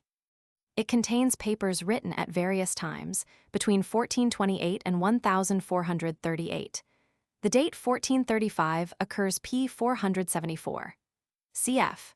p. 169, King Jo I 1433, Cuja Alma Dios Aja. His modern editor, José Ignacio Roquet, 180170, comments p. 37, on the passage he bem de lavrar e crierum as a great grammatical discordantia and error, but it is by no means certain that King Duart did not omit one of the personal infinitives deliberately, for the sake of euphony, as the ment is omitted in the case of two or more adverbs. Corrigendo e acrescentando, o quantendeo sur compreduaro, acabo o liuro edint scripto. De mil de goes cr. Du pr. D. Jome, cap. 88 says 1476. His father Diogo Fernandes was repostero more at the court of King Duarte, and his mother a half-sister of the Archbishop of Braga. One of his sons was the famous and unfortunate Viceroy of India, 15059, D. Francisco de Almeida. 74 black-letter double-column folios, unnumbered, of 50 lines each. The colophon runs, Acabos de imprimir este libro chamado Busco deletos, solitario pi herma de capos bombardero del rey nasa, es letterwanibidihor co graca and priualgio de su alteza, haminabram and sempre lil cida de lixboa, co my gran diligentia. Anno d'incarnaca de naso salvador and redentor Jesuxpo, de 1500 and quins a 24 de mayo, bib. National de Lisboa, Reis, 176 a Nicolás Antonio thus refers to the work bib. Nova Roman 2, 402, Anonymous, Lusitanus, Scripsit and Nuncupavit Serenissimi Eleonori Regini Ionis Roman 2 Portugalii Regis Caniugi Librum Ida Inscriptum. Bosco de Leitoso. Alasipone 1515. He can do ho quelli praz. At sunrise he goes up algu autairo de bu and sam are far from the delatacus du mundo, Arroido du seger and os elementos and tresfigos de sidades. The M a L a U letter 1 BDT U R a D O negociador quecker sir rico TOST E M letter 1 BDT. C. Grundrisse, p. 249, and Divi Lavrente Ivstiniani Proto-Patriarchy Veneti Opera Omnia, Coloniae, 1616, pp. 728-70, De Vita Solitaria. Cf. 1910 ed., pp. 1-4. The writer claims to be only a compiler. Comico est livro nam camo otter ea chatter des causas, ml contheudas, mas camo simpres eantator delas hu velum. It has been attributed to the Infante di Pedro and to Joao I. E.g. p. 85. Ca per entender entend o entendedor e per entender e acute entendido, o entendido, e o entendedor, entend, que el mesmo e acute dios. The title is simply Ho flows as citori, ml, ing, o, a j letter 1 ebd, tilde porgues. The colophon says that it si chama astoria lombarda piro commuement si chama flows sanctorum. Acquisi cameca ha paxem du eterno, principe, Christo, Jesu naso senher and saluedor segundo, os sanctos quattro evangelistas. The only known copy exists in the Biblioteca Nacional, Lisbon. The colophon in Spanish gives the alternative title Des Tres Virtudes. The French original was also called Tracer de la Cité des Dames. C. J. Late de Vasconcelos, Licos de Philologia Portuguesa p. 137. Section 4. The Cancioneiro Geral. The silence that falls on Portuguese poetry after the early cancioneiros lasts for over a century, scarcely interrupted by the twilight murmurings of the later Galician poets, and is only broken for us by the publication of the Cancioneiro Geral 5 years before the death of King Manuel. The native trovas had no doubt continued to be written by many poets in a country where poetry is scarcely rarer than prose, far commoner than good prose. but no one had cared to preserve them in a collection corresponding to the Cancionero Divina in Spain. When Portuguese poetry again emerges into the clear light of day, Spanish influence is in full swing, and behind it looms that of Italian poetry, the natural continuation of one side of the Cancionero de Vaticana. No Spanish poet now writes in Portuguese, many Portuguese in Spanish. Popular poetry and royal troubadours have alike disappeared, leaving a narrow circle of court rhymesters. It is to one of these that we owe the collection which embraces the poetry of the day, from the middle of the 15th century to the actual year of publication, 1516. Stout, good-natured Garcia de Rezende c.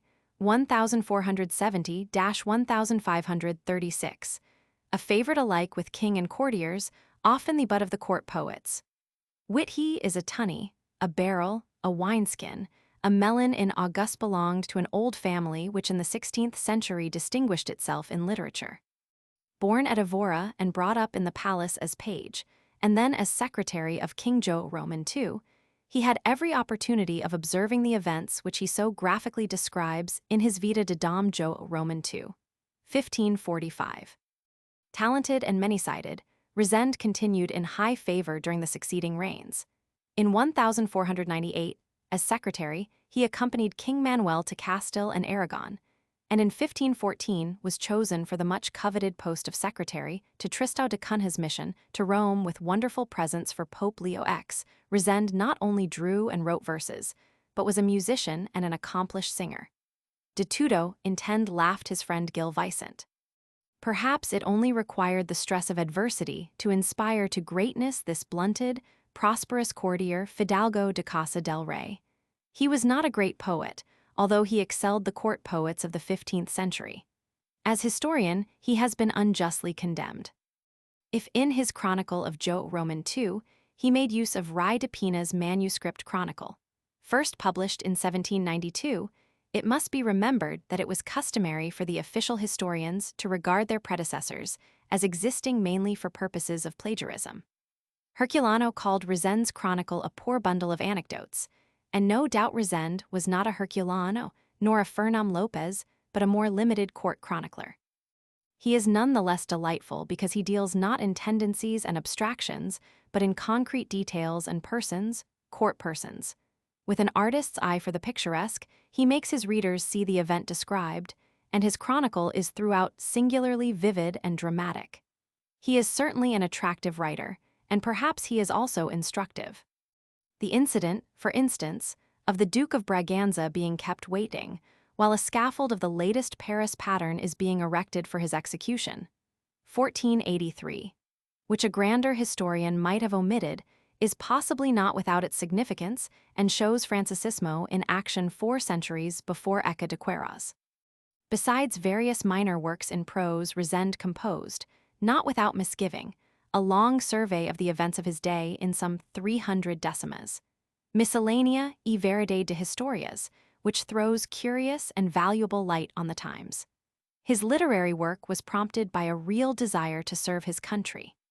His delicate appreciation of the past appears in his remarkable and charming verses on the death of Iniacutes de Castro, and wishing in so far as lay in his power to remedy the Portuguese neglect which had allowed so many poems and records and gentilesses to perish. He collected what he could of past and present poets, and published them in one great volume which he dedicated to the Infante João. Cancionero Geral, 1516, often known as the Cancionero de Rezende to distinguish it from the Spanish Cancionero General, 1511. Rezende wrote to the poets of his acquaintance requesting them in verse to send him their poems, and they sent him answers, also in verse, accompanying their poems. The receipt of these he would acknowledge as editor, promising, still in verse, to have them printed. Politeness, no doubt, induced him to include more than his judgment warranted, for his own poems are superior to those of most of his contemporaries. A large number of the Cancioneros poem some 1,000 poems by between 100 and 200 poets should scarcely have been included. For, however well they might answer their purpose as occasional verse, they were not intended as a possession forever, and massed together produce an effect of dull and endless triviality. These love poems can indeed be as monotonous, the satiric poems as coarse, licentious, and irreverent, as those of the Cancionero da Vaticana. One of the poets, D. João Manuel, like King Alfonso X of old, does beseech his colleagues to cease singing of Cupid and mashes and turn to religious subjects. But it was not Garcia de Rezen's purpose to include religious verse. Poems recording great deeds and occasions he would gladly have printed in larger number, but, as he, among others, complained in his preface, it was characteristic of the Portuguese not to record their deeds in literary form. Satiric verses he included in plenty, satire being one of the recognized functions of the poet's art, per Trois Sam Castigados. But if we turn to the poems of his collection, we are amazed by the pettiness of the subjects. And our amazement grows when we remember that this was the period in the world's whole history most calculated to awe and inspire men's minds with the thought of vast new horizons. While Columbus was discovering America, Bartholomew Diaz rounding the Cape of Good Hope, Vasco da Gama sailing to India, or Afonso de Albuquerque making desperate appeals for men and money to enable him to maintain his brilliant conquests. The court poets were versifying on an incorrectly addressed letter. A lock of hair, a dingy headdress, a very lean and aged mule, the sad fate of a lady marrying away from the court in Beira, a quarrel between a tenor and soprano. A courtier's velvet cap or hat of blue silk, a button more or less on a coat, the length of spurs, fashions in sleeves. Themes, as José Agostinho de Macedo might say, prodigiously frivolous. When news reached Lisbon of the tragic death of D. Francisco de Almeida and of the defeat of Afonso de Albuquerque and the Marshal D. Fernando de Coutinho before Calicut, with the death of the latter, Braz de Costa wrote to Garcia de Rezende that at this rate he would prefer to have no pepper, and Rezende answered that for his part he certainly had no intention of embarking.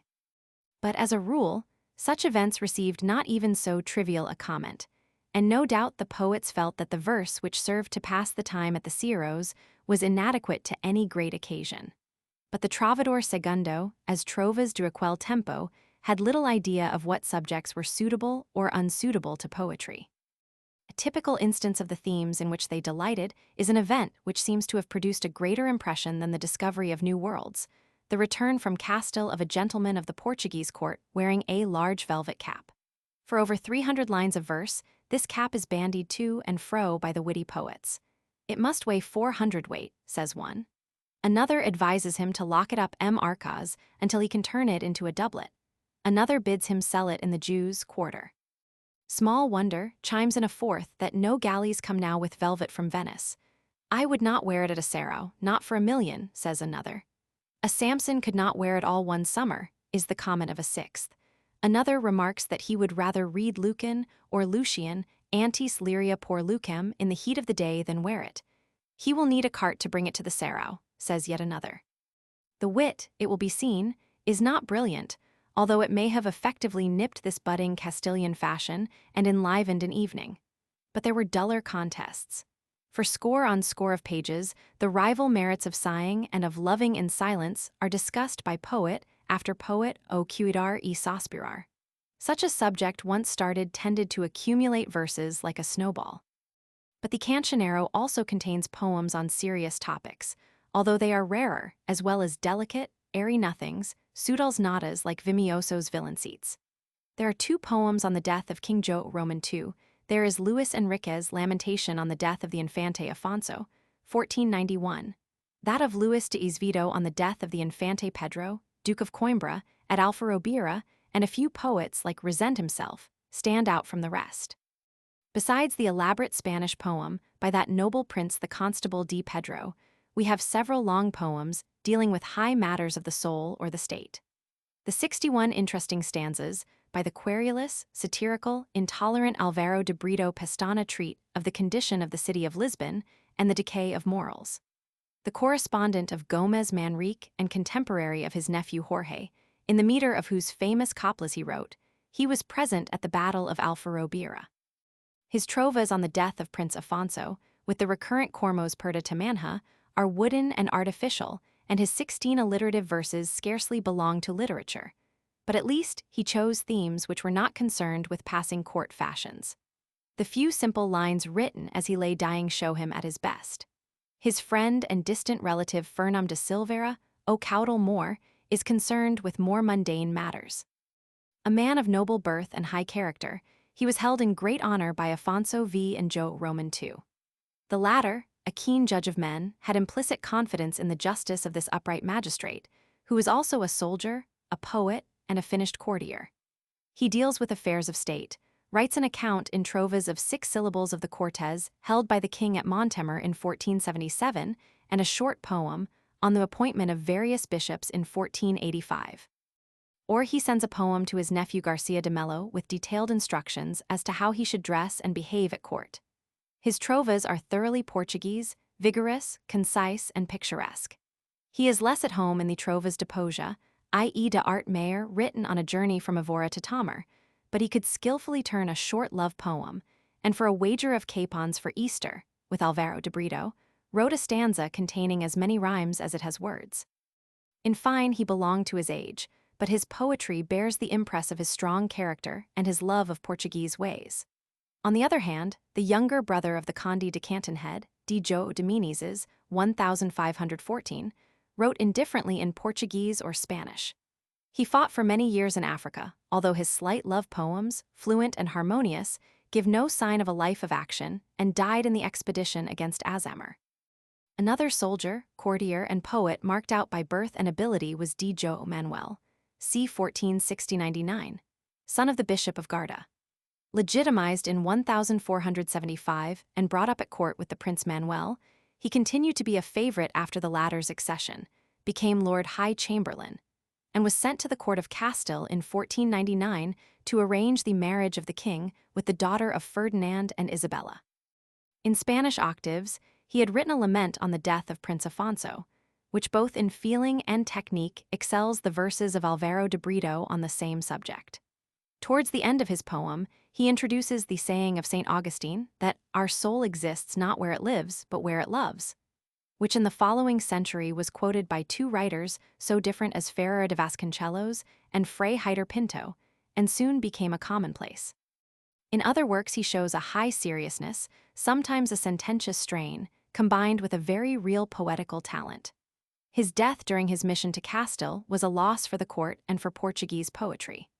By another writer, Fernão de Silveira, 1489, we have but a few poems, the principal of which is a lament for his own death, in the meter of Manrique, which he places on the lips of various ladies of the court. His death was tragic, for, having succeeded his father as secretary to King João Roman II, he took part in the ill-fated conspiracy of the Duke of Viseu.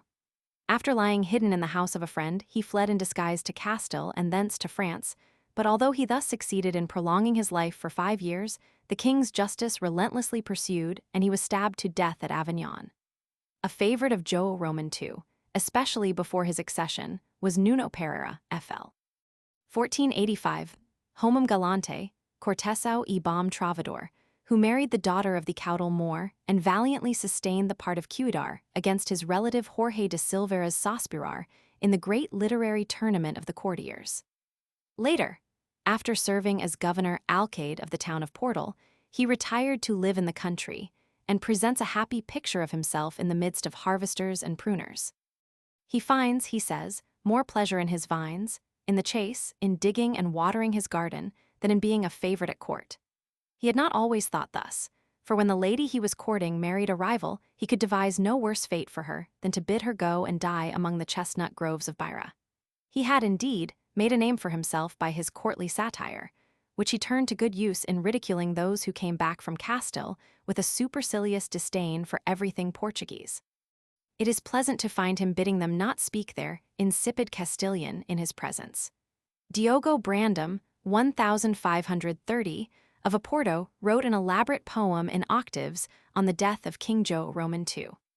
He also used the octosyllabic meter with breaks of single lines, quebrados, of 4 syllables, so familiar in Gil Vicent's plays and in his Fingimento de Amores, 27 verses of 8 octosyllabic lines. Under Spanish-Italian influence, he touches a richer, more generous vein of poetry. The poet-lover descends into the region of Proserpine, the dominion of Pluto, and sees the torments of love's followers. His villainceat to the Virgin is in the same meter, with the difference that the verses have 7 lines only abach. The spirit of Jorge de Manrique is absent from the stanzas written in the meter of his coplas by Luis Enriquez on the fatal accident which ended the life of Prince Afonso in his teens. His lamentation on the death of King João Roman II is written in octaves, as that of Diogo Brandão, which they resemble. Both poets invoke death. Mort quemadas quem e acute prosperado, Brandão. O acute mort quemadas sem tempo e sazam, Enriquez. Other historical poems by Enriquez in the same meter are the verses written on the occasion of the transference of the remains of João Roman II and 35 stanzas addressed to James, Duke of Braganza, when he left Lisbon with his fleet to attack Azemir in 1513. If we turn from these somewhat heavy pieces to Enriquez, other poems we find a hymn in praise of the Virgin, written more in the manner of Alfonso X and various love cantigas. The nephew of D. João de Menezes, João Marrois de Sá, that is, João Rodrigues de Sá e Menezes, 1465–1576, studied in Italy as a disciple of Angelo Poliziano, 1594, and died a centenarian. He wrote a poem in decimas describing the arms of the noble families of Portugal, and translated into trovas 3 long letters from the Latin which, by their spirit of saudade, appealed to Portuguese taste. Penelope to Ulysses, Laodamia to Procellaus, and Dido to Aeneas. He was also versed in the Greek language, and for his noble character and courtly ways, as well as for his learning and poetical talent, was venerated by the younger generation into which he lived. Antonio Ferreira salutes him as the ancient sire of the muses of this land. The most discreet D. Francisco de Portugal, 1st Conde de Vimioso, 1549, although he did not live to be a centenarian, also survived most of the poets of João E's reign and died towards the end of that of João Roman III. Son of the Bishop of Evora and great-grandson of the 1st Duke of Braganza, he was created a count by King Manuel in 1515, and was equally renowned as soldier, statesman, courtier, and poet. Wise and prudent in peace and war. His sentencas, 1605, over 100 of which are rhymed quatrains, were published by his grandson D. Henrique de Portugal. Some of these moral sayings have considerable subtlety, and they reveal a fine character and insight into the character of others. Most of his poems, in Spanish and Portuguese, preserved in the Cancionero, are brief cantigas which prove him to have been a skillful versifier and a typical court poet. On the other hand, a feeling for nature, a constant command of meter, and a certain passionate sadness mark out an earlier poet, Duarte de Brito, Fl. 1490, the friend of D. João de Menezes, from most of the other writers in Rezen's songbook. The redondilha in his hands is no wooden toy but a living, moving instrument. His most celebrated poem, Que canta o que ole, and outro Le contese o com hu arausanal and muitas outras causas, que vaya, is written after the fashion of Diogo Brandão's Fingimento de Amores and Garçai Sanchez de Badajoz. Infierno de Amor, in imitation of the Marquês de Santillana's El Infierno de los Enamorados. But there is real feeling in these 80 verses of 11 lines, of which the 8th and 11th are of 4, the rest of 8 syllables. The Italian influence, working through Spanish, was already present in Portuguese poetry in the 15th century.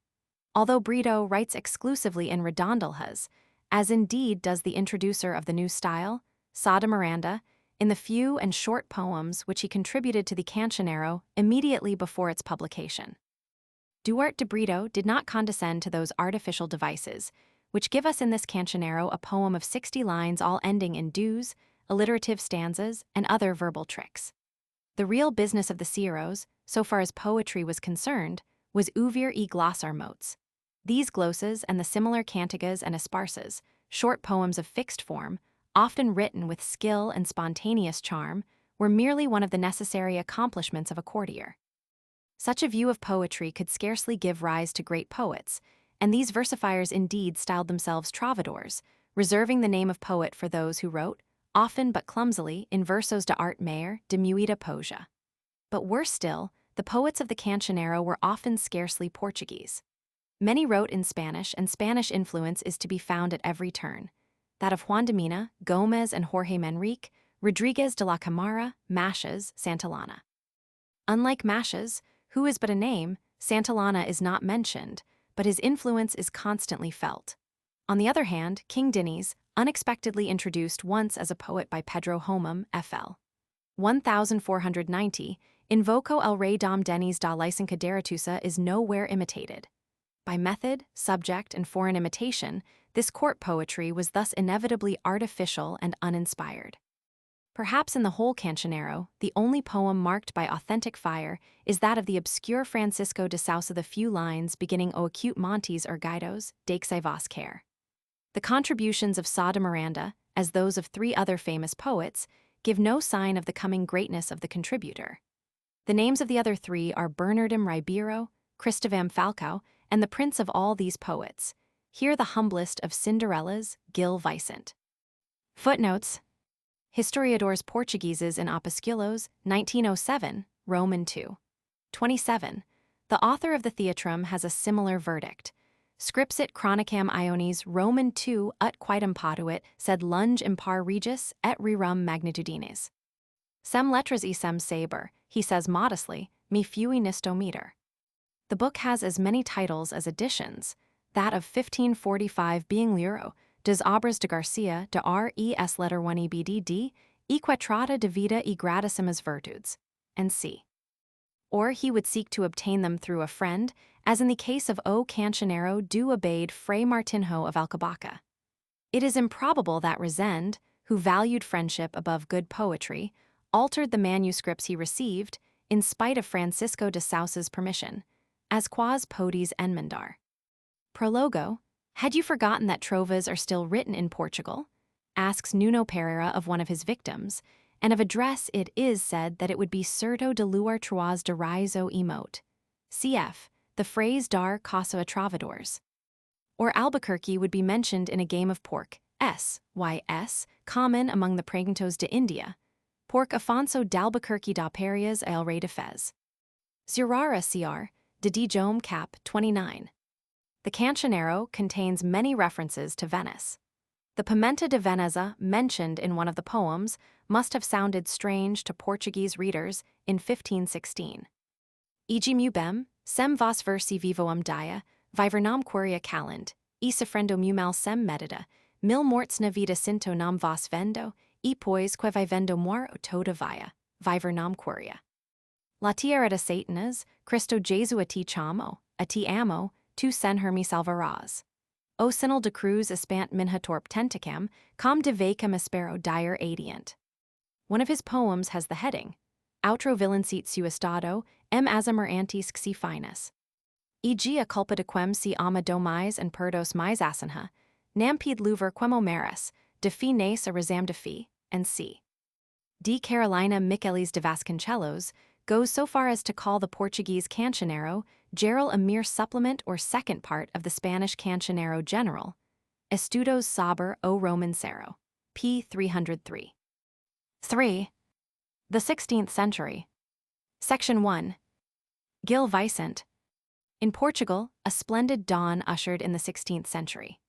The discovery of the sea route to India, while it gave an impulse to science and literature, also increased religious fervor, since the Portuguese who contended against the Moors in India were but carrying on the work of their ancestors 5 centuries earlier in Portugal. Old-fashioned Portugal thus only gradually welcomed the Renaissance and stood firm against the Reformation. But in the reign of João Roman III, 1521–57, the University of Coimbra came to be one of the best-known universities in Europe.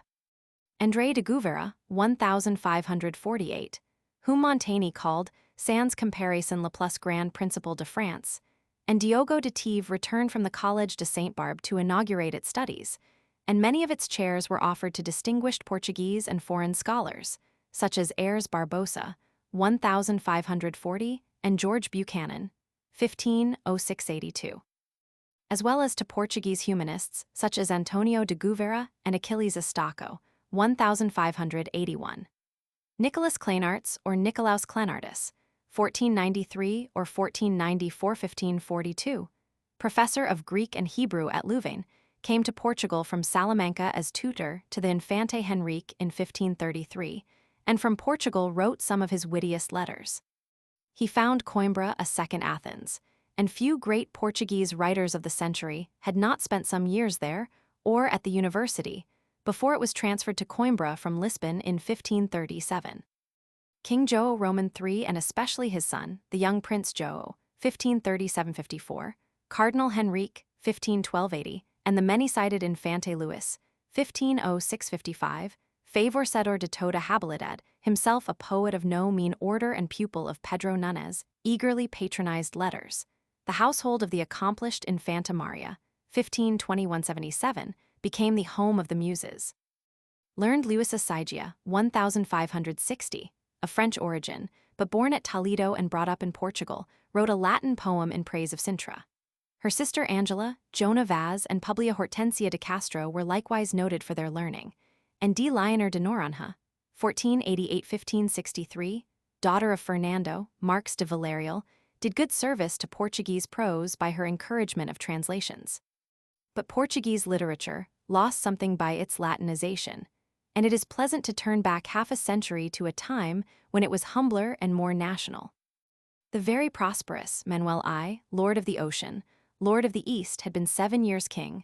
Vasco da Gama had returned triumphantly from Calicut, 1497–9. Cabral had discovered Brazil for Portugal, 1500. Afonso de Albuquerque, 1515, stood on the threshold of his career of conquests and glory. The Portuguese Empire was advancing from North Africa to China. The gold and spices were beginning to arrive in plenty from the east. And hope of honor and riches was drawing nobleman and peasant to Lisbon when Gil Vicente, c. 1465–1536, introduced the drama into his dear land, dear for its reputation through the world. Dressed as a herdsman on the night of June 7, 1502, he congratulated the Queen on the birth of the Infante, later King João Roman III, born during the night of June 6, in a Spanish monologue of 114 lines. This speech gives promise of two qualities apparent in his later work: extreme naturalness. The embarrassed peasant wonders open-mouthed at the grand palace, and his thoughts turn at once to his village, and love of nature, mountain and meadow are aflower for joy of the new prince born. But it may reasonably be asked, where is the drama? It consists principally in the vaquero, who is restless as one of the wicked in a Basque pastoral. He rushes into the queen's chamber, has a look at its luxuries, turns to address the queen, declares that he is in a hurry and must be going, leaps in gladness, and finally introduces some 30 courtiers in herdsman's dress who offer gifts of milk, eggs, cheese, and honey. There is little in this simple piece the visitacum, or monologo do vaquero, to foreshadow the sovereign genius, the Plautus, the Shakespeare of Portugal that was Gil Vicente. His life is wrapped in obscurity, and the known existence of half a dozen contemporary Gil Vicentes makes research a risky operation. There was a page, 1475, and an escudero, 1482, of King João Roman II, an official at Santarém, a Santarém carpenter, 1500. There was a Gil Vicente in India in 1512, and a Gil Vicente goldsmith at Lisbon. We know that the poet spoke of himself as near death, Vicinho de Mort, in 1531, although apparently in good health. This would seem to place his birth a few years before 1470. Unfortunately, the Auto de Festa, in which he says that he is over 60, is undated. As, however, it was written before the Templo do Apolo, 1526, we may place it probably about 1525. We are thus brought back to about the same date, c. 1465. Almost certainly he was not of exalted parentage. Indeed, he would appear to have been slighted for his humble birth, and sarcastically spoke of himself as the son of a pack saddler and born at Pedernera, Estremadura. He may have been the son of Louis Vicente or of Mardim Vicente, said to have been a silversmith of Guimarães, Minho. The frequent mention of the province of Beira is, however, noticeable in his plays. If it were only that his peasants use words such as nega, nego, which according to the grammarian Fernam d'Oliveira were peculiar to Beira, in 1536, it might pass for a dramatic device, since Oliveira remarks that old-fashioned words will not be out of place if we assign them to an old man of Beira or a peasant. Indeed, the grammarian seems to have had Gil Vicente especially in view. He mentions him in another connection. Since 3 of the 6 words that he notes abem, a cajuso, algorum occur in 3 successive lines of the Barca do Purgatorio, and another, Samicas, is as great a favorite with Vicente as at first was Sancas, derived from Enzina. But it is impossible to explain all the references to Beira by the supposition that Barrow is equivalent to rustic and Beira to Boeotia. For Beira and the Serra do Estrela intrude constantly and indeed pervade his work. He shows personal knowledge of the country between Mantegas and Fundão, and we may suspect that it was in order to connect Portuguese fame desired of all nations with Beira, our province, rather than with rusticity that he makes her keep ducks as a moçanha de Beira. We do not know when Vicente came to Lisbon, nor whether, as José de Cabido de Vasconcelos, another 17th-century genealogist, would have us believe, he became the tutor Mestre de Retórica of King Manuel, then Duke of Beja. Of his life at Lisbon our information is almost as meager. We know, of course, that he accompanied the court to Évora, Coimbra, Tamar, Almerim, and other towns to set up and act in his plays, that besides acting in his plays he wrote songs for them and music for the songs. We know that he received considerable gifts in money and in kind both from King Manuel and from João Roman III, in whose reign he complains of being penniless and neglected. Some hold that he married his first wife, Branca Bezerra, in 1512, that he owned the Quinta do Mosteiro near Torres Vedras, a supposition no longer tenable, that the name of his second wife was Melissa Rodriguez, but we have no certainty as to this, nor as to the number of his children. The accomplished Paula became musician and lady-in-waiting to the Infanta Maria before the death of her father, whom she helped runs the legend in the composition of his plays, as she helped her brother Louis in editing them in 1562. From a document concerning another brother Belchior, we know that Gil Vicente, seu pique Deus haja, died before April 16, 1540. There is some reason to believe that he died in the year of his last play, 1536, or early in 1537. From his assertion that the mere collection of his works was a great burden to his old age, we might judge him to have been very old, but he may have been worn out with labor in many fields, and his health had not always been good. He suffered from fever and plague, which brought him to death's door in 1525, and he had grown stout with advancing age. An incident at Santarém, on the occasion of the great earthquake of 1531, so vividly described by Garcia de Rezende, shows him in a very attractive light, for by his personal prestige and eloquent words he succeeded in restraining the monks and quieting the half-maddened populace, and thus saved the New Christians from ill-treatment or massacre. We know a little more about him if we identify him with Gil Vicente, the goldsmith of Queen Leonor, 1458-1525, sister of King Manuel and widow of King João Roman II, whose most famous work is the beautiful Belém monstrance, wrought of the first tribute of gold from the east, from Quiloa or Kilwat. The probabilities in favor of identity are so convincing that we are bound to assume it unless an insuperable obstacle presents itself. Our faith in manuscript documents and genealogies is not increased by the fact that one investigator, the Viscount Sanchez de Bina, 1822-1909, emerges with the triumphant conclusion that the two Gil Vicentes were uncle and nephew, while another, Dr. Theophilo Braga, declares that they are cousins. Perhaps we may be permitted to believe in neither, and to restore Gil Vicente to himself. For indeed this was a singular instance of cousinly love. The goldsmith wrote verses. The poet takes a remarkable interest in the goldsmith's art. The goldsmith is appointed inspector, vedor, of all works in gold and silver at the convent of Tamar, the Lisbon Hospital of All Saints, and Belém. The poet is particularly fond of referring to Tamar, and in its convent in 1523 staged his Farsa de Iniacutes Pereira, who lived at Tamar with her first husband, while at the Hospital of All Saints was played the Barca do Purgatorio in 1518. The goldsmith was in the service of the widow of João Roman II, Queen Leonor, who mentions two of his chalices in her will. The poet, at the request of the same Queen Leonor, wrote verses, probably in 1509, in a poetical contest about a gold chain, and was encouraged by her to write his early plays. The goldsmith was Mestre de Balenca from 1513 to 1517. The poet goes out of his way to refer to Os de Moda, familiarly but not as one of them, in 1521. He henceforth devoted himself more ardently to the literary side of his genius, speaks of himself as Gil Vicente who writes autos for the king, and with an occasional sigh that he can no longer afford to stage his plays as splendidly as of old, in King Manuel's reign, produces them with increasing frequency.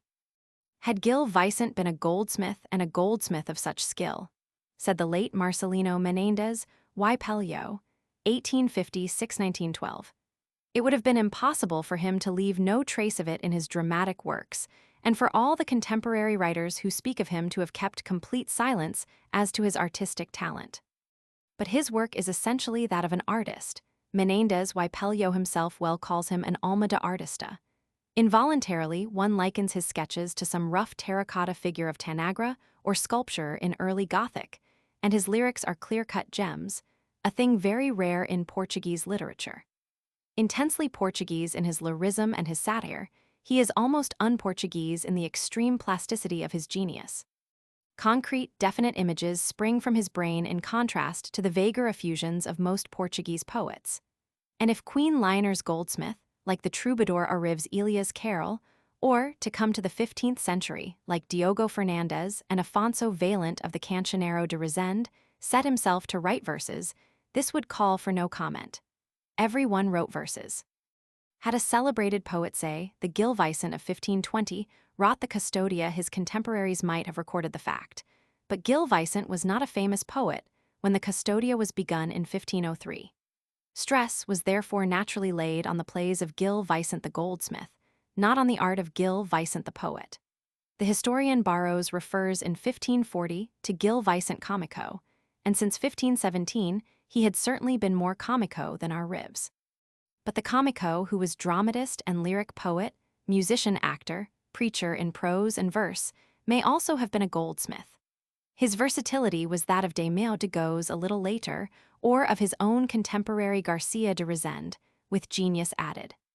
The fact that the official document in which Gil Vicent Lavrador de Rainha Lioner is appointed to his post in the Lisbon Casa de Moda, Feb. 4, 1513, has above it a contemporary note Gil v letter 1D57 letter 1D49 Troador Mestre de Balaca should in itself be conclusive evidence that the poet was the goldsmith of the Queen. This modest but intimate position at court accords well with what we know of the poet and with the production of his plays. The offerings at the end of the Visitacum seem to have suggested to Queen Lioner the idea of its repetition on Christmas morning, but Gil Vicent, considering its matter inappropriate, wrote a new play with parts for 6 shepherds. This auto pastoral Castellano is 4 times as long as the Visitacum.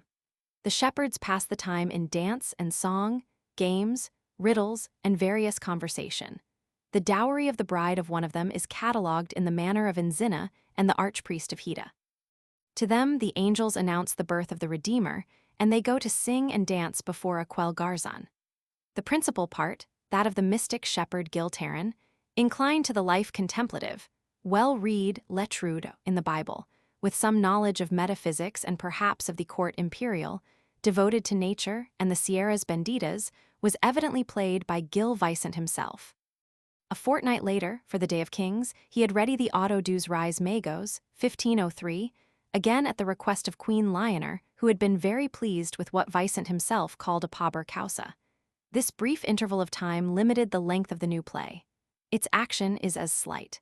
A shepherd enters who has lost his way to Bethlehem. He meets another shepherd and then a hermit, whom they ply with irreverent problems. To them enters a knight of Araby, and finally the 3 kings, singing a villain seat.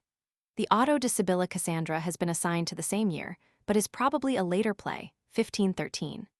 Nearly twice as long as the Auto Pastoral Castelhan, it combines the ordinary scenic display to do o apparato of a Christmas representaca with a presentment of the early prophecies now to be fulfilled, and introduces Solomon, Isaiah, Abraham, and Moses, who describes the creation of the world.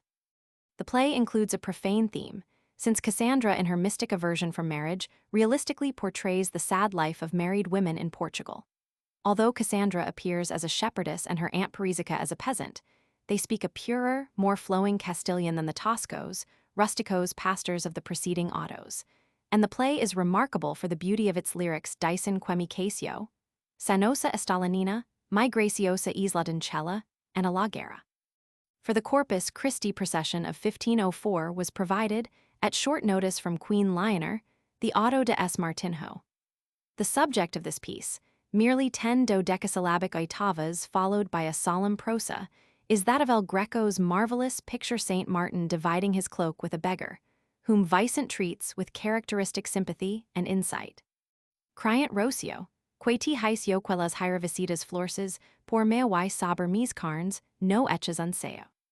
The Auto dos Quatro Tempos, of uncertain date, acted before the court in the Lisbon Palace of Alcacova on Christmas morning in or after 1511, opens with a mystic ode on the Nativity and a villain seat, a tai dino de dorar, and proceeds rapidly with snatches of song in a splendid rivalry between the four seasons.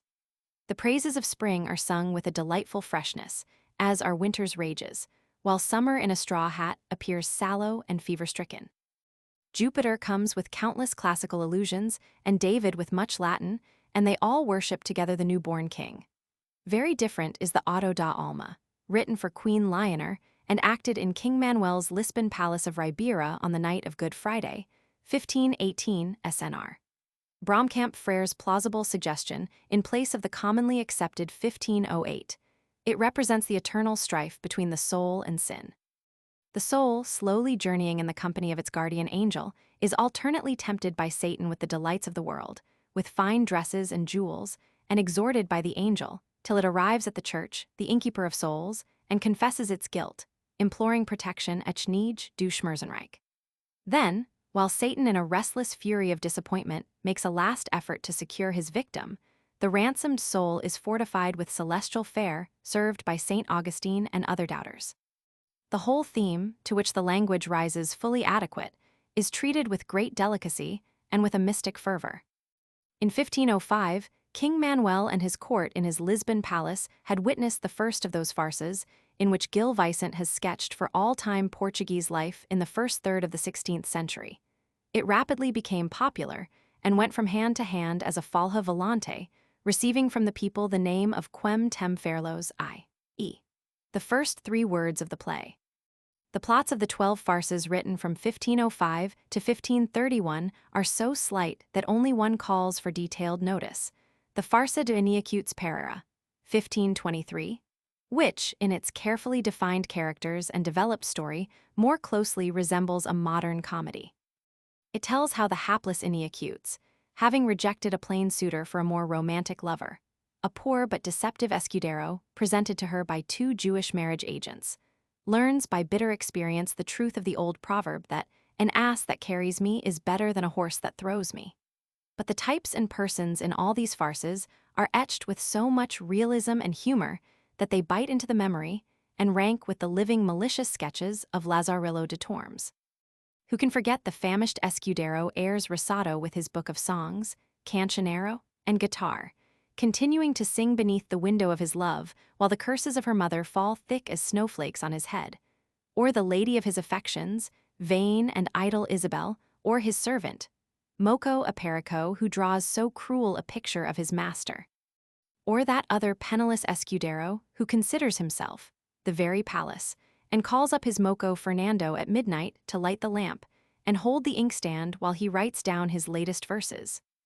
Equally well sketched is the splendid poverty-plagued fidalgo who walks abroad accompanied by 6 pages, but cannot pay his chaplain or his goldsmith.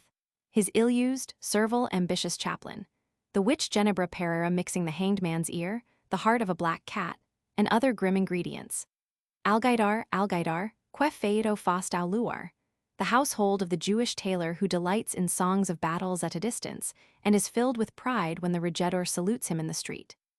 M. Diafoirus, lineal ancestors Mesters Enrique, Felipe, Fernando, and Torres, the sporting priest, the unfaithful wife of the Portuguese who has embarked for India with Tristão de Cunha, the vainglorious, grandiloquent Spaniard who takes the opportunity to pay his court to her. They are all drawn from life with a master hand, even the more insignificant figures, the girl keeping ducks, the mocos, the gypsy horse dealers, the old man amorous, the carriers faring leisurely along with their mules, the braggart who disables 6 of his 14 imaginary opponents, the Frenchman and Italian with their stock phrases par ma foi, la belle France, tutti quanti, the wily and impudent Negro, the poor Ratinho Goncalo, who loses his hair and capons and his clothes as well. The page of peasant birth ambitious to become a cavallero fidalgo, the roguish and pretentious palace pages.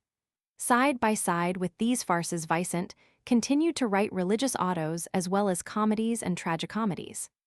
The difference between these various pieces is less of kind than of the occasion on which they were produced. The obras de Devacao on Christmas morning or other solemn day. The farces de Folger, comedias, and at the evening parties those famous sieros of King Manuel's reign to which the courtiers thronged at dusk, and which Sá de Miranda remembered with regret. All provide us with realistic sketches, since the background is filled with the common people. The real hero of Gil Vicent's plays as it is of Fernán López, chronicles. Thus the Auto de Mafina Mendes, Christmas, 1534, besides its heavenly Gloria with the Virgin, Gabriel, prudence, poverty, humility, and faith, has a very lifelike peasant scene in which Mafina Mendes, personifying misfortune, represents a Portuguese version of Peret et son Pato late. The Auto Pastoral Portugues, Christmas, 1523, is a similar scene of peasant life, relating the cross-currents of the shepherds, loves, and the finding of an image of the Virgin on the hills. The Auto de Feira, acted before King João at Lisbon in 1527, is a more elaborate Christmas play.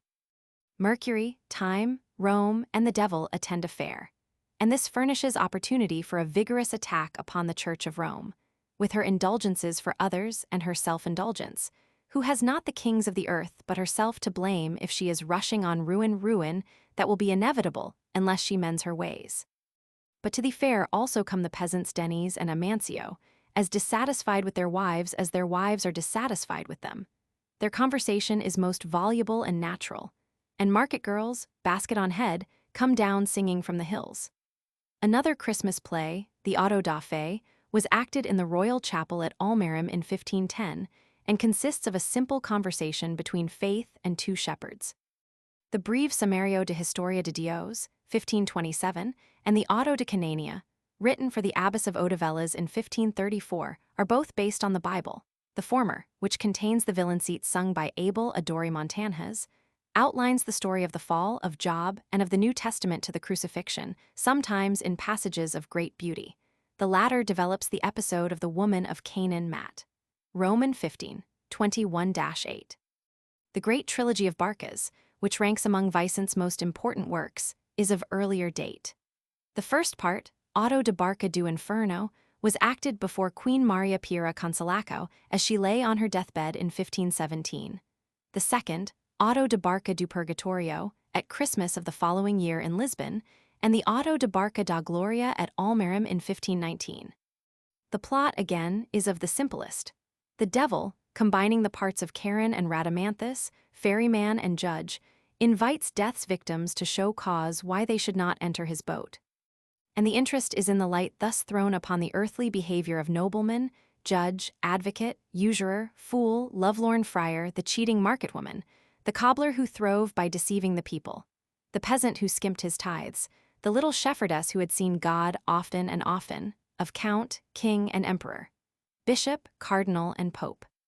The first part ends with a noble invocation to the knights who had died fighting in Africa, and the second begins with the mystic jeweled romance, Remando vam remadors.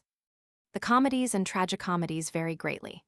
The Commedia de Rubina, 1521, is like a winter's tale, quite without unity of time or place, for this primitive humanist, although he might mention Plato, did not reverence the Stagirite, but is divided into 3 acts called scenes, as in a modern play.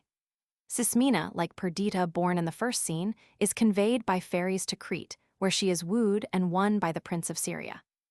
The Commedia do Viuvo, 1514, is much more compact and has a delicate charm. Don Rossville, a prince in disguise, serves in the house of a widower at Burgos for love of his daughters. He is in love with both, but his brother in search of him arrives and marries the second. On the other hand, the Commedia sobre a divisa da Cidade de Coimbra, acted before King João Roman III in his ever-loyal city of Coimbra in 1527, is a lengthy, far-fetched explanation of the city's arms, and the Floresta de Enganos, played before the king at Evora in 1536, is a succession of scenes of pure farce the deceit practiced upon a merchant. The ludicrous predicament to which love reduced the grave old judge who had taken his degree in Paris with a more serious theme, a Portuguese version of the story of Psyche and Eros. Of the tragicomedies, 2, Dom Duardo's, 1525, and Amadis de Gaula, 1533, dramatize romances of chivalry. Primalin, that dulce and a placeable historia translated from the Greek, and Amadis. The work is done with skill, for Vicent succeeds here as always in being natural, and in this twilight atmosphere of garden flowers and romance keeps his realism. Both plays contain passages of great lyrical beauty, and Dom Duardo's ends with the romance beginning Pilo mis era durable. Thus, in his latter age, he successfully adapted himself to pastures new. In his letter dedicating Dom Duardo's to King Jo Roman III he wrote, "Since, excellent prince and most powerful king, the comedies, farces, and moralities which I wrote for En Servicio de the Queen your aunt were low figures, in which there was no fitting rhetoric to satisfy the delicate spirit of your highness, I realized that I must crowd more sail on to my poor bark. For us the words have a tinge of irony, and however much some readers may admire the hushed rapture of these idyllic scenes, we miss the merry author of the farces, and gladly turn to the Ramagem de Agravados, 1533, in which Vicent proves that his hand had lost none of its cunning. This tragicomedy is a satire, says the rubric, and it introduces us to the inimitable Fray Paco, the mincing courtier priest with gloves, gilt sword, and velvet cap, one of Sa de Miranda's clerigos perfumados, to the discontented peasant who brings his son to be made a priest, the talkative fishwives, the hypocrite Fray Narcisse, scheming to be made a bishop, and awkward Geralda, the peasant apparition's daughter, whom Fray Paco instructs so competently in court manners. This long play was written for a special occasion, the birth of the Infante Felipe. Gil Vicent for many years, as poet laureate, had celebrated great events at court. When the Duke of Braganza was about to leave with the expedition against Azemar in 1513, he wrote the eloquent Exordiam da Guerra, which is introduced by a necromancer priest and ends with a rousing call to war soica. Avante, avante, señors, quaquecam grands favors to do ocio vos favors, el rey de fez esmors y marocos da clamors. When King Manuel's daughter, the Princess Beatrice, married the Duke of Savoy in 1521, Vicent wrote the Cortes de Jupiter, in which the providence of God bids Jupiter, king of the elements, speed her on her voyage, and the courtiers and inhabitants of Lisbon accompany her ship, swimming, to the mouth of the Tagus. The Fragoa de Amor, 1525, was written on the occasion of the betrothal of King Jo and Queen Katharina, who replaced Queen Leonor as Vicent's protector and patron. Into the forge, to the sound of singing, goes a Negro, and then justice in the form of a bent old woman who is forced to disgorge all her bribes and reappears upright and fair. A similar play, Now de Amor, 1527, in which courtiers cock a miniature ship on the stage, was played before their majesties in Lisbon 2 years later. The Templo do Apollo, 1526, was acted when another daughter of King Manuel left Lisbon to become the wife of the Emperor Charles V. The author introduces the play and excuses its deficiencies on the plea that he has been seriously ill with fever. He then relates the dream of fair women las hermosas, que son muertas, that he had seen in his sickness. Apollo then enters, and after declaring that he would have made the world otherwise mounts the pulpit and preaches a mock sermon. The world, fame, victory, come to his temple and bear witness to the greatness of the Emperor Charles V. A Portuguese peasant also comes and has more difficulty in obtaining admittance. The author called the play an obra dolente, and it was propped up by a passage from the earlier Auto de Festa, 1525, edited by the Conde de Sabugosa from the unique copy in his possession. Its figures are Truth, 2 gypsies, a fool, and 7 peasants.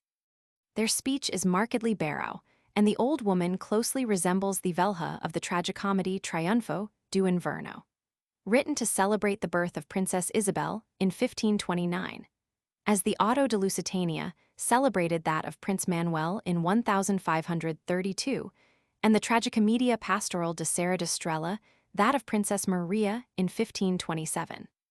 The latter is a wholehearted play of the Serra with a cosante, a baile de torero and chacota, and continual fragments of song, one of the most Portuguese of Vicent's plays. The Triunfo do Inverno contains some most effective scenes and a bewildering wealth of lyrics. Before one is finished, another has begun, and the whole long play goes forward at a gallop. The first triumph of winter is on the hills, the Serra do Estrella, Serra Nevada. The second, on the sea, affords a telling satire against the pilots on India-bound ships. The pilot here begins by stating that the storm will be nothing, Then he says that he is not to blame for Winter's conduct. Finally, he falls to imploring the Virgin and Saint George and Saint Nicholas. And but for his incompetence, the ship might have been lying safe at Cochin.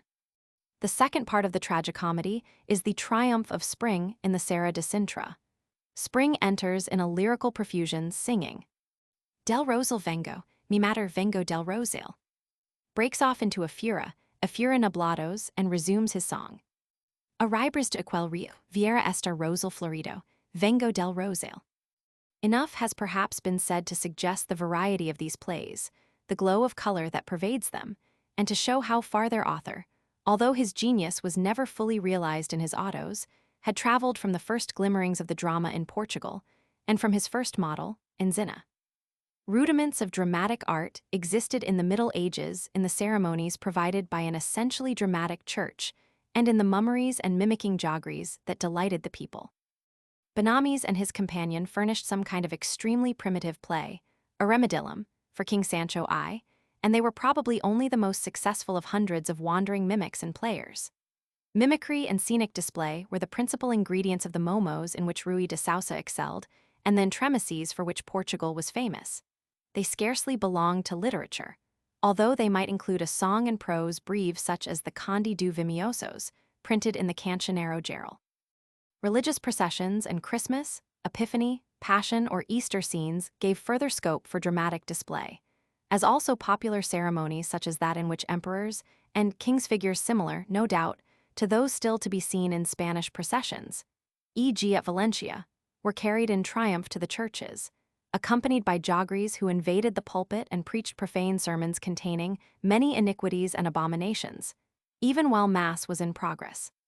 The popular tendencies darkly suggested in the Constituicos are manifest in Vicent's plays The Christmas Representacos, the preaching of burlesque sermons, parodies of the Mass, profane litanies, parodies and paraphrases of the Lord's Prayer. Like the Clercs de la Bazoche in France, he represents the drama breaking its ecclesiastical fetters. It was, however, from Spain that the idea of his autos first came to him, as the direct imitations of Juan del Enzina, 1469 minus 1529. In Vicent's early pieces and the explicit statement of Garcia de Rezende in his Miscellanea prove, he speaks of the representacos of very eloquent style and new devices invented in Portugal by Gil Vicent, and adds the qualifying clause that credit for the invention of the pastoral belongs to Enzina. But the wine of Vicent's genius soon burst the old bottles, and when his plays ceased to be confined to the pastoral, he naturally turned elsewhere for suggestion. He himself, towards the end of his life, called his religious plays moralidades, and the real name of the play, popularly known as the Farsa de Mofina Mens, was Os Misterios de Virgem. The introduction of Lucifer as Mayoral do Inferno and Belial as his Marinho may have been derived from French misters. The conception of his barcas certainly owed more to the dance macabre, probably through the Spanish 15th century Danza de la Muerte, than to Dante. The burlesque testamento of Maria Parda is one of a long list of such wills, of which an example is the Mule's Testament in the Cancioneiro Geral, but in some of its expressions appears to be copied from the Testament de Pathelin. His knowledge of French was perhaps more fluent than accurate, like his Latin which, albeit copious, did not claim to be pure Tully. But there are many references to France in his plays, as there are in the Cancioneiro Geral, and although the Ensalada from France with which the Auto da Fe ends, I-75, and the French song, I-92, I de la Noble Ville de Paris were no doubt some fashionable courtier's latest acquisition, Vicent in literary matters probably shared the curiosity of the court as to what was going on beyond the frontiers of Portugal. The great majority of his songs are, however, plainly indigenous. His knowledge of Italian certainly enabled him to read Italian plays and poems. We know that he was a great reader. He mentions the written works that I have seen, in verse and prose, rich in style and matter. In Spanish, he did not confine himself to Enzina. He read romances of chivalry, imitated the romances with supreme success, mentions Diego de San Pedro's La Cárcel de Amor, had read the autos of Lucas Fernandez, the comedias of Bartolomé de Tours, Najarro probably, and without doubt the archpriest of Hida's Libro de Buen Amor, possessed by King Duarte and the Celestina. Indeed, for some time past barriers between the two literatures had scarcely existed, and Vicent enriched both. Celestina would have spoken many proverbs had she foreseen that he would allow two men, Judeos casamenteros, to take the bread out of her mouth. But he copies her in his Brigida Vaz, Branca Gil, the formidable Ana Diaz, and the Beta Alcavitira of the Commedia de Rubina, although he may also have had in mind the Mahler Muy Vil of King Alfonso X's Cantigas de Santa Maria. No. 64, with the spirit of which their fondness for popular types and satyr Vicent had more in common than with the Cancionero Geral, compiled by his friend Rezende. With this collection, he was naturally familiar, and must have heard many of its songs before it was published in 1516. A line here and there in Vicent seems to be an echo of the Cancionero, although the fact that it mentions some of his types, as in the Renegos of Gregorio Afonso, merely means that he drew from the life around him. His satire of doctors and priests, although essentially popular and medieval both, are present in the Cantigas de Santa Maria was also due to his personal observation. That is to say, he gave realistic expression to a satire of which the motive was literary, since satire directed against priests had long been one of the chief resources of comic writers in France, Italy, Spain, and Portugal. The type of the poor fidalgo or famishing escudero, on which Vicent dwells so fondly, we have the latter as heirs Rosado in Quem Tem Ferlos, and anonymous in the Farsa de Iniacutes Pereira and O Juiz de Baires, another instance of literary tradition combined with observation at first hand. Of the priest satire, Vicent was the last free exponent in Portugal. That of the poor gentleman was even older and survived him. It dates from Roman times. The Amethystinatus of Spanish Martial reappears in the Cancionero de Vaticana, in the Archpriest of Hidas Don Furon, in the Lindos Fidalgos que viven Lazarados of Alfonso Alvarez de Villasandino, in the Cancionero Geral, and just before Vicent's death is wittily described, as the Raphanophagus purpuratus, by Clenardus, and less urbanely in Lazarillo de Tormes. With no inquisition to crush him, he continued to starve in literature, for instance. In the anonymous later 16th century play, Auto do Escudero Certo, he and his moco come on the scene in thoroughly Vicentian guise. Avasa foam de Pam, meo tostao gasto quins dias ha, as he starves in the real life of the peninsula today. In a sense, Gil Vicent no doubt borrowed widely. He was no sorcerer to make bricks without straw, and straw, like poets, is not manufactured. It has to be gathered in. But the homens de Baume Saber, who, as we know from the rubric to the Farsa de Iniacutes Pereira, doubted his originality, must have been very superficial as well as envious critics, for the bricks were essentially his own. Indeed, every page of his autos is hallmarked as his, ca nonalhio, and he could say with King Alfonso X, "Mai si omu melhora faco ben inan supera questo ladron." Besides the auto de festa, we have 42 plays, 12 farsas, 16 obras de devacem, 4 comedias, 10 tragicomedias. Some of them were staged with much pomp and grand apparato de musica in the spacious times of King Manuel, but they lose little in being merely read. They contain a few scenes of dramatic insight and power, a few touches of real comedy, but above all we value them for their types and characters, the insight they afford us into man and that particular period of man's history, and for the lyrics and lyrical passages, fragments of heaven-born poetry thrown out tantalizingly at random as the dramatist passes rapidly, carelessly on. We do not possess all Vicent's plays. A farce which in a poem to the Conde de Vimioso, 1525, he says that he had in hand, a Cacadús Segredos, was perhaps never finished, or perhaps it was produced 7 years later as the Auto de Lusitania, 1532. Others were probably lost as Falhas Volants before the edition of 1562 could collect them. 3 at least, the Auto de Adorencia do Paco, Auto de Vida do Paco, and Jubilu de Amor or Amores, were suppressed. The latter, in Spanish and Portuguese, was probably the cause of the loss of the 2 other plays.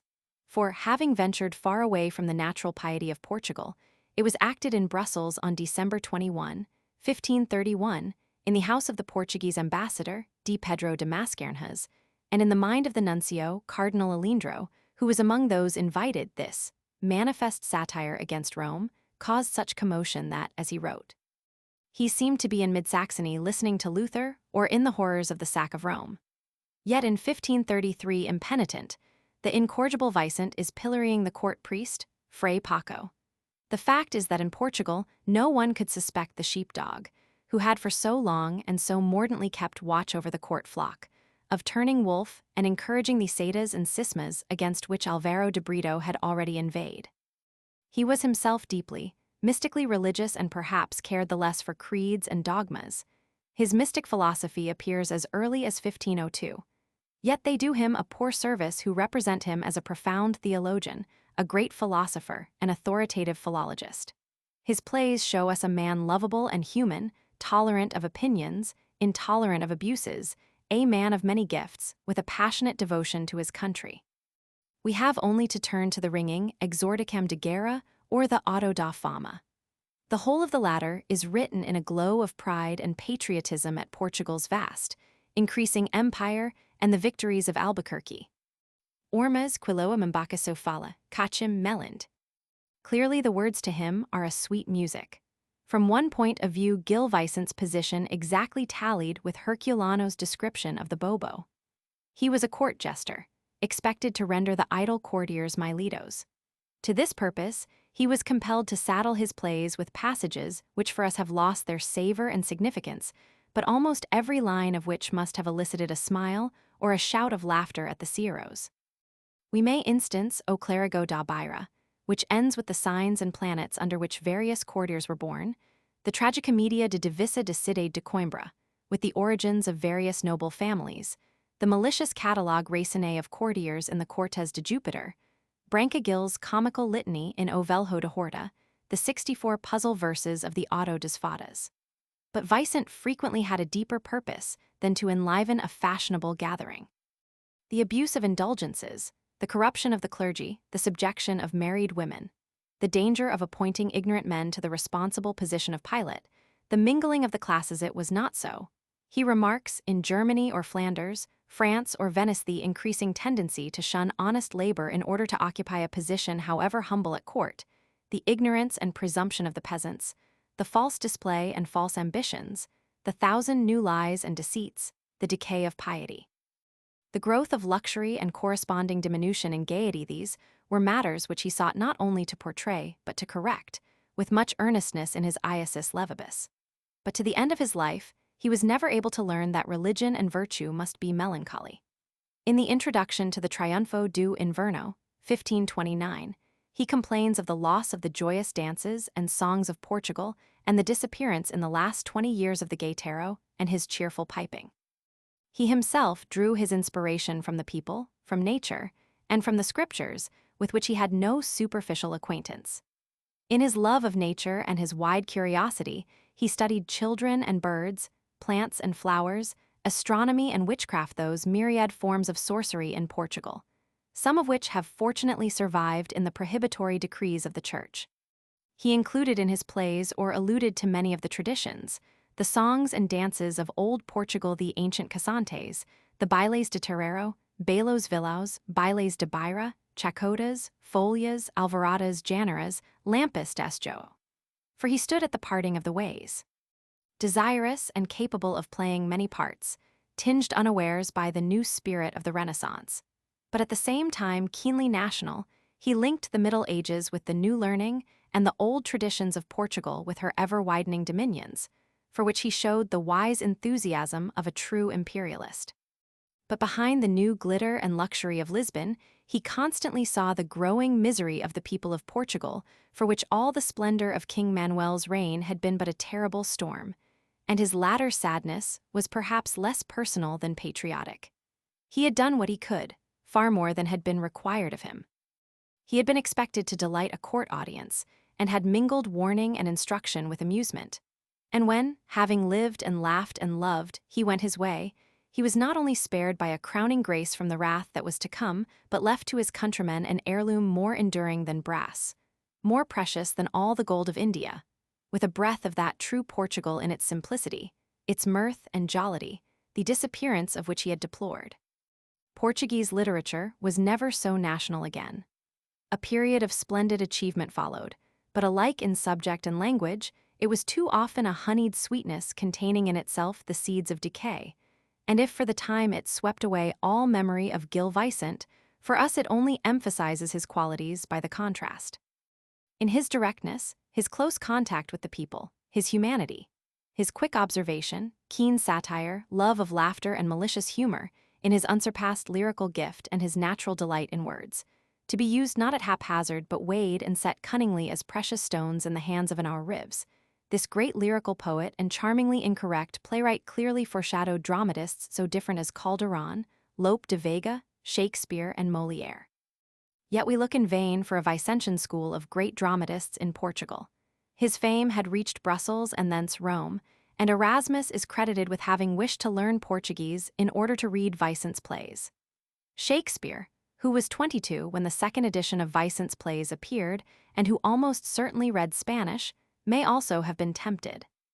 It would have been strange if Erasmus had not heard of Vicente through his friend André de Rezende, who in his Latin poem Genethliacon declared that had not the comic poet Gil Vicente, actor and author, written in the vulgar tongue, he would have rivaled Menander and excelled Plautus and Terence. In Portugal, the number of plays written in the 16th century was large, but none can be placed on a level with those of Vicente. One cannot say that he influenced Camões or Ferrer de Vasconcelos deeply, although they had evidently read him.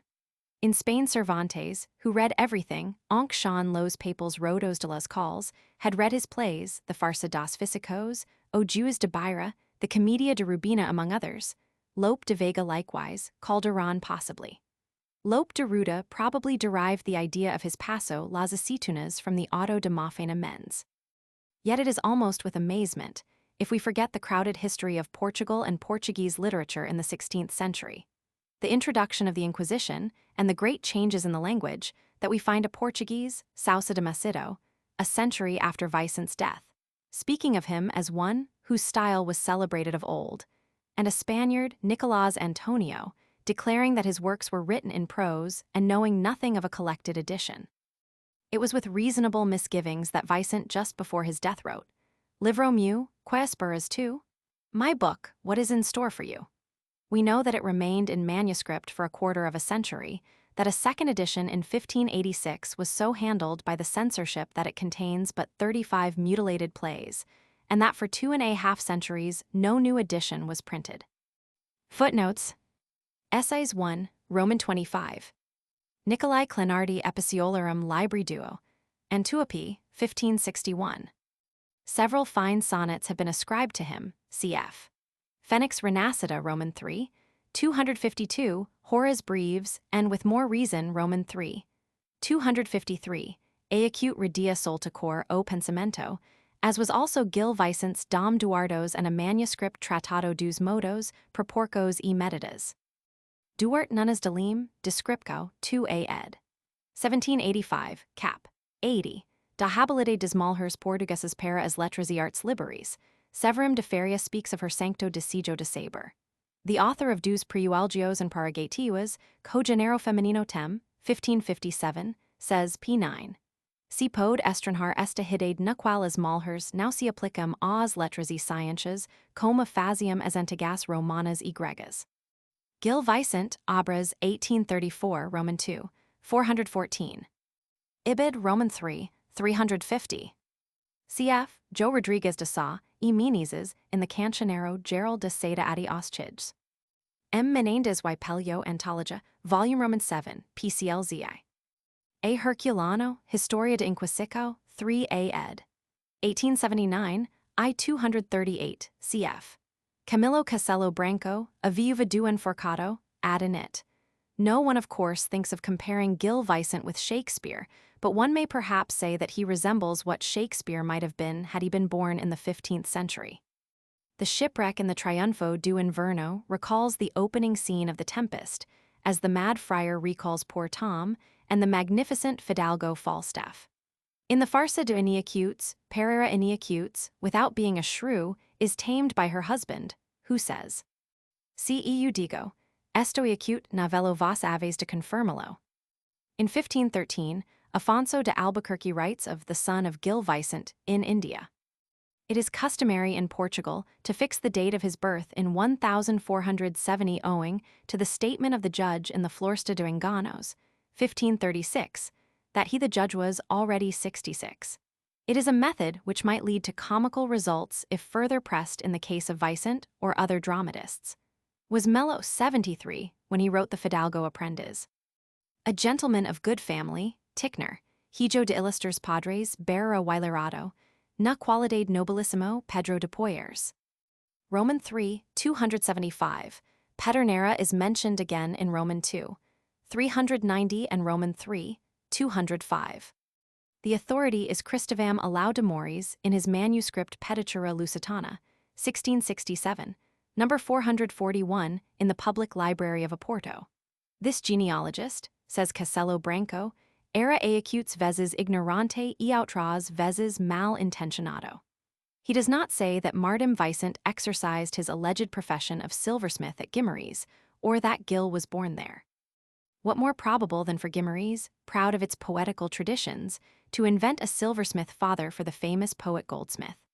Pedro de Poyers, Tractado M. Louver de Villa de Barcelos, 1672, says that Gil Vicent, M. Tempo de Dijo o tercero poeta celebra, foi natural de Barcelos e andam algumas causas suas impressas. Grammatica, ed. 1871, p. 118. Ibid, p. 81. C.J. Late de Vasconcelos, Gil Vicent e a Linguagem Popular, 1902. Fio, Tratados Quadragesimis, 1619. F10 mentions the Samsonite de Pronunciaco of the Ratinhos. Sancas occurs no less than 7 times in the brief Auto Pastoral Castellano. It occurs twice in the first 28 lines of one of Enzina's eclogues, Cancionero de todas las obras, Saragossa, 1516, F. LXXVI, and again, F. LXXVI verso and LXXX. Edus rise enthusiasmus poeticus corpus ill. Poet. Lus, Tom, Roman 8 pp. 18-19. Quem iuvis ferent velet olim pala meritum, Manuel Tavares, Portugal Ilustrado Pilo Sexo Femenino, 1734, calls her a discretissima mulher. Com muita pena de minha velhis. Rai de Pina calls a man muy velho whose father, King Jo I, would have been but 91 in that year, cr. Do Afonso v. Cap, 105. Cf. Jorge Ferreira Ulisipo, Roman 3. 3. Velho si pod chamar pois vi aos 50 anos. C. Barrows, Asia, 1, Roman 6. 7. Beckford has glowing praise for this gold custodium of exquisite workmanship. Nothing could be more beautiful as a specimen of elaborate Gothic sculpture than this complicated enameled mass of flying buttresses and fretted pinnacles. Italy, with sketches of Spain and Portugal, Paris, 1834. Reference to gold, jewels, sapphires, pearls, rubies is frequent in his plays. The goldsmith in the Farsa des Almacreves uses the technical word baches which occurs in the Livro Vermelho of Afonso v. Eporc alguns or reuses, tem ora feta algua prata daurada e de baches. It occurs, however, in the Cancionero Geral, Gallant's baches, in Rezen's Miscellanea baches, and other writers. Cf. I 127, 130, Roman 2. 391, 488, Roman 3. 151, 379.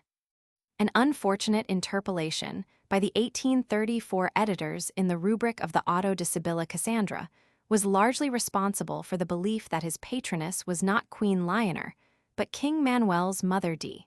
Beatriz. Yet the rubric of the Auto dos Quatro Tempos says clearly that a Saberdita Senora is King Manuel's sister. Mas ya now autobuffet como asados, que fazia quando el tinha comque, Auto Pastoral Portugues, I 129. Antologia, Roman 7, PCLXVI. It should be said that Dr. Theofilo Braga, the late General Brito Rebello, and the late Dr. F.A. Sealho agree with Menendez y Pello. Dr. Theofilo Braga even declares that he can prove an alibi. D. Carolina Michelis de Vasconcelos opposed identity in 1894 and has not definitely expressed herself in its favor since. On the other hand, SNR. Bromkamp Frere is a convinced supporter of identifying poet and goldsmith. Antologia, Roman 7, PCLXXVI. And later Geronimo Correra, 1660, at Lisbon, author of Daphne e Apollo, Lisboa, 1624, and other prosaic verses, Xavier de Novas, 1820-69 at Oporto, and others.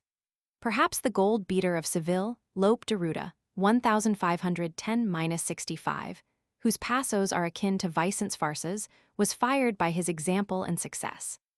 Dialogo M. Lover de Nossa Linguagem, 1785 ed. p. 222. Registers of the Chancellery of King Manuel, Volume Roman 42, f. 20v in the Torre do Tombo, Lisbon. Cf. Cancionero, f. LXXXVIV. An effective instance of a line shortened by emotion. The long pause on tardas in U mort que tardas, quin ti detien, is equally impressive, but the 1562 ed. Has de Quin and Vicent may have written U mort que tardas, de quin ti detien. Otto de Iniacutes Pereira in the 1562 ed. So Otto dos Almacreves. It will, however, be convenient to call them farces, since Otto is a more general term applicable to all the plays. Quem tem ferlos? O Juiz de Beira, a continuation suggested by the success of the Farsa de Iniacutes Pereira and acted at Almarim in 1525. Farsa dos Almacreves, or do Fidalgo Paber, acted at Coimbra, 1525. It is curious to compare the sterner type of chaplain denounced in Don Quixote. Otto des Fadas, 1511. Otto de Lusitania, 1532, acted in honor of the birth of Prince Manuel, 1531. Farsa dos Físicos, 1512. O Clérigo de Beira, 1529. Otto de India, 1509. Farsa de Ciganas, or, in the 1562 edition, Otto de Huas Ciganas, a very slight sketch acted in a saram before the king at Evora, 1521. O Velho de Horta, 1513. Otto de Fama, Lisbon. Its date has been given as 1510, but internal evidence shows that it is later, probably 1515 or 1516, although perhaps prior to the knowledge of Albuquerque's death in India, December 16, 1515, since so splendid a paean in honor of the Portuguese victories would be out of place afterwards. Equals laborer from Beira. He figures in comedy as the slow-witted or malicious clodhopper to the delight of an urban audience. In the palace at Lisbon, Almarim, Evora, or in convents em Sabregas, Tamer, Odivelas, once, as part of a procession in a church, Otto de S. Martinho. As momos, as ciros de Portugal tam falados no mundo, and sauidos, e as gracas temperadas do Susal. This play is written in lines of 10, 11, or 12 syllables, with a break of a line of 5 or 6 syllables after every 4 lines. Most of Gil Vicent's plays are in octosyllabic redondelhas, with or without breaks of a line of 4 syllables, as in the poems of Duarte de Brito and others in the Cancionero Geral. Lightness, grace, and ease mark this meter in Vicent's hands.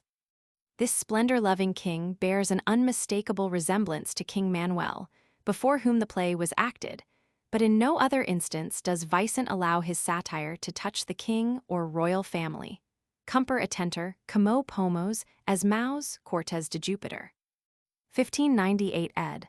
Colophon, the date of the first edition is 1512. Montalvo's Amadis clearly. Vicent, who invariably suits his language to his subject, would have written in Portuguese had the text before him been Portuguese. If Montalvo's Amadis became fashionable in Portugal, this was characteristic of the Portuguese, who would welcome foreign books while they despised and neglected their own. When Florida meets de Duardo's, disguised as a gardener, she supposes that his ordinary fare is garlic. For the words quanto en caso de amores, the censorship is evidently responsible. Cf. Zurara, Chronica de Dijoi, 1899 ed. I-116. Alihuv momos de tau disveradas maneras que vista dels fazia muy grand praiser. Cancionero Geral, 1910 ed. I-326. The Portuguese in the East in the 16th century maintained these customs. We read of Christmas autos in India and a representacam dos Reis in Ethiopia. Cf. The Good Friday Centurios in Barros, Roman 2. I-5. I-103. The word was of course not new in the peninsula. Cf. The 13th century El Misterio de los Reis Magos. Breve Sumario de Historia de Dios, I-309. In the Pranto de Maria Parda. because she saw so few branches on the taverns in the streets of Lisbon and wine so dear, and she could not live without it.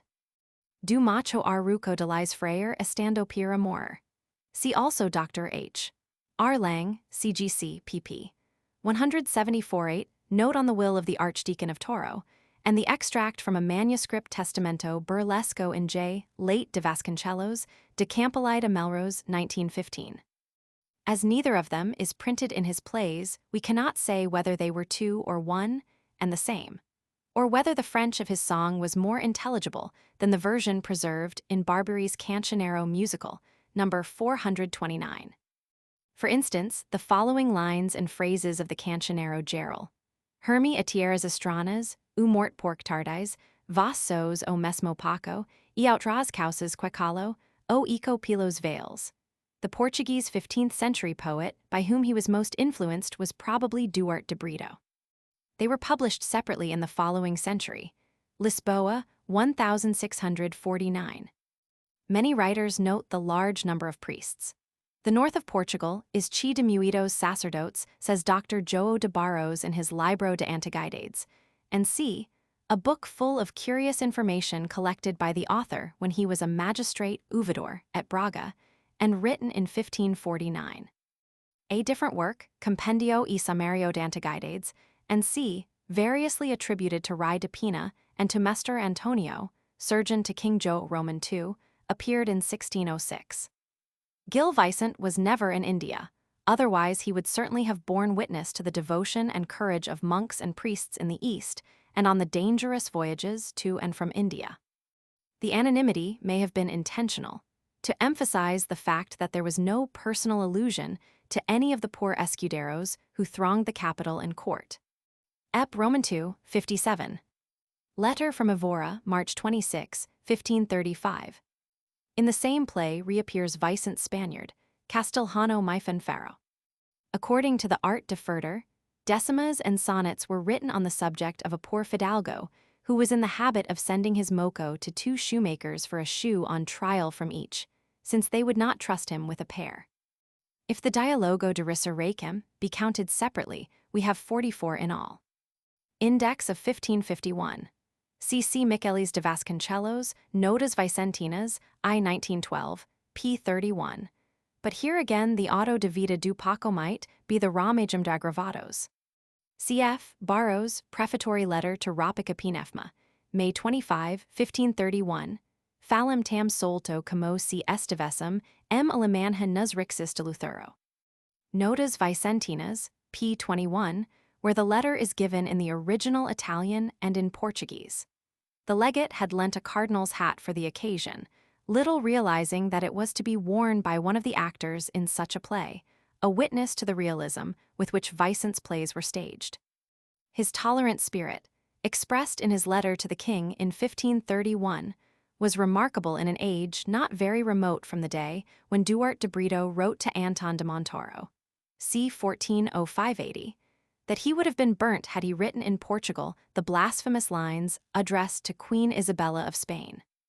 Si no periera sanctana hasta ser nacida, vos de vos el hijo de Dios, recibiera carne humana. As indeed they were to Milton, Mombasa and Quiloa and Melland. On the other hand, Garcia de Rezende in one of the decimas of his Miscellanea has 26 names, Tem Sita, Tanger, Arzilla, and C, ordered rather for the rhyme than for harmony. He does not attack them without exception. There is much good sense in the clerigo of Beira, and true charity in the frayed of the Comedia do Viuvo.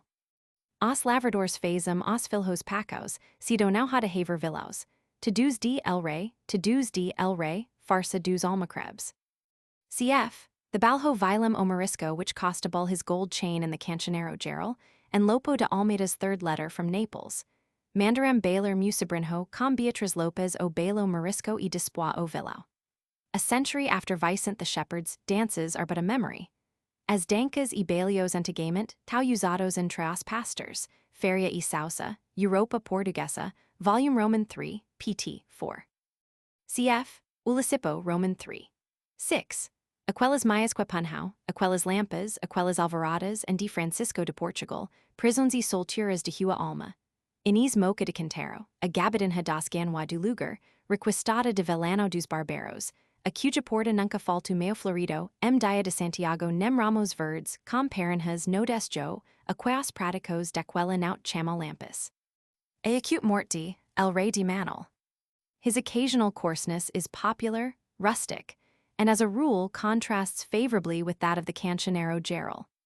For a list containing about 100 C.T. Braga, Escola de Gil Vicente, p. 545, or the Diccionario Universal, Volume I, 1882, p. 1884, SV. Otto. Flores de Hispana, cap. 5. Bib. Nova, Roman 2, 158. Elsewhere he speaks of him as poeti commodarum seu tempor celebratissimi, and in the appendix says, cuius commodias Lusitani ad modum celebrant. But after the 16th century Vicente was little more than a name. Feria e Sousa could say that his plays had been esteemed paquissima cosa. The accidental omission of the con led to the invention paquissima cosa. And a learned Coimbra professor, Fray Luis de Sotomayor, caught reading as some Saborias de Gil Vicente, quam seus tempos foi muy celebrado, felt bound to be apologetic. Orum colligo ex stercor, Francisco Sors Toscano, Paralelos de Principes, Evora, 1623, f. 159. Section 2. Lyric and bucolic poetry. The romantic story of Mashes had not been given literary form, but it exercised a wide influence over the Portuguese poets of the 16th century.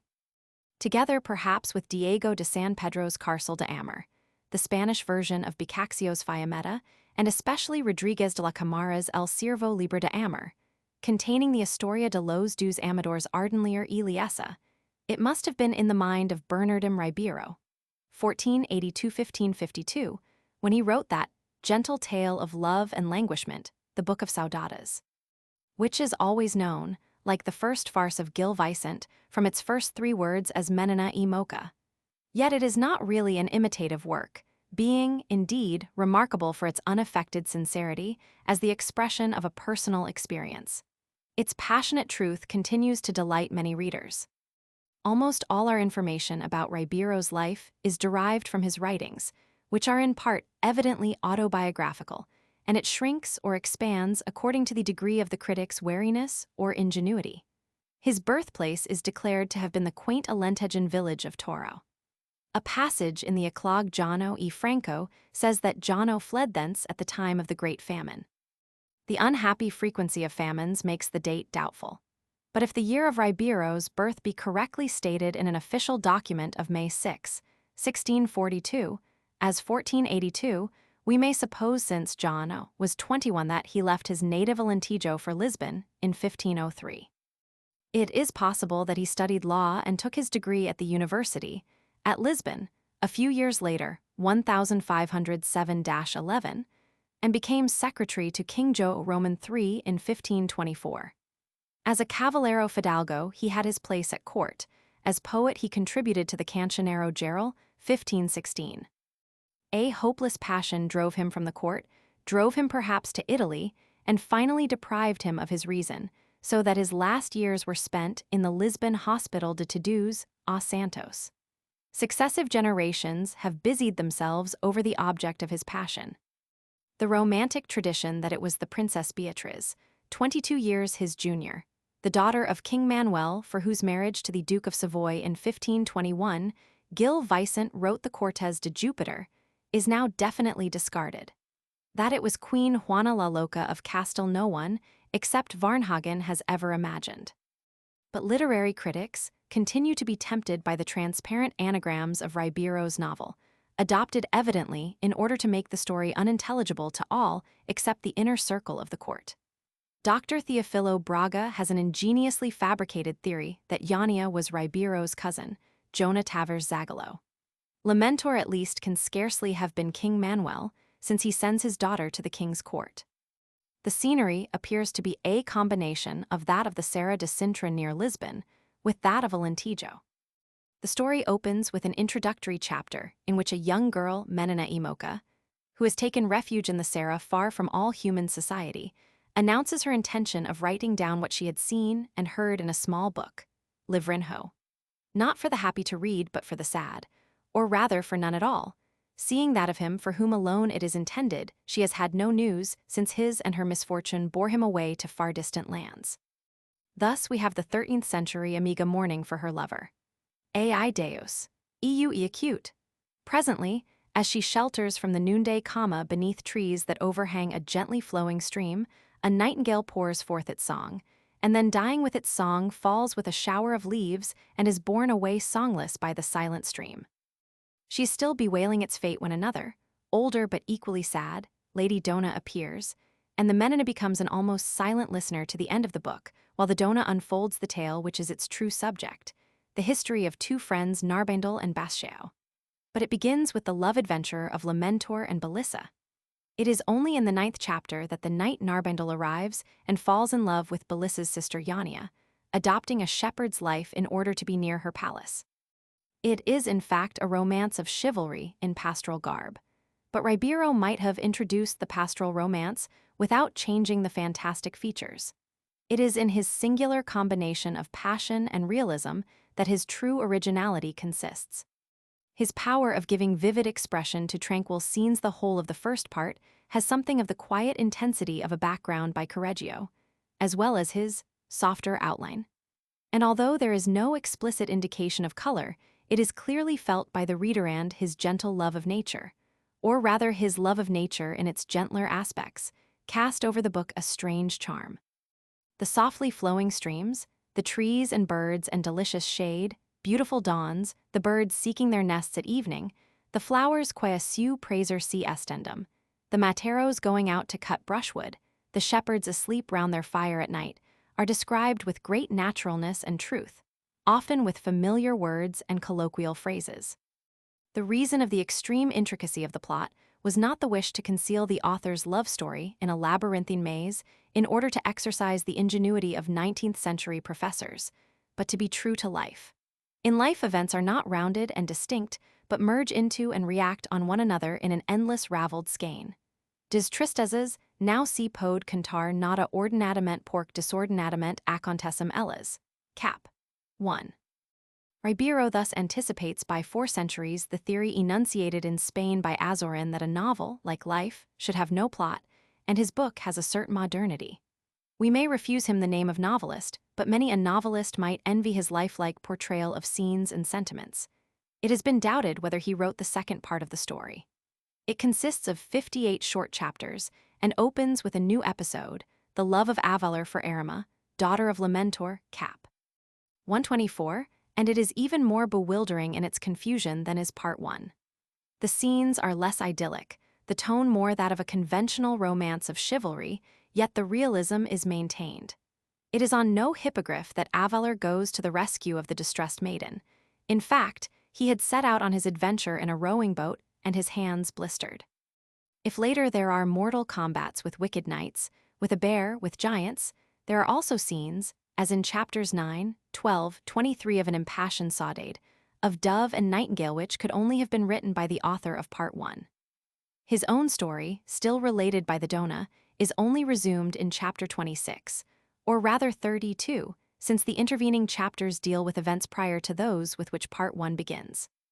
Bimnarder, now again Narbendel. The name Bernardim was also spelt Bernaldum after Yania's marriage, lives with an old hermit and his nephew, Godivo, and passes his time in tears and contemplation, as in part 1. But he is discovered by his faithful squire and meets Yania, and the lovers are killed by the jealous husband, Cap. 48. The last chapters are concerned with the happier love story of Ramabissa and Tesbeo. Narbendel, the second of the two knights, the two friends de que eacute a nasa historia, dies. Therefore Bernardim Ribeiro cannot have written the second part. But it is rather a nice point. One may imagine that Ribeiro's delight in so tragic an episode would compensate him amply for the obvious anachronism, and after all, it is the Dona who tells the story. The inconsistencies of detail need not concern us overmuch. That Belissa has a mother in part 1 and is brought up without a mother, in part 2, that the castle of Lamentor exists in part 2 at a time when, according to part 1, it was not yet begun, that the name of Yania's husband is in part 1 Filno, and in part 2 or Filno are just such contradictions as an alien continuer would most studiously have avoided. and we all know what happened to Sancho's ass in a far less intricate story. Or they may be explained by the fact that Ribeiro had not revised his tale before it was printed, or by corrections made in copies of the original manuscript. Perhaps on the whole, we may conclude that Ribeiro, like Cervantes, by an exception wrote a valuable second part, but unlike Cervantes, was unable to maintain it altogether on a level with the first. The mingling of rapt passion and colloquialisms is with Ribeiro not the inability of a poet to express himself but a deliberate mannerism, and is present in the 5 eclogues with which he introduced pastoral poetry. By his quiet resolution to be natural, he thus became doubly an innovator in poetry and prose. That he was a true poet is proved by the romances in his novel, Pensando vos estu, Filha pt. I cap. 21, and Pola Ribeira de Rio pt. Roman 2 cap. 11. The eclogues may not excel those poems, but in their directness, primitive freshness, and grace they form a group apart, entirely distinct from their numerous eclogue progeny. One eclogue only, the celebrated Trovas de Crisfel, resembles them. The resemblance is remarkable and cannot fail to strike the most careless reader. Before SNR. Delphim Gimmeries began his spirited campaign in favor of identification. The similarity had been recorded by D. Carolina Michaelis de Vasconcelos in the Grundrisse.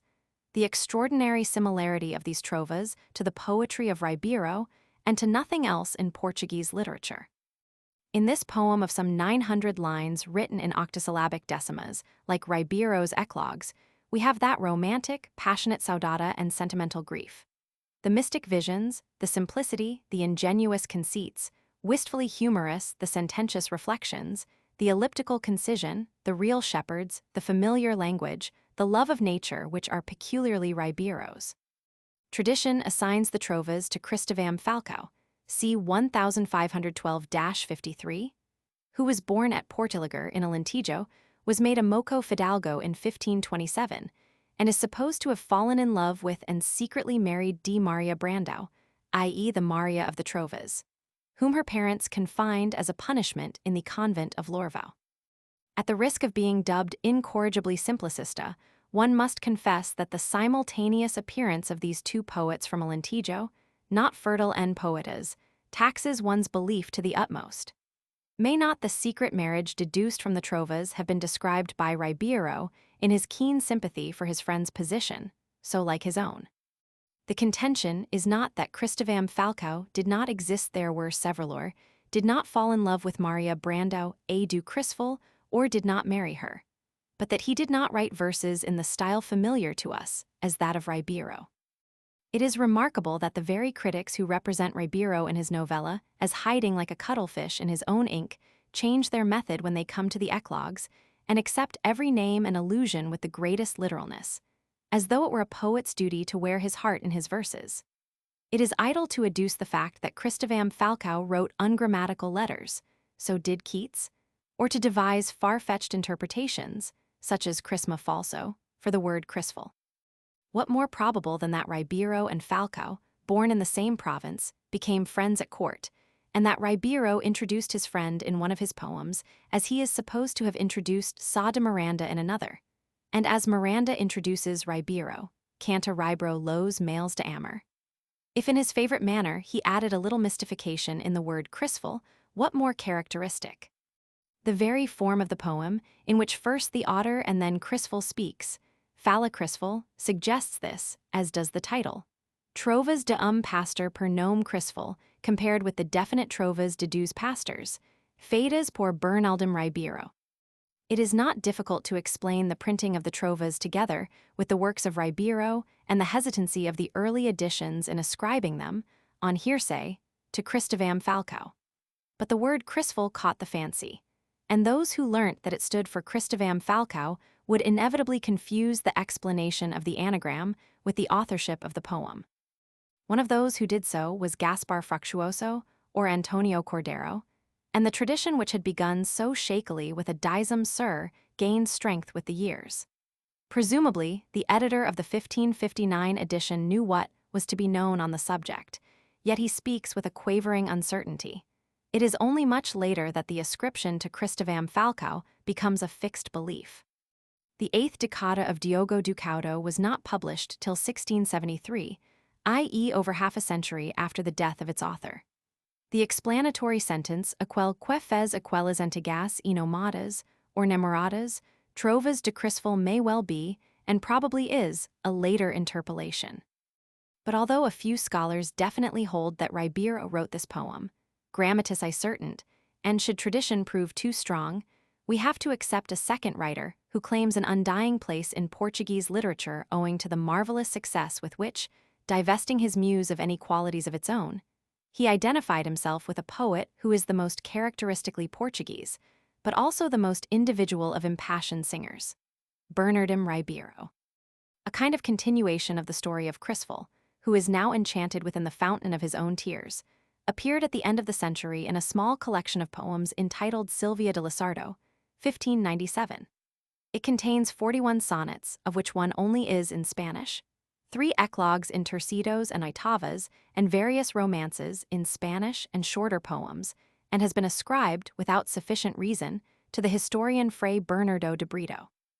These poems must remain anonymous, and they throw no light on the Crisfel problem, but in their true poetical feeling and power of expression, they deserved their popularity in the first half of the 17th century. It is not certain, but it is probable that Ribeiro went to Italy, and his Italian travels may have coincided with those of his lifelong friend, the champion of humanism in Portugal, Francisco de Sá de Miranda, c. 1485–1558, the most famous of all the Portuguese poets with the exception of Camões and Gil Vicente.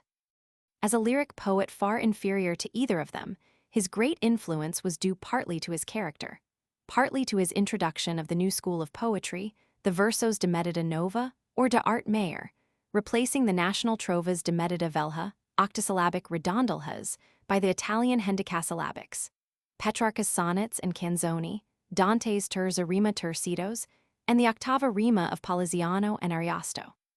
The exact date of Miranda's birth is still uncertain, but if he was the eldest of 5 sons of the Coimbra canon, Goncalo Mendes de Sá, who were legitimized in 1490, he must have been born about the year 1485, yet one would willingly make him younger. His life in Minho certainly sounds too active for a man of 50. Perhaps c. 1490 would be nearer the mark. He studied at the university at Lisbon and early frequented the court. He soon won distinction as a scholar and was a doctor of law when he contributed several poems to Garcia de Rezen's Cancionero, 1516.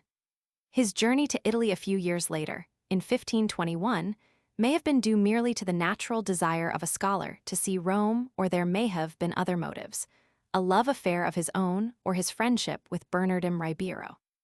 He was distantly related to the great Italian family of Colonna, as he was to Garci Lasso, and in Italy perhaps met the celebrated Vittoria Colonna, 1490–1547, Marchesa di Pescara, besides probably most of the other distinguished Italians of the time, Lattanzio Tolomei, Sannazaro, Cardinal Bembo, Giovanni Rucellai Ariosto.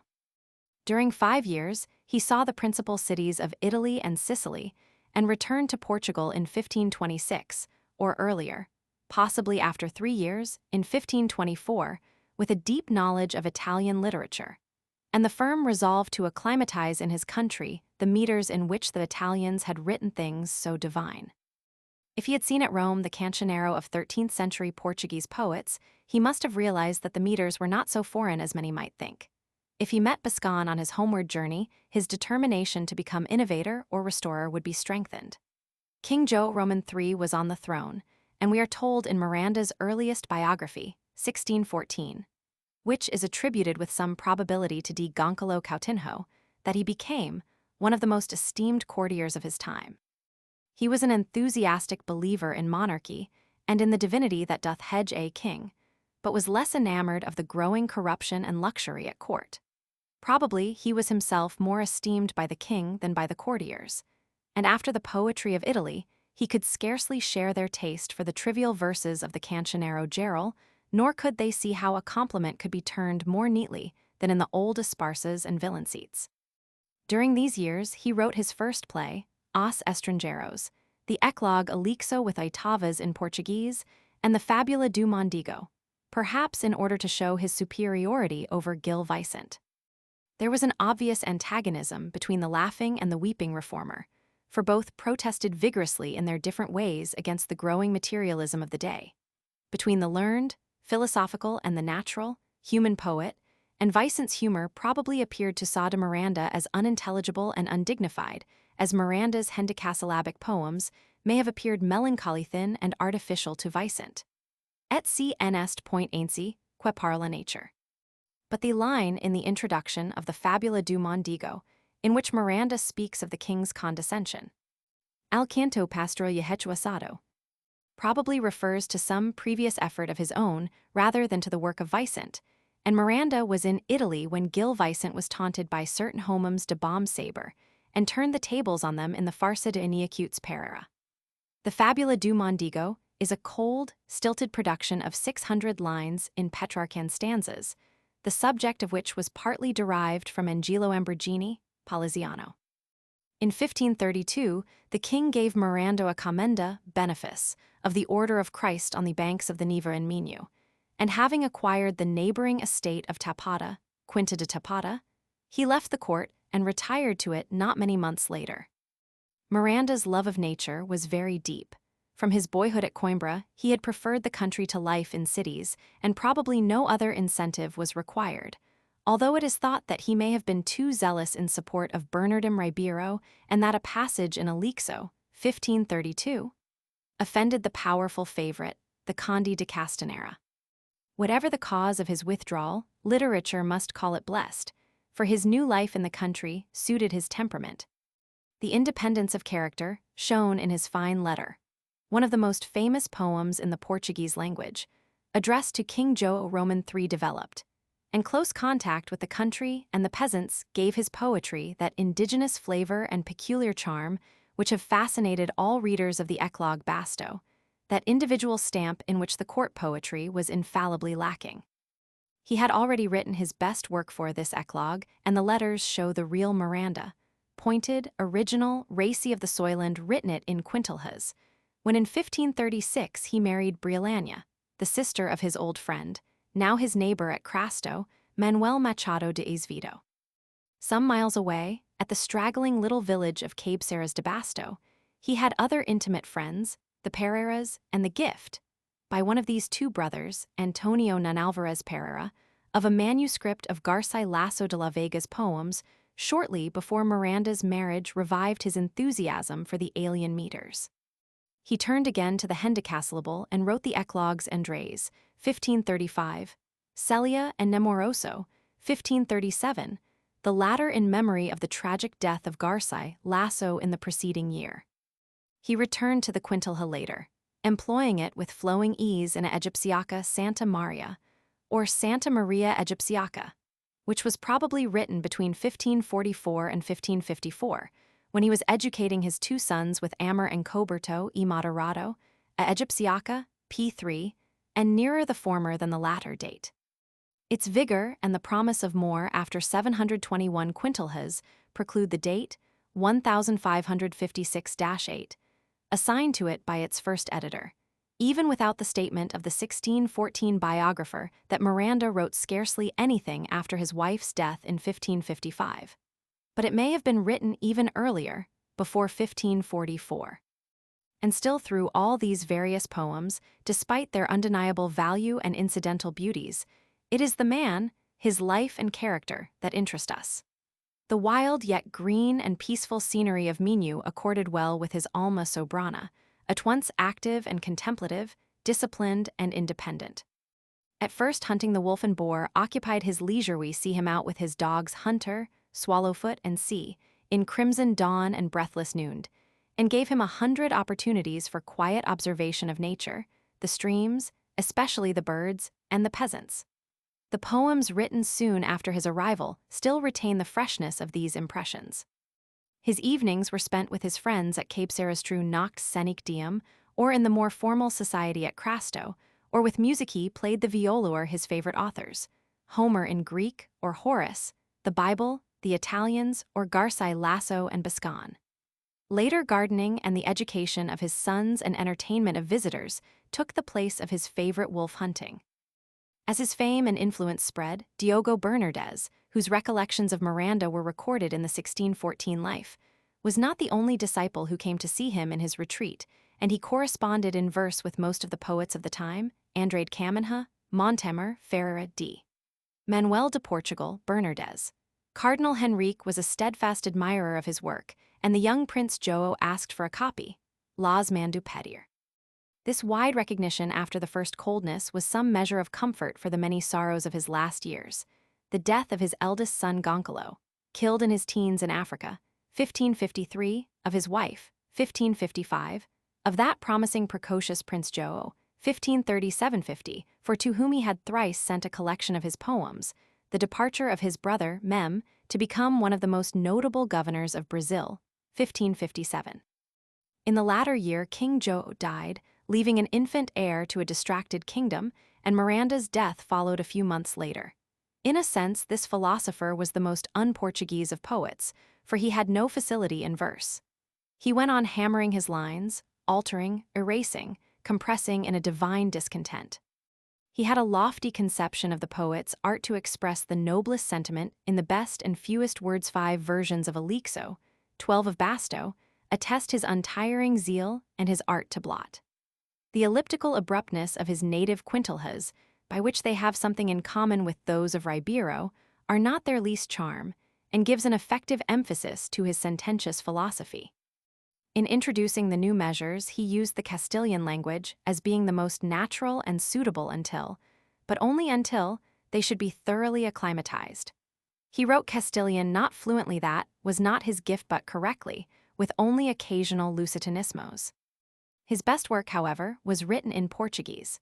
In the new poetry with which his name is forever associated, he is only the forerunner of the work of Diogo Bernardes and Camões, the founder of a school to which Portuguese literature owes some of its chief glories. In Portuguese, he wrote his comedies, and about half a century before Samuel Daniel's Cleopatra, 1592, a tragedy Cleopatra, of which we only possess a few lines. The poem on the life and conversion of Saint Mary of Egypt, a favorite theme a few centuries earlier, as in the Spanish Vida de Santa Maria Egipciaca, 13th c., the 14th century Vida de Maria Egyptia, and the French Vie de Saint Marie l'Egyptienne, is stamped with the author's sententious wisdom and love of discipline. It contains quaint plays on words, ide au marque por amor, p. 169, tour de force such as the 3 quintilhas of Esdrúxulos, pp. 179-80, and rises to wonderful lyric beauty in the Saint's Farewell to Earth, Vu para jardum de flores, pp. 166-9. He intended the poem to be rare, unique, and excellent, and to some extent he achieved his aim. In much of his work, the diction is rough and halting, but the greatness of the man nevertheless extends to his poetry. Perhaps the best example of this is the melancholy grandeur of the sonnet, technically so imperfect, O soul y acute grand. Force of character made him not only a laborious but a successful craftsman. When he died, honored and admired by all the best intellects in the country, the position of the new school was assured, and he had been able to hail with joy the support of younger writers. Venid buenas zagals.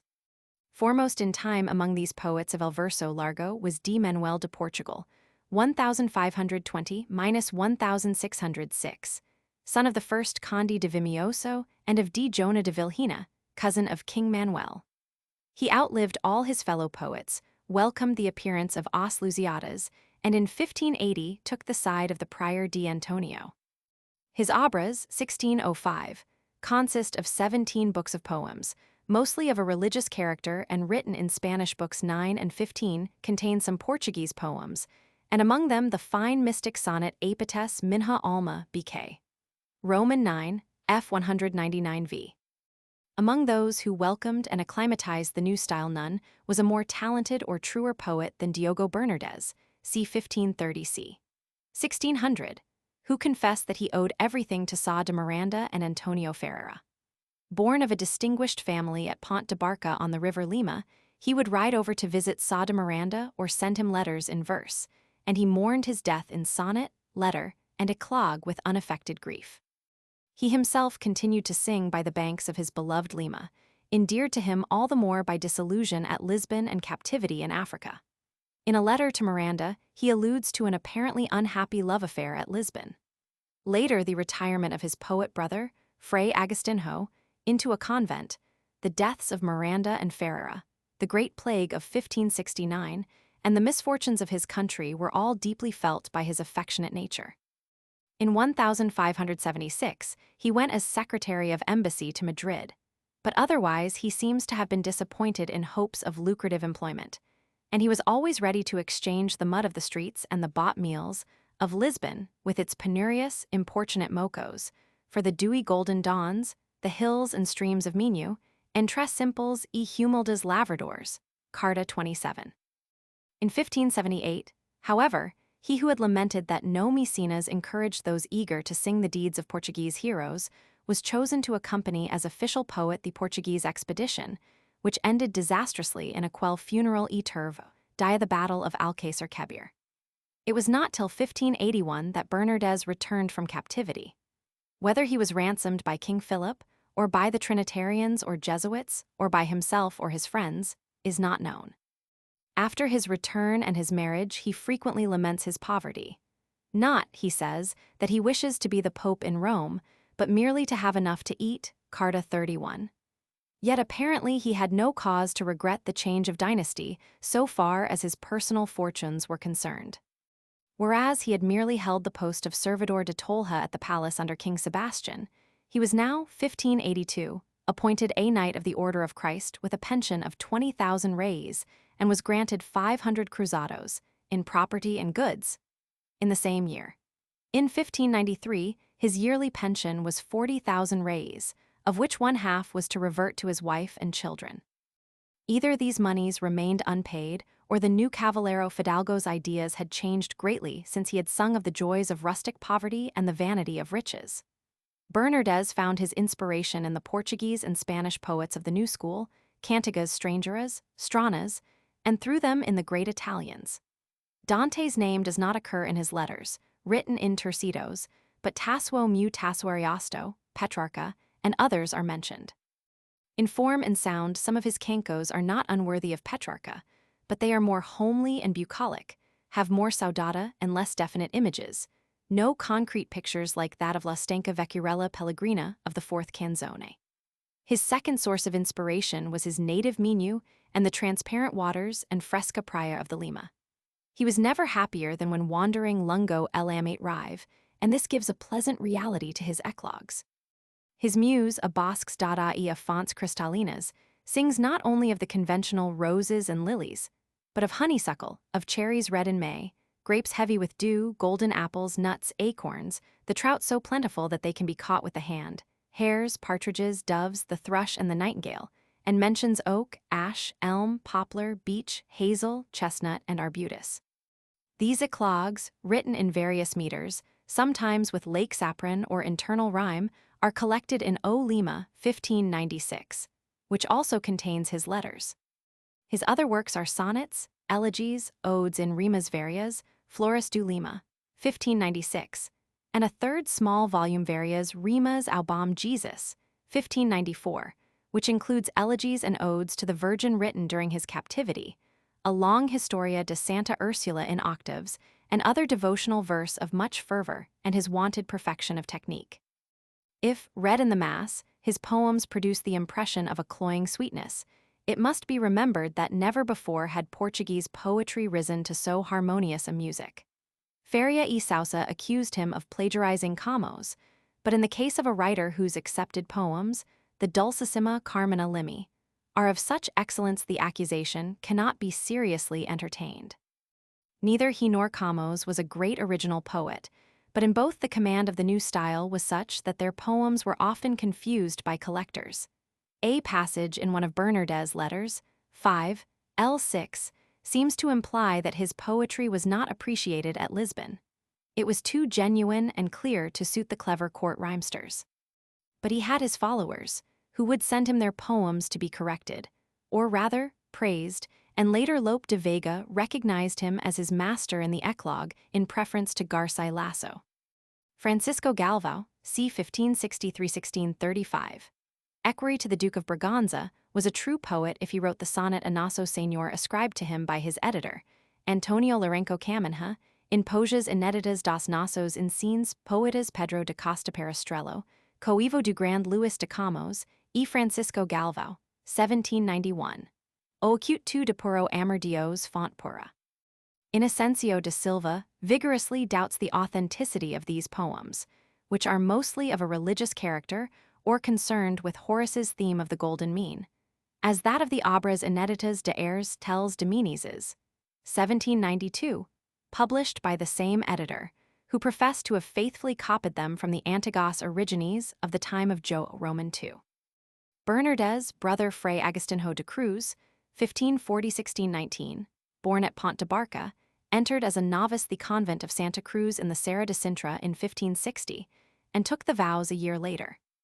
In 1605, he obtained permission to live as a hermit in the Serra da Arrábida, where he cultivated Saudade and the Muses, although his poems were no longer profane, as when in his youth as Agostinho Pimenta he haunted with his brother Diogo the banks of the Lima. These early verses he burnt. Quaime como vergonha me pedia, corando par haver tau mal cantado. The eclogues, elegies, letters, sonnets, and odes that survive prove that mal is here a moral, not an aesthetic adverb, and that he shared his brother's love of nature, and in no mean degree his power of expressing it in soft, harmonious verse. That gift was denied to Antonio Ferreira, 1528–69, who combined enthusiasm for the new style lyra novand for classical antiquity with a rooted antipathy against the use of a foreign language or foreign subjects. His uneventful life as judge, courtier, and poet was cut short by the plague of 1569. His poetry is not that of a poet, but of the Coimbra law student who had become a busy magistrate. It is thus at its best when it does not attempt to be lyrical, for instance in his excellent letters in Tercitos. His odes are closely modeled on those of Horace, O meu Horatio. Nor did he claim originality. Indeed, his plan of introducing certain new forms was a little too deliberate for a great poet, and his best sonnet is a translation from Petrarca. For bucolic poetry, neither the grave doctor's style nor his inclinations were well suited. Not only is the smooth flow of the verse which charms us in Diogo Bernardes here absent, but the meter often actually halts, and throughout his work we have sincerity, lofty aims, a stiff, unbending severity, but not poetical genius. Ferreira was a true patriot, and it was his boast and is his enduring fame that he devoted himself to exalt the Portuguese language. It was most fortunate for Portuguese literature that at this time of changing taste a poet of Ferreira's great influence should have forsworn foreign intrusions in the language, with the exception of Latin, in the introduction of which, however, his characteristic restraint forbade excess, and left both in prose and verse abiding monuments of pure Portuguese. This was the more remarkable in a poet who disdained the old popular meters, a antiga trova deixo ao povo, and had no thought apparently for popular customs or traditions. His poemas Lusitanos, published posthumously, contain over 100 sonnets, besides his odes, eclogues, elegies, epigrams, which are but fragments of sonnets and letters, and he also wrote a Historia de Santa Comba in 57 oitavas. The work of Piero de Andrade Camões, 1520–89, an industrious writer of verse rather than a poet, is as cold and unmusically artificial as Ferreira's in its form, while it lacks Ferreira's high thought and ideals and his love for his native language. One may imagine that it was through friendship with Ferreira, who scolds him for writing in Spanish, that he became one of the set of Miranda and Bernardes. Camões he must have known, and indeed refers to him satirically in his epigrams. He seems to have actively disliked so wayward a genius, a man so unfitted to be a court official. Camões himself was the son of João Camões, chamberlain of the Duchess Isabel of Braganza and of Philippa de Sousa of Oporto, where, or at Lisbon, the poet may have been born. After studying at the university, either at Lisbon, or after its transference to Coimbra in 1537, he entered the household of the Infante Duarte.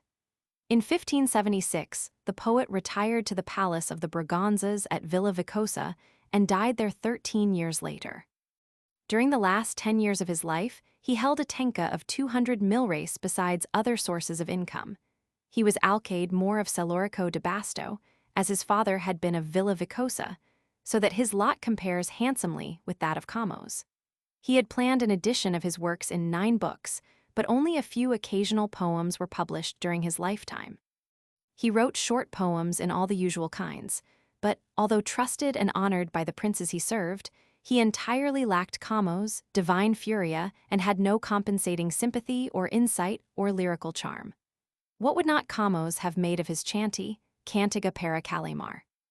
In perfect contrast to the labored verses of Andrade Caminha is the spontaneous flow of the lines to the river Leca beginning O acute Rio Leca, by which the Conde de Matosinhos, Francisco de Sá de Meneses, 1515–84, is chiefly remembered. They place him at once among the principal poets of the century. He succeeded the Conde de Vimioso as camarero mor of Prince João, held the same post in the first years of King Sebastian's reign, and subsequently under King Henrique, who created him Count of Matosinhos in return for his services as governor of Portugal, during the absence of King Sebastian and on other occasions. After the death of the Portuguese king, he retired to Oporto, and no doubt spent the remaining summers at Matosinhos near the gentle stream which he had immortalized. The Portuguese poems of André Falcão de Rezende, 1527–98, born at Évora, nephew of the antiquarian André and of the poet Garcia de Rezende, were first published at Coimbra in an incomplete volume Poesias, and consist of the Microcosmographia and some spirited anti-Drake ballads and good sonnets, e.g. O acute fragile bem, O acute breve gosto humano, and satires. Balthazar de Stasso, born in 1570, canon of Viseu, and his brother the antiquarian Gaspar de Stasso, canon of Guimarães and author of varias Antiguidades de Portugal, 1625, were both born at Évora. The former Sonidos, Eglogas e Outras Rimas, 1604, published, according to the preface, in the author's mature age but written in the green, contain some religious sonnets of high merit. A far more celebrated writer than these minor poets was Jorge de Montemer, c. 1520–61, or Hispanus Montemayor, who was early driven by poverty from Montemer o Velho, where he was born between 1518 and 1528, a few years after Mendes Pinto. Fortunately, the latter did not relate his travels in Chinese, but Montemer, with the exception of a few brief passages in his Diana, wrote exclusively in Spanish. In Spain, his musical talent gave him a livelihood, and as musician and singer of the royal chapel, he remained at the court till 1552, when he accompanied the Infanta Juana as a posentador on the occasion of her marriage with that promising patron of letters, the Infant João. But even before the prince's death in 1554, Montemer returned to Spain. In 1555, he may have gone in the train of Philip Roman II to England, and subsequently served as a soldier in Holland, and Italy till a duel, perhaps in a love affair, at Turin ended his days in 1561.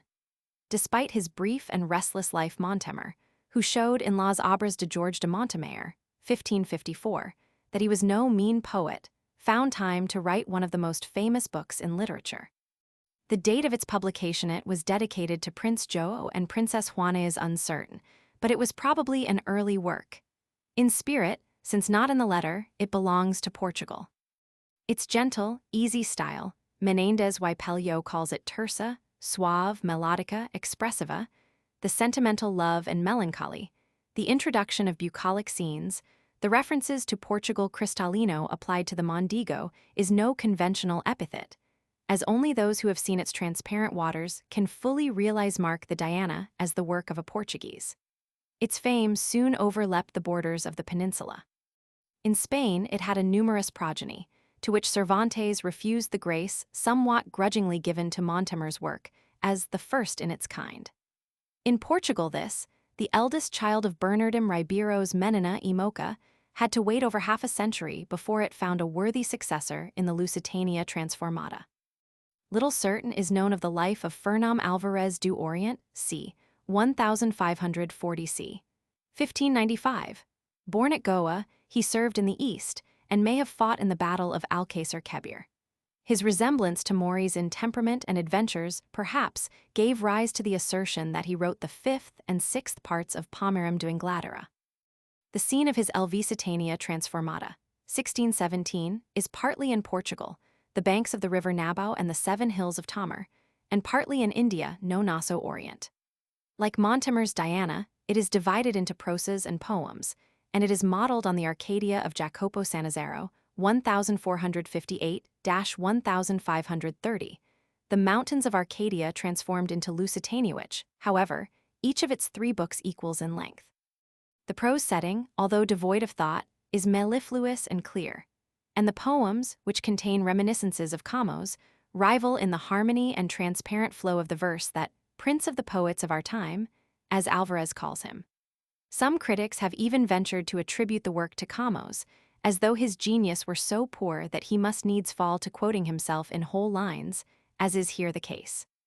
But Alvarez had certainly caught some measure of Camões' skill and of il suave stilo e el dolce canto of Sannazaro and Petrarca. He is, moreover, less vague than many writers of eclogues, and in singing his own love story describes what his eyes have seen. It was, however, an aberration to favor the verso esdrucciolo, Ariosto's Estruccioli, cf. Sannazaro's Arcadia, Icol. 1, 6, 8, 9, 12, a truly Manuelan adornment which other Portuguese poets unfortunately copied as a new artifice. As a poet, Manuel de Faria e Sousa, who was something more than a pedant of pedants, deserves a place among the multitude of Portuguese writers of eclogues, since of the 20 long eclogues contained in his F. Vent de Agonipe y Rimas Varias, 7 pts. 1624-7, the first 12 are in his native tongue. They show no originality but have occasional passages of quiet beauty. Nos. 7 and 8 are both entitled, rustic, and purpose to represent peasants of Minho. They are so overcharged with archaisms and rustic words and expressions, Samicas and Namja of course occur, and Grolia, glory, Marmolia, memory, the form suidade, and see that they would probably have been Greek to the peasants. As a critic, Lope de Vega called Faria the prince of commentators, on the strength of his learned and copious editions of the Lusiads and lyrics of Camões, for whom he had a genuine devotion. Time has lent an interest, if not validity, to his literary criticisms. In poetry, he was as prolific as in prose. He boasted, in the age of Lope de Vega, that he had written more blank verse than any other poet, and that his printed sonnets exceeded those of Lope by 300. Eloy de Sá Sotomayor, or Sautomayor, the author of Jardim do CEO, 1607, and Ribeiras do Mondego, 1623, is generally perhaps more familiar with the saints than with the muses, but some of his poems are not without merit. The latter work, in prose and verse, has no originality, although the author was careful to state that he had composed it before the Primavera of Francisco Rodrigues Lobo, c. 1580-1622, who in strains not less sweetly harmonious than the Lima poems of Bernardez sang the little stream of Lys that runs so gaily through his native Leiria. He went to study at Coimbra in 1593, took his degree there in 1602, returned to Leiria, and before 1604 was in the service of Theodosio, Duke of Braganza, at Villa Vicosa. He was drowned in his prime in the Tagus coming from Santarém to Lisbon. He was alive in 1621, but as Dr. Ricardo Jorge has shown in his able biography, died before the end of 1622. The fact of his drowning is well established. Otherwise, the tradition might have been attributed to passages in his works in which he seems to foretell such a fate. An extraordinarily prolific writer, his fame rests chiefly on his 3 pastoral works of mingled prose and verse. A Primavera, 1601, and its second and third parts O Pastor Peregrino, 1608, and O Desenganado, 1614. Rodrigues Lobo somewhere speaks disparagingly of books, long as leagues in a lentillo, but length and monotony are not absent from his own pastorals. Look into them where you will, beautiful descriptions, showing deep love of nature, will present themselves, and delightful verse and harmonious prose, excellent in its component parts, although allowed to trail in the construction of the sentences. But the reader who attempts more than a desultory acquaintance is soon overcome by a feeling of satiety, for the Primavera in its brandura sem fim and the complete absence of thought is like a stream choked by water lilies. Lovely, but tiring to the swimmer. Through all these lovelorn shepherd scenes runs a vague thread of autobiography. The passion of Bernardim Ribeiro is replaced by a suaver melancholy. The poet leaves the Lys for Coimbra and then goes to Lisbon, and thence to distant lands, where he wanders as a pilgrim till he is shipwrecked at the mouth of the Lys and returns to his home to find Lycia given to another. It is divided into florestas. In the opening, florestas, the quiet streams, the green woods and pastures are charmingly described. Later, the scene is transferred to the Campos do Mondego and the Praias do Tejo. A breath of the sea is welcome in O Desenganado, but the story soon returns to shepherd life and its series of natural, but rather insipid incidents. Had Rodrigues Lobo written not better but less, his pastoral romances would probably be far more widely read. But his finest work is of a different kind, a long dialogue, Court na Aldea e Noites do Inverno, 1619, between a fidalgo, Di Julio, and 4 friends in the long winter evenings near Lisbon. Suggested by Baldassare Castigliani's famous Il Cortegiano, which had been popularized in Spain by Bascon's excellent translation, 1534. This work, for which Gracian prophesied immortality, is full of the most varied interest. The prose, excellent as is all that of this champion of the Portuguese language, Jardineiro da Língua Portuguesa, which his countrymen, he complained, patch and patch like a beggar's cloak, is here more vigorous and compact in its construction without losing its harmonious rhythm, attractive as the conversations which it records. Besides the beautiful verses lavishly scattered through his prose works, Rodrigues Lobo wrote a long epic on Nun Alvarez in 20 cantos of octavas. O Condestador de Portugal d. Nuno Alvarez Pereira, 1610, a volume of Eglogas, 1605, in which he is a recognized master, a volume of romances, 1596, written, with 2 exceptions, in Spanish, and perhaps a Christmas play entitled Auto del Nacimiento de Cristo y Edicto del Emperador Augusto César, published in 1676. It is written in redondelhas in Spanish and Portuguese. This auto is followed by an Intremes do Poeta in Portuguese. A poet, an obdurate gongorist, do gongora tive semper opinadas preferentes, recites a sonnet to a lady. Selicola substantia procrita, which she does not understand, and a ratinho, also at a loss, he para mim causa grega, advises him to give over his jargon for a more natural language. Gerigoncas no faller, que amor nam he contrafedo. But Rodrigues Lobo has no need of such attributions to justify his great and enduring fame. Footnotes: Cf. H. Lopes de Mendanca, O Salto Mortal, Act 3, Tanto Gastes deste Livro, e acute por ser triste e acute por ser verdadeiro. Eclogue 5, a qual dizem ser do mesmo autor, which is undoubtedly by Ribeiro, refers to Coimbra in the lines, e acute lembrarm os sinceres de Coimbra que me mata. As in the case of Gil Vicente, we are vexed with homonyms. A notary, an admiral, and C. Dr. Theophilo Braga, skillfully dovetailing hypotheses, develops his biography fully. Casi todo lo que de él se ha escrito son fabulas sin fundamento alguno, wrote Menéndez y Pello in 1905. Fray Luis de Leon may have remembered this passage in De los Nombres de Cristo, BK 3, 1917 ed. T1, p. 198, Bibout, Esp. T. 37, p. 182. Nossos amores cantados por a modo que as now entenderán, Garrett, auto de Gil Vicente. La Voluntad, Barcelona, 1902. Camilo Castelo Branco held similar views. The word cannot be translated exactly, but corresponds to the Greek pi omicron theta omicron sigma, Latin desiderium, Catalan enioranza, Galician morina, German Sehnsucht, Russian te oska ea pran. Teska. It is the passion for which I can find no name, Gissing, the private papers of Henry Ryecroft. Menéndez y Pello's strict division between the subjective pt. 1 and pt. 2, as externa y to aventuras, is thus somewhat arbitrary. pt. 1 cap 9 pt. 2 cap 25.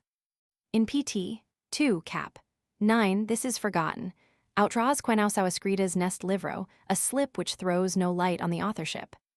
It was characteristic of the hothouse air, in which Portuguese literature existed, that the first publication of a book often consisted in its circulation, cor, in manuscript from courtier to courtier, a special license being obtained for this apart from the license to print.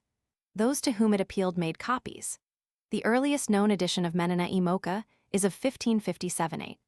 Primera and segunda parte do livro, chamado as saudades de Bernaldum Ribeiro, com todas suas obras.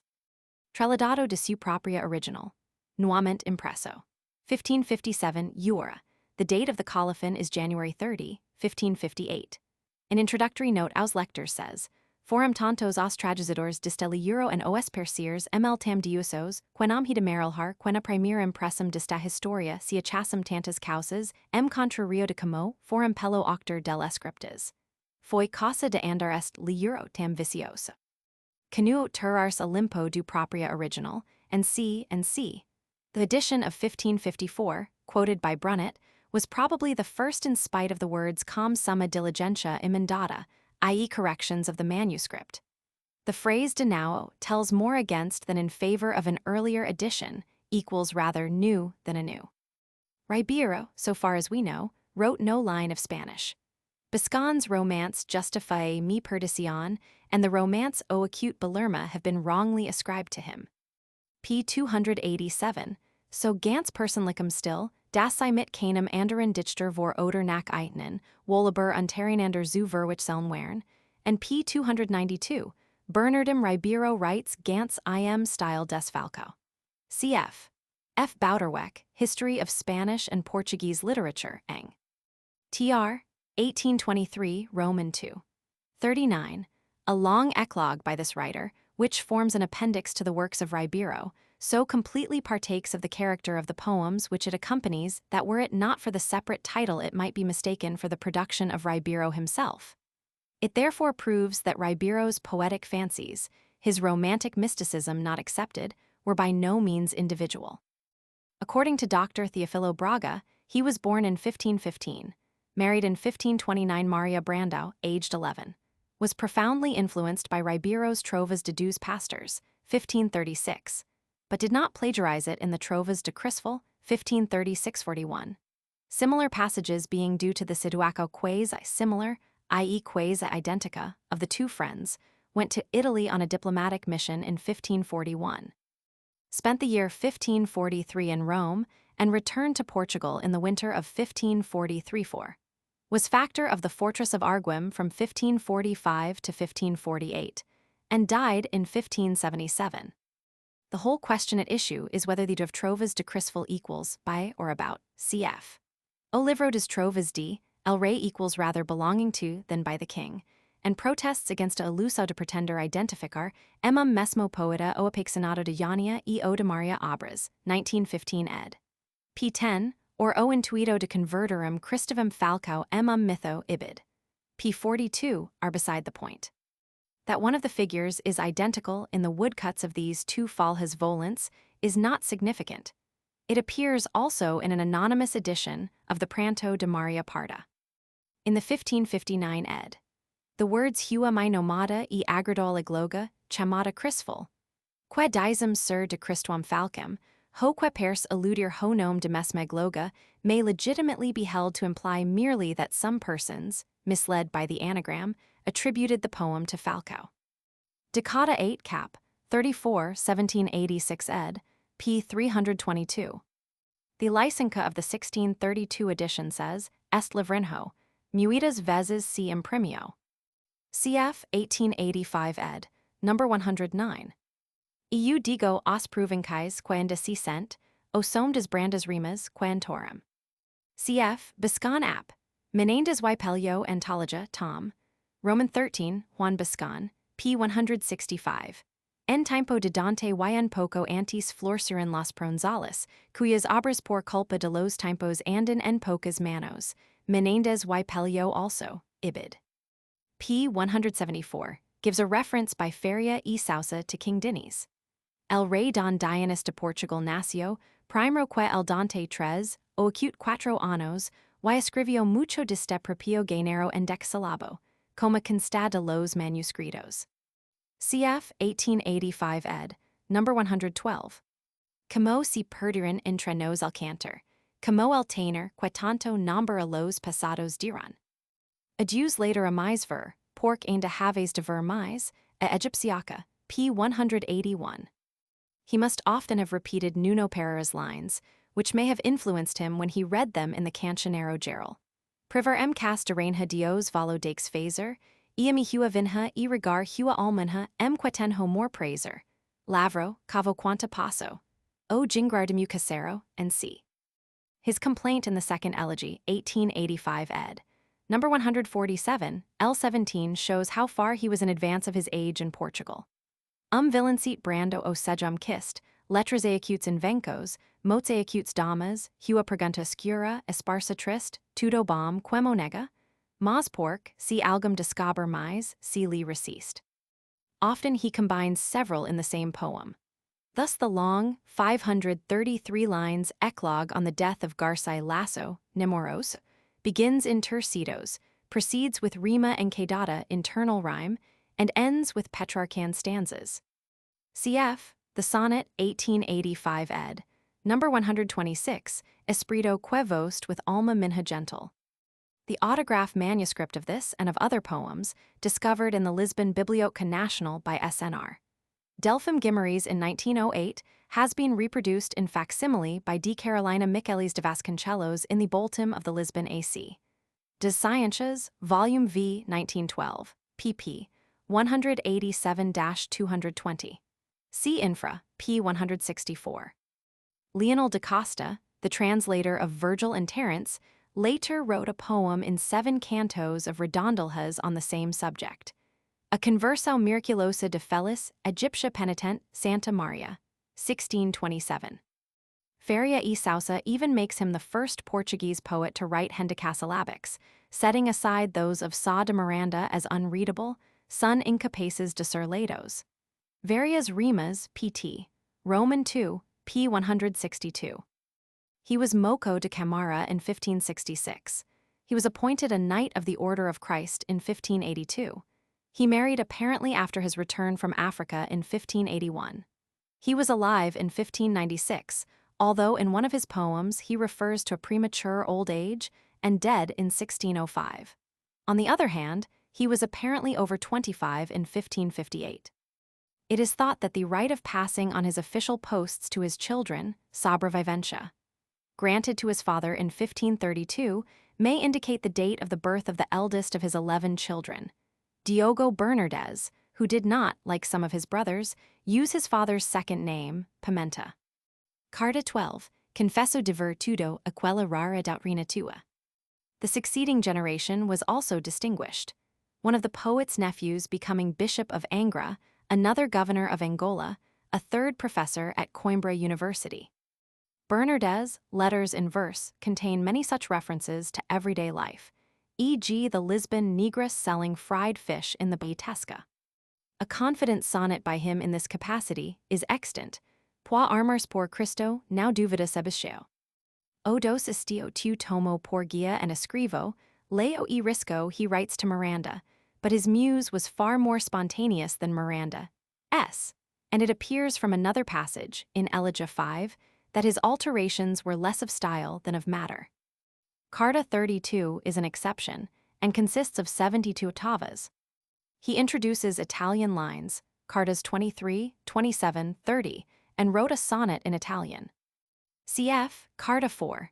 Foge inda o dia au muito diligent, although whether this is due to his work or to the number of his friends is not clear.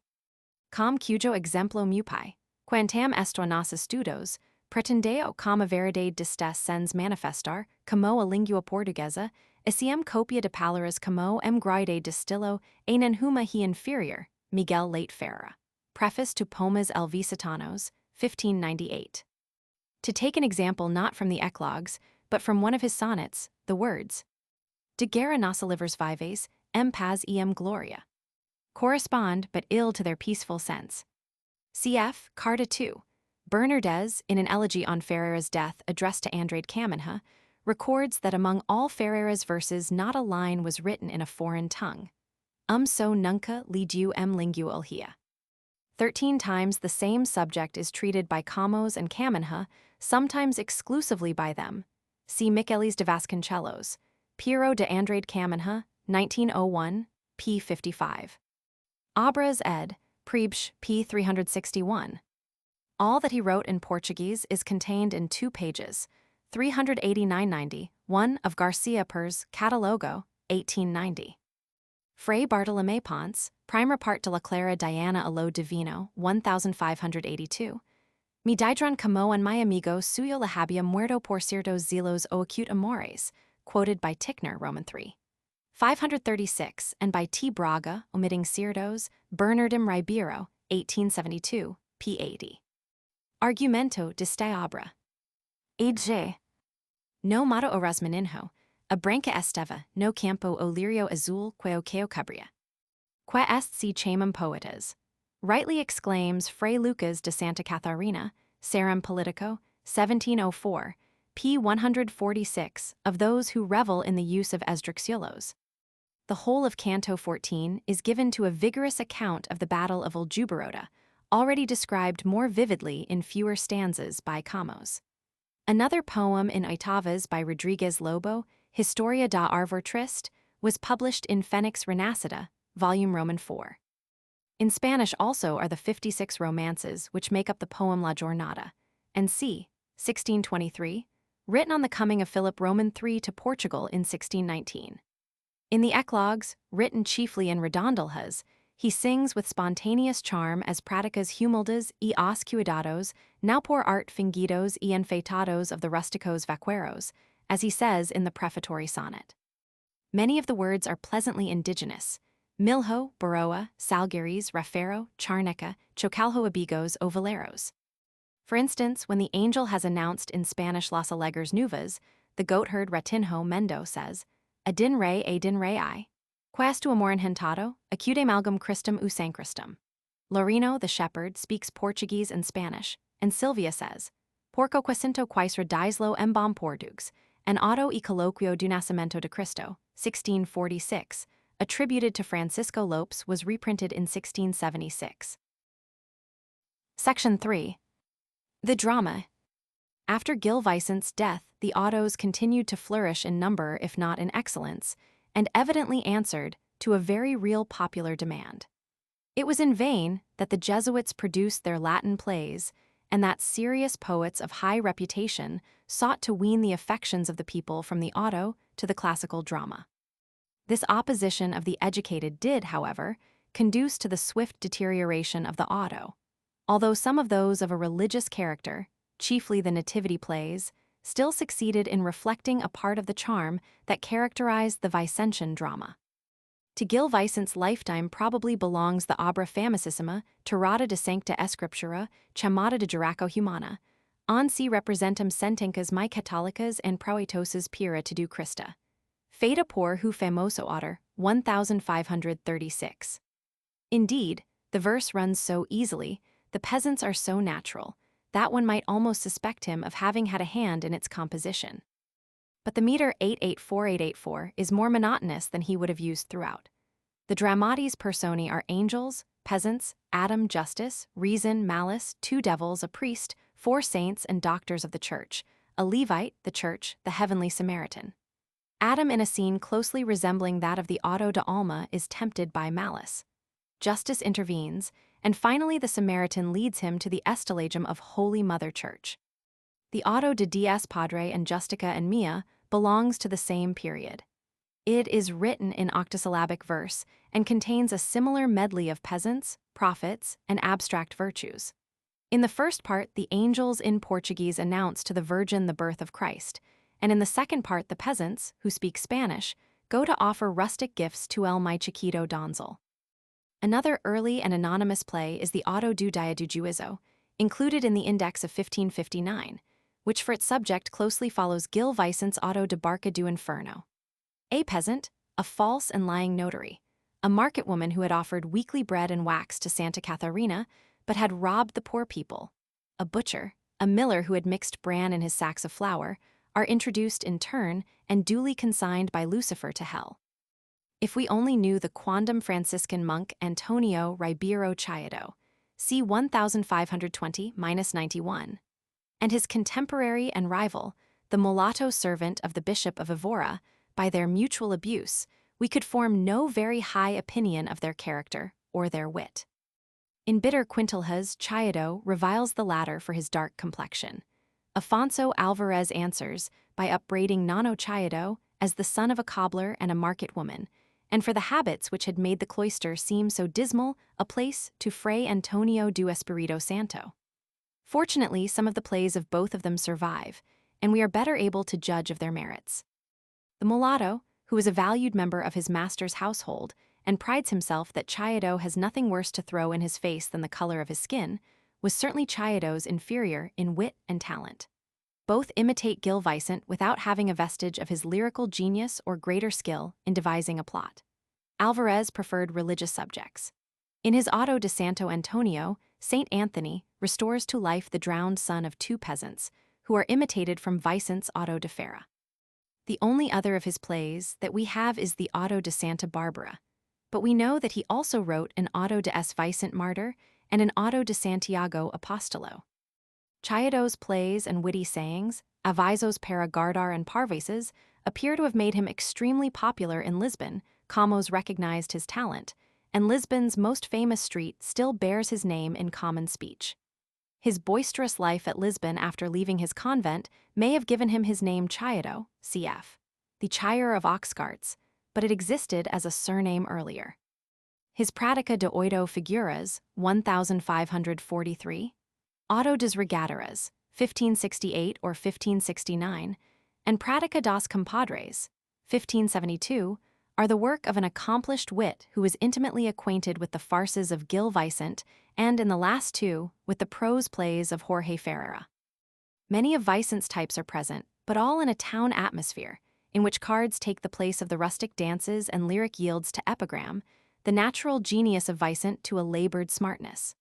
We have the Clérigo de Vintum, the Ratinho from Beira, the vain Paco, the poor Fidalgo or Escudero, the Negro with his pidgin Portuguese, the witch, the ill-tempered Velha, the troubadour chaplain, the ambitious priest, the corrupt judge.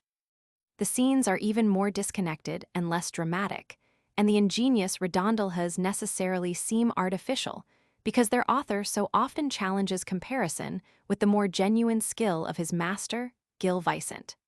Chayado's Auto de Goncalo Chambao was reprinted several times in the 17th century, but is now unknown. Of his Auto de Natural Invenchem, c. 1550, a single copy survives in the library of the Conde de Sabugosa, whose edition, 1917, is of exceptional interest.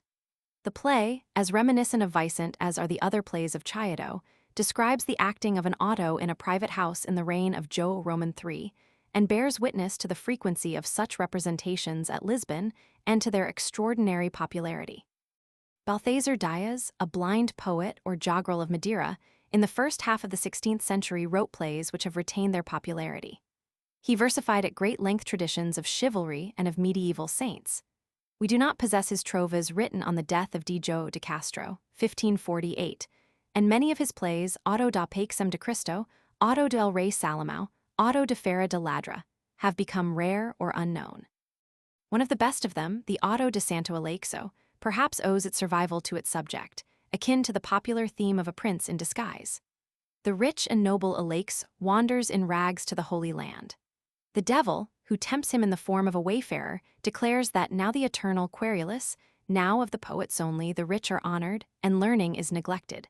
Later the devil becomes a courtier and again tempts Saint Aleixo, who is defended by an angel. The Auto de Santa Catharina is a long devout play of which the persons are Saint Catherine, her mother, her page, the Emperor Maxentius, a hermit, three doubters, Christ, the Virgin, angels. The saint, who receives news of her mother's death with admirable equanimity, suffers martyrdom at the end of the play with equal fortitude. Dias also dramatized the story of the Marques de Mantua. Although devoid of dramatic or lyric talent, he is sometimes interesting. Women, whose dresses and fashions are contrasted in the Auto de Santo Aleixo with the hard toil of the men, are represented in the Auto de Malicia des Mulhers as treating their husbands like Negroes. We do not know whether Dias spoke from experience. His life is very obscure, but he may have spent his last years in Beira if the passage in his O Conselho para Bem Casar. Estu nesta beira tão remota de travar, 1680 ed. p. 2. Be not merely a reference to Boeotia, any place far from Lisbon. Traces of Vicente and the Celestina are apparent in Enrique Lopez, Sina Policiana, or O Estudante, in which a fidalgo and a student figure. The poor escudero and his fasting moco are prominent in Jorge Pinto's Auto de Rodrigo y Mendo. Spanish romances are quoted with great frequency, and Vicente N. Elmy's Erudibral is parodied by the mocos. Indeed, their knowledge of literature was become embarrassing since, when his master's guest, invited to a dinner which did not exist, recites some verses that he has made, Rodrigo has already read them in Bascon and heard them sung in the street. The exact dates of Antonio Prest's, of Torres Novas, are unknown, but 7 of his plays, after having been acted at Lisbon and published in Folhas Volants, were first collected by Afonso Lopes half a century after Gil Vicente's death in the Primeira parte dos Autos e Comedias Portuguesas, and c. 1588. The Auto de Ave Maria, written between 1563 and 1587, is an allegorical play in which reason is vanquished by sensuality. Heraclitus mourns over her fall while Democritus laughs. A knight in league with the devil robs in turn an almoner, a ratinho, and fast, but his pious habit of saying an Ave Maria causes Saint Michael to rescue him from the devil and reconcile him with reason. Of the profane plays, that with the most definite plot is the Auto dos Irmãos, in which an old man, after refusing to see his sons who have married without his permission, divides all his money between them and is then neglected by both. He is sent from one to the other like King Lear. But the story is feebly worked out here as in the other plays. Their action is mostly that of a puppet show. Sometimes the moco, who always plays a prominent part, seems to be the only link in the plot, as Duarte in the Autos dos Cantarinhos. These mocos, who show the author's acquaintance with Gil Vicente and Lazarillo de Tormes, are quite unlike either Lazarillo or a Perico. They are certainly hungry, but they combine starvation with laziness, presumption, and abundant learning. The names of Petrarca and Seneca are on their lips. They read Pomerum and quote romances of chivalry and Spanish romances glibly. Indeed, the chief interest of these artificial plays is the light thrown on the times, the position of women, the bribery of judges and lawyers, the aping of foreign manners, the mixed styles of architecture. They contain no poetry, little drama, and their wit is seldom natural. Like Prest's, Geronimo Ribeiro, perhaps a brother of Chaido, was born apparently at Torres Novas. Only one of his plays was published, the Auto do Físico, written in the last third of the 16th century. It has some farcical Vicentian scenes. The inevitable hits against the doctors and lawyers. The moco dresses up as a doubter to receive a simple fisherman from Alfamand, is generally more popular and natural than Prest's plays. Simão Machado, c. 1570 c. 1640, who as a Franciscan monk Fray Boaventura ended his life at Barcelona, was also born at Torres Novas. His plays Comedias Portuguesas 1601 are 2, Comedia de Dio and Comedia de Pastoral Fia. They are written in Spanish and Portuguese indiscriminately despite Goncalo's admonition palrar como Portugues. The author explains that, well aware of his countrymen's love of what is foreign, he uses Castilian to save his plays from the neglect often bestowed in Portugal upon works written in Portuguese. His verse is ordinarily the redondilha, although Nuno de Cunha in the first part of O Cerco de Dio makes a speech in oitavas. He has lyrical facility, and his peasant scenes are full of life. For instance, the dialogue between the cowherd Gil Cabaco and Tomé the goatherd in Ulfia. The gospel story was dramatized by Fray Francisco Vaz of Guimarães in A Long Auto de Paixão. The oldest edition we have is dated 1559, and it has been often reprinted, with 30 rough woodcuts. Some of these are very spirited, as that of the cock crowing after St. Peter's denial, or that of Judas hanging himself. After a long introductory speech in versos de art, Mayer the play proceeds in redondilhas, over 2,000 lines. Religious subjects have always been favorites with the Portuguese, especially those affording scope for lavish scenic display. Not only those of martyred saints, as the Auto de Santa Genova, but those based on the New Testament, as the later play Acto Figurado de Galacao dos Innocents, 1784, in 7 scenes. 2 plays, the Auto de Donzela de Tora and Auto de Dom André, are attributed to Gil Vicente's grandson, Gil Vicente de Almeida. The latter, written before 1559, in which a peasant brings his unlettered son, Nem Nunca Fale Grammatica, to court, and a ratinho, on becoming a page, promises himself to learn to sing and play on the guitar within a month, has a Vicentian character. To the beginning of the 17th century also belongs the Pratica de Tres Pastors, 1626, a Christmas play by Fray Antonio de Estrella, who may perhaps be identified with Fray Antonio de Lisboa, author of the Lost Auto dos Ladros, 1603. The three shepherds, Rodrigo, Luarnco, and Sylvester, are awakened by an angel singing Causes de Preco. They agree that the song echoing over the hills is no earth-born music, but algum charubim o anjo o cherafim, and presently they go to Bethlehem to offer their rustic gifts. The author has caught the charm and spontaneity of the earlier Christmas autos. Another 17th century auto of the same kind is the Coloquio do Nascimento do Menino Jesus by the Lisbon bookseller, Francisco Lopes. The scene and conversation of the three shepherds, Gil, Sylvester, and Pascal, with their assorda omegas dolho in the cold nightmas como quema o rocio, says Gil, are very naturally drawn. An echo of the satirical side of Gil Vicent's genius is to be found in the Auto dos Padres chamado de Fome, 1638, in which the various frauds of the baccharuses, sardine sellers, market women, pastry cooks, and tavern keepers of Lisbon are shown up by the devil's pallardum and calcamer, as in the Barca do Purgatorio. There is nothing of Vicent in the Auto Novo de Barca de Mort, 1732, by a Lisbon author who wrote under the name of Diogo da Costa, Inocencio da Silva, Roman II. 153, believed that his real name was André de Luz. It consists of a single scene crowded with classical allusions. Death has deprived Midas of his gold, Alexander of his victories, Aristotle of his learning. The actors here are a rich miser, a poor man, a youth, an old man, and death, whose boat time steers. The title of the Auto Novo e Curioso de Fornera del Juberota, 1815, also attributed to Diogo da Costa, is misleading, since it is a prose narrative of the experiences of that valorosa matrona, who, dressed as an almacrev, comes to Lisbon with her two bastinhas laden with wine. Of the 25 plays contained in the Musa Entretenida de Varios Entremeses, 1658, edited by Manuel Siljo Rebello, number 17, Castigos de Bien Castellano, is in Spanish and Portuguese. 6 are in Portuguese, all the rest in Spanish. Popular plays continued to be written long after the introduction of the classical drama and in spite of the antagonism of the priests.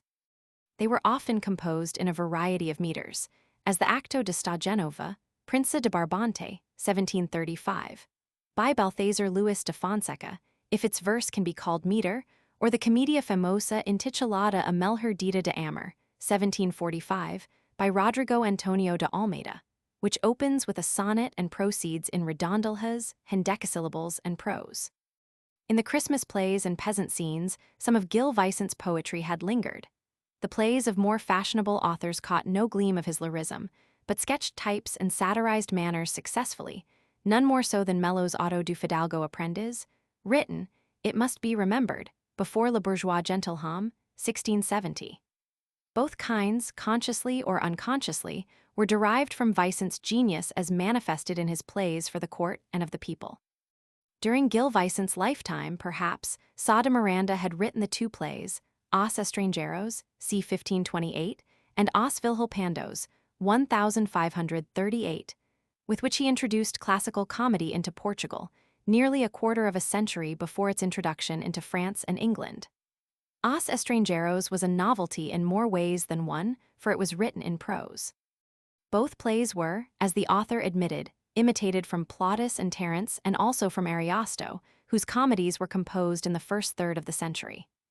Os Estrangeiros was, he further observed in a brief introductory letter to the Cardinal Henrique, rustic and clumsy. Its only claim to be called rustic, in character as apart from treatment, consists in a few allusions to popular customs. We would have had it more indigenous. The scene is Palermo, the plot, a la Plautus, consists of the difficulties and differences between father and son, and there is the Ao, the vainglorious soldier Briabris, Nuz Armas Roldau, and the trio who plays the part of Gracioso. The action advances in long soliloquies to the final reconciliation between father and son. The character of Os Vilhilpandos, which Mello called a mirror of courtly wit, is similar, with the difference that fame instead of comedy speaks the prologue and the action between son, father, and courtesan is placed in Rome. Both the plays were acted before Cardinal Henrique and printed by his command. As if to mark his initiative in every field, Miranda also composed a classical tragedy entitled Cleopatra, c. 1550, the title of which is of interest as preceding the plays of Shakespeare and Samuel Daniel, 1560–1619. The 12 octosyllabic lines of cap-diftef that survive from a chorus give no idea of its character, but it probably followed closely the Sophonisba, 1515, of Gian Giorgio Trissino, 1478–1550. A Spanish version of Sophocles, Electra by Hernán Pérez de Oliva, appeared in 1528, and in 1536, Enrique Ayres Victoria had translated this into Portuguese octosyllabic verse, a Vingança de Agamemnon. The date of the first edition is unknown. The second appeared in 1555. Nor do we know when Cleopatra was written, although it must have been prior to Antonio Ferrera's classical tragedy acted at Coimbra, Ineacutes de Castro, c. 1557, which has hitherto been considered the first of its kind in Portugal. Written when the author was about 30, that is, about the time of Miranda's death, it copied the form of Greek tragedies, and, the better to acclimatize this, a thoroughly national subject was chosen the death of Ineacutes, whereas Miranda had gone to Rome and Egypt. As might be expected from Ferrera's other work, the conception was executed with the careful skill of a conscientious craftsman. The drama has unity, the style is purest Portuguese, the chorus sometimes soars into poetry, as in the celebrated passage Quando amor nacio, that the same high language is spoken throughout, that, as has often been observed, scenes of dramatic opportunity, a meeting between Pedro and his father or Ineacutes are omitted, merely shows that Ferrera had no dramatic instinct. Perhaps the only dramatic passage, and even so it is of more psychological than dramatic interest, is that in Act 3, Ineacutes. Ah, woe is me, what fearful ill dost thou announce? Chorus. It is thy death, Ineacutes. Is my lord dead? Nevertheless, the play was a remarkable achievement, carried out without faltering and with a sustained loftiness worthy of its subject. No one any longer believes that Ferrera copied from the Nais Lastimosa by Geronimo Bermudez, published under the pseudonym Antonio de Silva 8 years after Ferrera's death.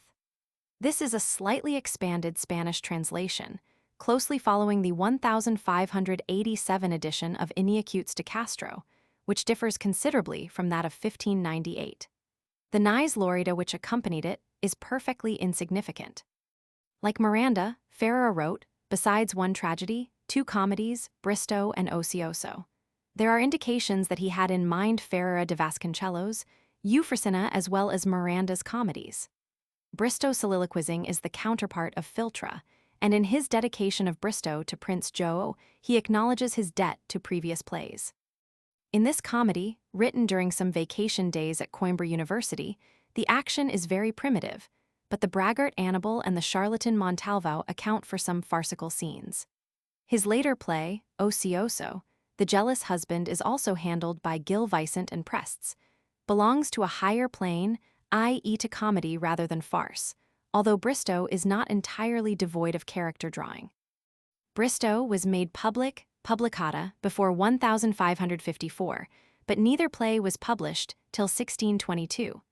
Both are remarkable for the correctness and concise vigor of their prose. The 3 plays of Camões, written perhaps between the years 1544 and 1549 during his first stay at Lisbon, belong entirely neither to the classical drama nor to the more ancient autos, but combine elements of both. They are written in redondilhas, mostly quintilhas. The third, El Rey Saluco, 1549, is slighter even than a Vicentian farce. It has a curious prologue scene, Vorspiel off dem Theater, in prose. The versification is easy, but its chief interest is the important part it may have played in its author's life. The earliest in date, Philodemo, although it lacks Vicent's savor of the soil, has a graceful charm and faintly recalls the Commedia do Viúvo. Philodemo, orphan son of a Danish princess and a Portuguese fidalgo, is in love with Dionysa, daughter of his father's brother, whose son Venedoro is in love with Philodemo's sister Florimna. Their relationship is unknown, but the discovery of their true birth smooths the path of love and ends the play. Os Amphitrios, in Portuguese and Spanish, is based on the Amphitrio of Plautus. The predicaments resulting from the appearance of Jupiter as Amphitryo's double and Mercury as the double of Soja are deftly and humorously worked out in delightfully spontaneous verse. For those so fastidious as to be satisfied neither by the popular autos nor the staid classical plays, yet another kind was provided in the shape of Celestina comedies in prose. Of the life of their author, we know scarcely more than that he was very well known in his day. Judging by literary merit only, one might assign the verses written by Jorge de Vasconcelos in the Cancionero Geral to Jorge Ferreira de Vasconcelos, c. 1515-63. Since the poems, alike in the new and the old style, interspersed in his works do not prove him to have possessed high poetical talent. It is as a dramatist, and still more as a writer of Portuguese prose that the distinguished courtier of King João I's reign deserves a higher place in Portuguese literature than his ungrateful countrymen have habitually accorded him. But the dates forbid the identification of the dramatist with the earlier poet, who is also a notable courtier since he is specially mentioned in Vicente Cortes de Júpiter, Roman II. 404. One of the few definite facts known to us concerning Jorge Ferreira is that affirmed in the preface of his Eufrosina, that this play was the first fruit of his genius, written in his youth. The exact date of Eufrosina is unknown, but it was written after the university had been finally established at Coimbra in 1537. The date of the letter from India, December 20, 1526, is clearly a misprint since mention is made of the siege of Diu, 1538. Ferreira de Vasconcelos evidently studied law at the university. If he was born not at Coimbra but at Lisbon, he may have begun his studies in the capital. At the time of Prince Duarte's death, 1540, he was in his service as Moco da Câmara, and he continued as a court official, first perhaps in the service of the heir to the throne, Prince João, who died on January 2, 1554, and then in that of King Sebastião. In 1563, he was succeeded as secretary, Escrivão do Tesouro, by Louis Vicente, probably son of the poet Gil. The document which nominates his successor by no means implies his death, since, as Menendez y Pello observed, his name is unaccompanied by the formula que Deus perdo or aja. But it is strange, if he did not die till 1585, the date given by Barbosa Machado, that nothing more is heard of him after 1563, we are told that his son died at the Battle of Alcácer Quibir, and that his son-in-law called Oligrafia, written before the death of Prince Louis, 1555, his swan song. Apart from manuscript treatises which were never published, Jorge Ferreira is the author of 4 works in prose, the 3 plays, Eufrosina, Ulisipo, Oligrafia, and the Memorial de Segunda Tavola Redonda. The latter is an involved romance of chivalry which describes the adventures of the Knight of the Crystal Arms, emulator of the Knights of the Round Table and Amadis of Gaul. Each chapter commences with a brief sententious reflection, from which the reader is plunged into mortal combats of knights, centaurs, giants, and dragons. It begins by giving an account of King Arthur, his disappearance, and the prosperous reign of Sagramor. It ends with a vivid description of the tournament, August 5, 1552, at Sabregas equals Zabregas, in which the ill-fated Prince João was the principal figure. Barbosa Machado included among Ferreira de Vasconcelos' works Triunfos de Sagramor, Emquisi Trado os Feitos dos Cavaleiros de Segunda Tavola Redonda Coimbra, 1554. A passage in the memorial may have led to the belief that this was a second part of the memorial, of which the first known edition is that of Coimbra, 1567, but from the preface it appears that the memorial is the Triunfos. The title Triunfos de Sagramor may have been given to an earlier edition, or it may have been the title of the second half of the work. The author himself declares that his story had been presented to Prince João. The editor of Ulisipo in 1618 says that the memorial had been printed at least twice during the author's lifetime. Yet it is difficult not to suspect that the date 1554 was a confusion with the year of the death of the prince to whom the work was dedicated. The same uncertainty, as we have seen, prevails as to the date of the first edition of the author's masterpiece Eufrosina. He published his plays anonymously, partly perhaps for the same reason that made him insist that his characters represented no definite persons but types. The earliest edition that we have is that of Evora, 1561, that of Coimbra, 1560, having disappeared, if it ever existed. The words on the title page, De Nau Ruista and M. Partaker Sentata, need not imply more than that. As we know, the manuscript had circulated among his friends. Por muitas maus duassa e falsa. As a novelty, Invencam non est terra, Euphrosina with its proverbs and its ingenious thoughts and phrases was appreciated in Portugal, whose inhabitants were justifiably proud now to possess a Celestina of their own, a Celestina with less action and rhetoric, but more thought and sentiment. Quevedo was loud in its praises. Lope de Vega perhaps quoted it. Its influence on the style of Melo and other Portuguese writers is clear. It was a legitimate success, and its modern neglect is all the more deplorable because in this play the Portuguese language, the richness, concision, and grace of which are exalted in the preface, appears in its purest, raciest form. The author's vocabulary is immense, his sentences admirably vigorous and clear. After heading the E's in the index of 1581, Euphrosina simply, without author, it was reprinted by the poet Rodrigues Lobo in 1616 in a slightly modified form, shorn, that is, of some of the coarser passages and of all reference to the scriptures. The style is not the only merit of Euphrosina. Despite the lack of proportion in some of the scenes, in which Jorge Ferreira proves himself to have been like Richardson, a sorry pruner, 4 scenes out of the 39 constitute a quarter of the play. There is a certain unity in this story of the love of the poor courtier Zelatipo de Abreu for Euphrosina, proud and beautiful daughter of the rich Fidalgo de Carlos, Senhor das Pavoas, in the little ancient university town above the green waters and willows of Mondego. The numerous other persons are strictly subordinate, and both scenes and characters are skillfully drawn. The artificial construction, the convention by which emotion finds vent in a string of classical allusions, scarcely mar the exceedingly natural presentment of many of the scenes. Charming, for instance, is that in which Euphrosina and her companion and friend Silvia de Sousa, Zelatipo's cousin, watch from the terrace of their house the river's gentle flow, and along its bank the citizens and students taking the air in the cool of the evening. The play contains as many characters as a modern novel. There is Carriafillo, a gay, good-hearted Don Juan, his friend the more serious Zelatipo, type of the Portuguese lover, the galante contemplativo. D. Carlos, quick to anger but easily appeased, the pedantic, unscrupulous Dr. Carrasco, whose conversation with D. Carlos gives scope for a vigorous attack on the legal profession, Silvia, who sacrifices her love and gives up to Euphrosina her cousin's verses that she had so carefully kept. The mocos Andrade and Cottrim, greedy, timid, and talkative. The gentleman of Coimbra, Filotimo, a wise and kindly man of the world.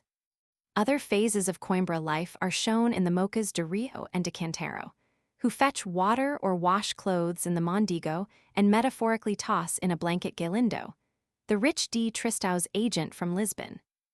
In the lovelorn student with his Latin, the morose and jealous workman Duarte, proud of his position as official, the resolute goldsmith and his languid daughter Polinia, the old servant Andressa and the merry servant girl Vittoria, and most prominent of all, Filtra the Alcavitira, deploring the wickedness and degeneracy of the world, and full of wise saws the play contains many hundreds.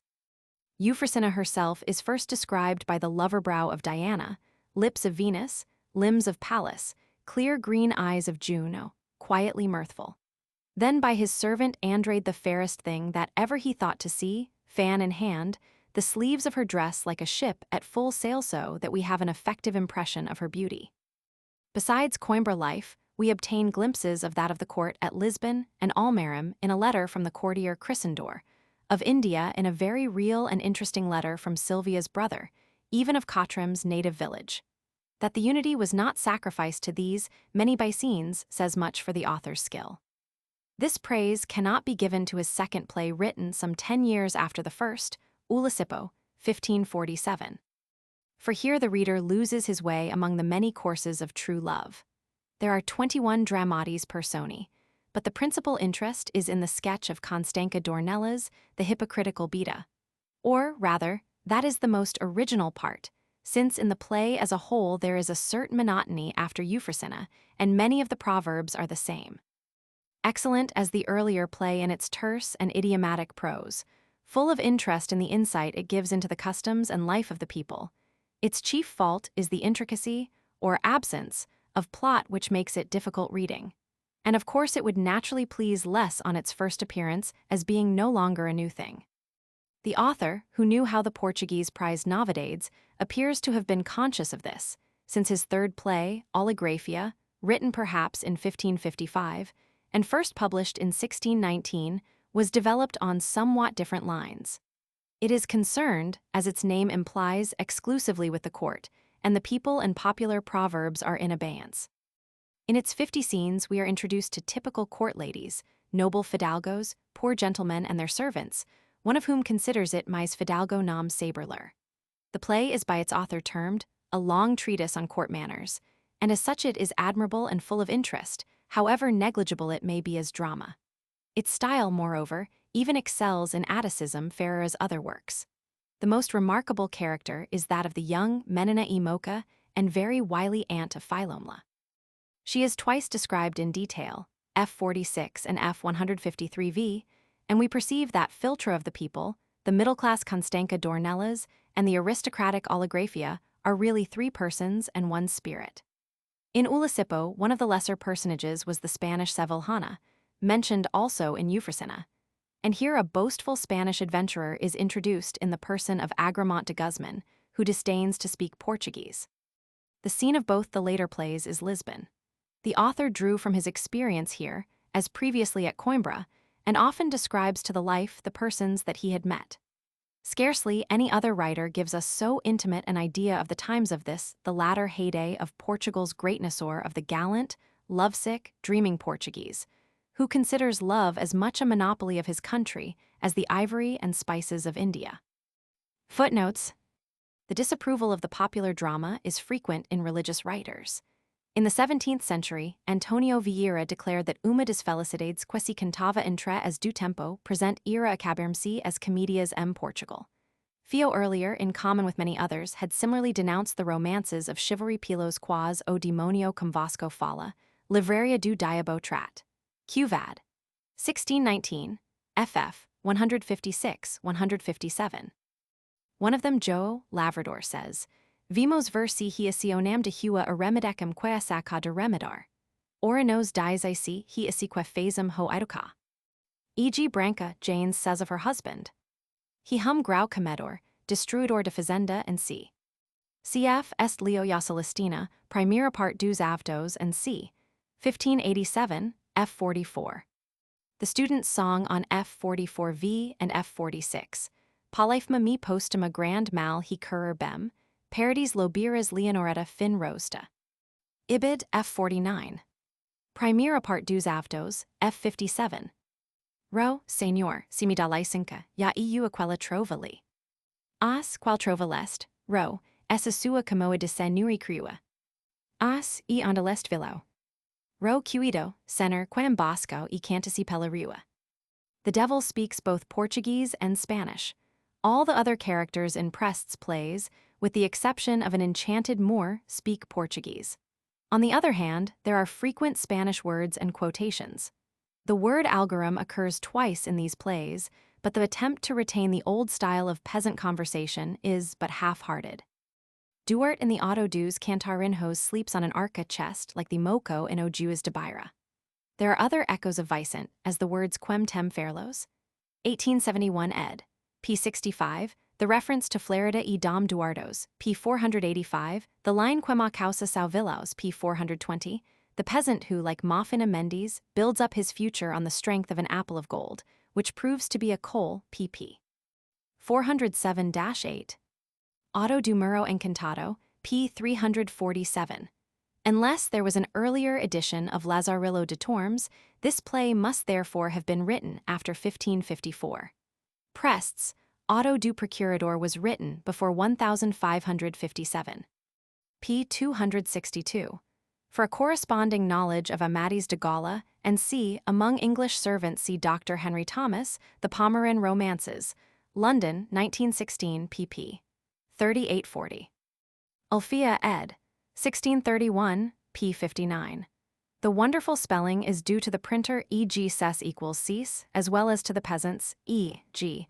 Multiplica equals multiply, pildrade equals piety. Composto por ADSR, there is an earlier acto sacramental da Jornada do Menino Deus para o Egipto, 1746. It contains a dispute between maize and rye. After the very popular fashion of the contention between winter and spring in Vicent's Auto dos Quatro Tempos, and the poetical contrasts common in the Middle Ages and in the East, and still in vogue among the improvisatory of Basque villages, between wine and water, boots and sandals and sea. I.e. Number 3. De HVM Almatasel Borracho. Number 5. Dos Conselhos de HVM Letrado, a Ratinho figures in this, as a Ratino figures in no. 17. Number 6. Do Negro mais bem mandado, the escuderos moquas here a Negro who speaks in broken Portuguese, e.g. Zesu. Number 11. Dos Cigos Enganados. Number 13. Des Pateras de Lisboa, besides the Baccharuses there is a melero, honey seller, an alero with his bracos of leeks, an azeitero and sea, and number 25. The titles of these plays sufficiently show their homely character. Of its author we only know that he was Ulisponense. The play had many editions, 1747, 1758, 1789, 1853. A priest of the same name wrote political and religious pamphlets in the middle of the 19th century. The Afronta de Dio is mentioned. It may have been written in the same year as Ferreira de Vasconcelos' Eufrosina. In a letter sent with Os Vilhilpandos to the Infante Duarte, he says that Ning que eu saiba had so written in Portuguese. A comedia qual he talva, aldia e malatiada. A passage in Oligraphia, 1555, describes the dramatic death of Antony as a new thing, persmi que o estuvendo, f. 129. Tragedia mvy sentida e elegante de dona Iniacutes de Castro, agora nuamente acrescentada, 31 ff, unnumbered. The one who published first was the most likely to be the thief. Saudada is translated solded. Nesta universidade, ond pauco anti si verum outras, que todas as dos antigas o levem o naudam ventagem. Bristow was written por socio desenfadamento, cerdos dias de ferias, e ainda esses furtados ao estudo. It is a comedia mixta, amor parte della motoria. In El Rey Saluco the doctor, and in Philodemo the shepherd and Bobo speak Spanish. Homum Fidalgo letter 1d57 letter 1d52 Cortezo and Discreto, Rangel Macedo, manuscript nobiliario, in Lisbon Bib. Nac. Aquel galante y elegante Cortezo Portugues, Lysinca of 1618 ed. Of Ulicipo. As Primitias do mu rustico ingenho, quahia comedia Eufrosina, e foiho primero fruto quedel calhe, inda bem tenro. Eufrosina Roman 2, 5. Discovered by General Brito Rebello in the Torre do Tombo and printed in his Gil Vicente, 1902, p. 114. Origines de la Novela, Volume Roman 3, p. ccxxx. Sausa de Macedo in Eva e Ave, 1676 ed. p. 131, says that he lived in the reign of King João and in the beginning of that of King Sebastian, which confirms the date 1563 as that of his death. Some of its heroes have geographical names, as King Tenerife of the Canary Islands and the Spanish Moor Jusquibel, who now survives in the name of the mountain that falls to the sea above Fuenterrabia. The author shows considerable knowledge of the Basque country, and we may perhaps infer that he was at the French court and studied the Basque provinces on the way. 1867 ed. p. 21, Camões CV audiant no triunfo del rei Sagrammer. Nesta trasladaco do triunfo del rei Sagrammer, Ibid, p. Roman 8. A vague tradition placed the 1554 edition in the Lisbon Torre do Tombo, but inquiries in 1916 proved that nothing is known of it there. Ao esclarecido Principia Orientada, Ibid, p. Roman 7. A primera parte de tabola redonda que pira a tercera impresso, emendu o otter sua vida, advertencia ao later. Nicolás Antonio, whose information as to Portuguese books was often far from accurate, says that there were several editions before that of 1616, probably an erroneous deduction from the 1561 title page. The late Menendez y Pello, who also made many slips in dealing with Portuguese literature, declared that the 1560 edition was in the British Museum, which, however, only possesses a mutilated copy of the edition of Evora, 1561, lacking the colophon with the date. Of the 1561 edition, several copies exist, that of the Torre do Tombo, that in the library of the late SNR. Francisco van Zeller at Lisbon, and that of the British Museum. João de Barros, Dialogo Mluvir de Nossa Linguagem, 1540, wrote that the Portuguese language pers nam consentir se hua tal obra como Celestina, 1785 ed. p. 222. La Philomena, 1621 ed. p. 188. The quotation, if direct, was from the 1561 edition, not that of 1616, in which part of the sentence quoted is omitted, as in the Spanish translation first published 10 years later, in 1631. They were considered out of place in a comedy. The catalogue of 1581 condemns to dues os mais tratados on se aplicam, viserpam and torsum as autoridades and sentencas de sancta escriptura a sentidos profanos, gracas, escarnios, fabulas, vedades, licengerias, detracos, supersticos, encantacos and semelhantes causas. The rules were carried out most mechanically. Green eyes are beloved by Portuguese writers for their rarity or from an early mistaken rendering of the French ver, e.g. Sylvia in the 16th, Jonenha in the 19th century. The glossadors inclined to them on account of the second person of the infinitive, to see, verds. In Aries Dialogos, 1604, f. 311 v. Fashionable Women Persum, Vilas de Now Enchadas. In the first edition, she had been called a beta. In that of 1618, she became merely a widow woman, dona viuva, but the editor defeated the censor's intentions by noting the change in the preface and declaring that, but for this, she remained exactly the same as before. Here the doctors, not the lawyers, are conjurados contra mundo. Cf. the brief but eloquent praises of wine and of love. One might be inclined to place it later were not the Infante Louis, November 27, 1555, still alive. Largo discurso de Cortesania vulgar, f. 178 vcf. f5, pretend mostrarios ao alho orescunho de vida cortesa. On f5v, it is called esta salada portuguesa. The courtiers spend all the time they can spare from the pursuit of love in discussing the rival merits of the romance velho and newfangled sonnet, of Biscan and Garci Lasso, of Spanish and Portuguese, a line of a Latin poet, and c. O amor e acute Portugues, Oligraphia, f38v. Section 4. Luis de Camões. The plays of Luis de Camões, 1524-80, are in a sense typical of his genius, for they show him combining two great currents of poetry, the old indigenous and the classic new. A generation had sprung up accustomed to wide horizons and heroic deeds, and poets and historians regretted that there was no Homer or Virgil to describe them adequately. Camões was not a Homer nor a Virgil, but he was a more universal poet than Portugal had yet produced, and by reason of his marvelous power of expression, he triumphantly completed the revolution which Sá de Miranda had tentatively begun. In a sense, he was not a great original poet, but in his style he was excelled by no Latin poet of the Renaissance. The eager researches of modern scholars have succeeded in piercing the obscurity that enveloped his life, although many gaps and doubtful points remain. 4 or 5 generations had gone by since his ancestor Vasco Perez had passed out of the pages of history, and some of the intervening members of the family had also won distinction. But Camões' father, Simão Vaz de Camões, was a poor captain of good position, Cavaleiro Fidalgo who was shipwrecked near Goa, and died there soon after the poet was born in 1524. Through his grandmother, Guiomar Vaz de Gama, he was distantly related to the celebrated Gamas of Algarve. His mother, Ana de Sá e Macedo, belonged to a well-known family of Santarém. Whether he was born at Lisbon or Coimbra is still uncertain. His great-grandfather had settled at Coimbra.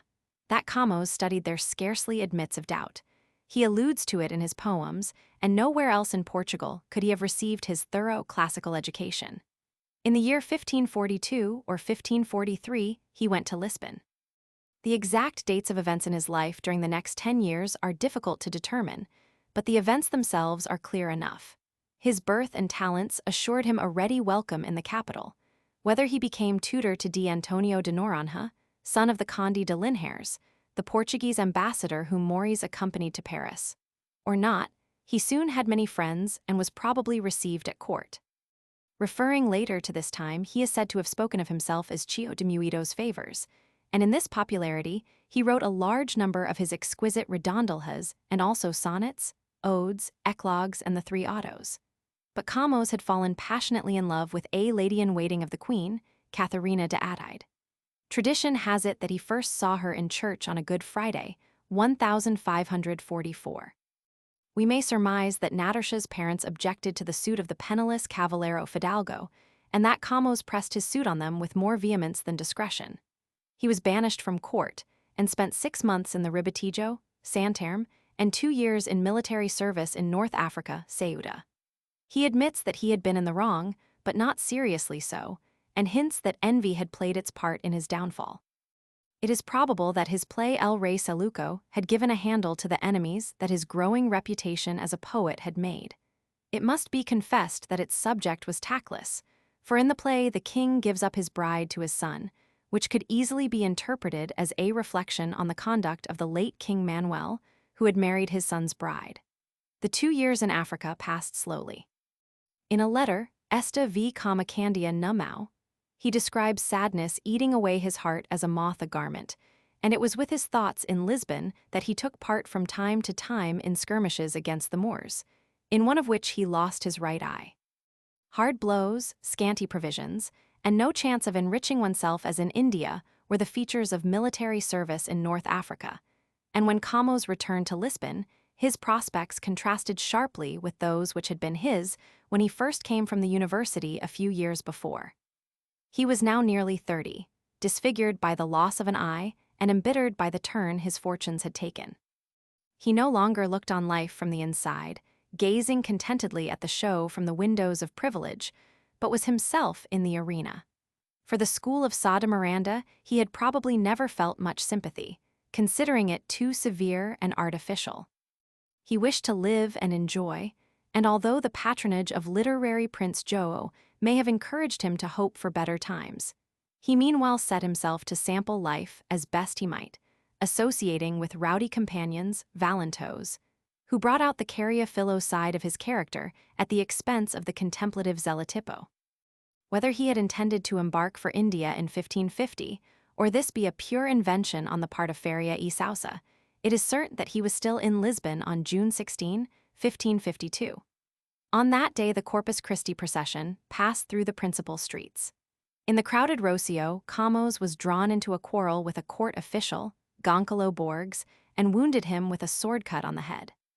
For nearly 9 months Camões lay in prison, and then, Borges having recovered and bearing no malice, he was pardoned, March 7, 1553, and released, but only on the understanding that he would leave Portugal to serve the king in India. Before the end of the month, he had embarked in the ship Esbento. Hitherto he had hoped against hope for an improvement in his lot. Now he went, he says, as one who leaves this world for the next, and with the words ingrata patria, non possid bis assa me, turned his back on the calumnies and intrigues of Lisbon. In one of his finest elegies he described the voyage, a storm off the Cape of Good Hope, and the arrival at Goa in September 1553. The voyage was full of interest to him, and he made good use of it, becoming what Humboldt called him a great painter of the sea. But so far as comfort was concerned, he fared probably much as would a modern emigrant. His disillusion at Goa is poignantly described in a letter written soon after his arrival. He found it, the stepmother of all honest men, money the only god and passport, and he sends a note of warning to aventureros in Portugal eager to make their fortune in India. We know from the bitter pages of Couto and Correia how difficult it was for a private soldier to thrive there, and the position of a Rienal newly arrived from Portugal was precarious. Camões joined a few weeks later, November 1553, in a punitive expedition along the coast of Malabar against the King of Kemb, and in 1554 probably accompanied D. Fernando de Menezes in a second expedition to Monte Felix or Gardafui, Ras F. Phil, the Red Sea, and the Persian Gulf. After his 3-year service, 1553-6, he continued to live at Goa. He had found time to write poetry, and sent home a sonnet and an eclogue on the death of his friend D. Antonio de Noronha. His play Philodemo was acted, probably in the winter of 1555, before the popular governor Francisco Barreto, who provided him with the post of provedor mordus defuntos e ausentes, i.e. trustee for the property of dead or absent Portuguese, at Macau. Whether his satiric verses had anything to do with the appointment we do not know. Some have maintained that the Portuguese of Goa appreciated his poetical powers, best at a distance, but it is more probable that his appointment was a favor, since every post in India was eagerly coveted, and it was a kinder action to give him a comparatively humble one at once than the reversion to a more lucrative office, filled thrice or even 10 times over by the deplorable system of successions. He set sail in the spring of 1556, and after touching at Malacca, arrived at the Malacca Islands, the most lawless region in India. Camões himself, according to Stork, was wounded about this time, but in a fight at sea, not in one of the chronic broils at Ternate or Tidor. In 1557 or 1558 he reached Macau, but 2 years later he was relieved of his post owing to a quarrel with the settlers, whose part was taken by the captain of the silver and silk ship passing from Goa to China. On his authority, Camões was sent to Goa, protesting against o injusto mando, which was a common fate of officials in India. He was shipwrecked off the coast of Tonking, lost all his possessions, and arrived penniless and perhaps in debt at Goa in 1560 or 1561. To these 4 or 5 checkered years are ascribed the wonderful quintilhas, the most beautiful in the language, Sabelos Rios Quevam, which may owe something to Vicent's admirable paraphrase of Psalm L, the Cancao com Forca dissusada, the Oitavas como nos Vasos, and the completion of the first 6 books of the Lusiads. Soon after his return, he was probably imprisoned for debt, but was released, probably at the instance of the Viceroy D. Francisco Coutinho, Conde de Redondo, to whom Camões addressed his first printed poem, the Ode in Ordes Colloquios, 1563. Camões' thoughts must have now more than ever turned homeward. Fortune had danced tantalizingly before him, holding out hopes which broke as glass in his hands whenever he attempted to seize them. Of his life between 1564 and 1567, we know nothing. He did not occupy the post of factor of Chaul, the reversion to which indeed he may perhaps only have received after his return to Portugal. He was eager to get home. In 1567, he accompanied Pedro Barreto to Mozambique, glad to get even so far on the return voyage. Their poverty and illness delayed him till 1569, when through the generosity and in the company of some friends, among whom was the historian Couto, he was able to embark for Portugal. They reached Lisbon in April 1570. 16 years had passed. The popular, impulsive, talented youth returned middle-aged, poverty-stricken, and unknown. Antonio de Noronha and many others of his friends were dead. Catharina de Adide had died in 1556, although she may have continued to receive Camões' rapt devotion as the dead Beatrice that of Dante, Prince Jo, hope and patron of poets, 2 years earlier. The plague, to which nearly half the city's population had succumbed, had only recently abated, and Camões may have witnessed the Thanksgiving procession in Lisbon on April 20, 1570. Modern critics have even denied him the only consolation which probably remained to him in the Patria Esquiva, a quem si mal aprovedu. But there seems no reason to reject the tradition that his mother was alive. In fact, she survived him and continued to receive the pension of 15,000 reis granted him from 1572 till his death on Friday, June 10, 1580. It was a sum barely sufficient to support life, and it was not always regularly paid, so that he is reported to have been in the habit of saying that he would prefer to his pension a whip for the responsible officials' almoxarifes. Tradition, to the indignation of reasonable historians, loves to represent a faithful Javanese slave who had accompanied Camões to Europe, begging for his master in the streets of Lisbon. Camões did not go with King Sebastian to Africa. He may have been already ill when the expedition set out in June 1578. The plague soon began again to ravage Lisbon, and long years of suffering and disappointment must have sapped his strength. 2 years later, his life of heroic endurance, in patience of the juizos incognitos de Dios, ended. He was perhaps buried in a common grave with other victims of the plague.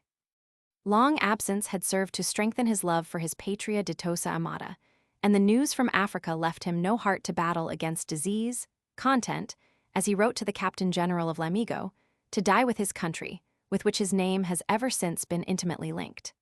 Couto and Mares agree that he brought Os Lusíadas with him, virtually complete on his return to Portugal. It was published through the influence of the poet D. Manuel de Portugal in 1572.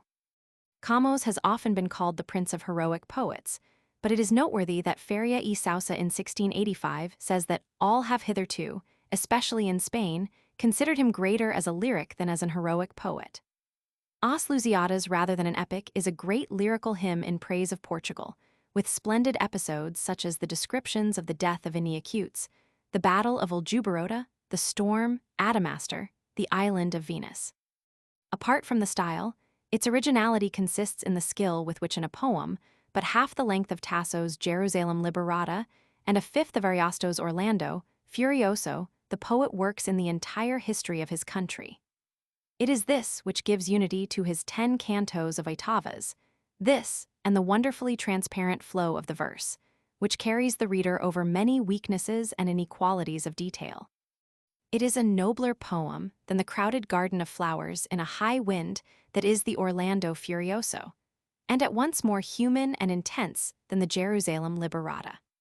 Camões, with a wonderful memory and intimate knowledge of the legends of Greece and Rome, read everything, and we find him gathering his material from all sides like a bird in spring, from a Latin treatise of the antiquarian Rezende, from the historians Duarte Galvão, Pina, Lopez, Barros, or Castanheda, or literally translating lines of Virgil.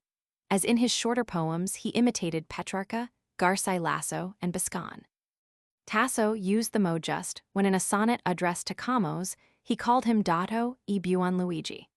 If, as seems probable, he had early wished to sing the deeds of the Portuguese, the first volumes of Castanheda and Barros must have been an incentive as powerful as the destiny which made him personally acquainted with the scenes of Gama's voyage and of the Portuguese victories in the East.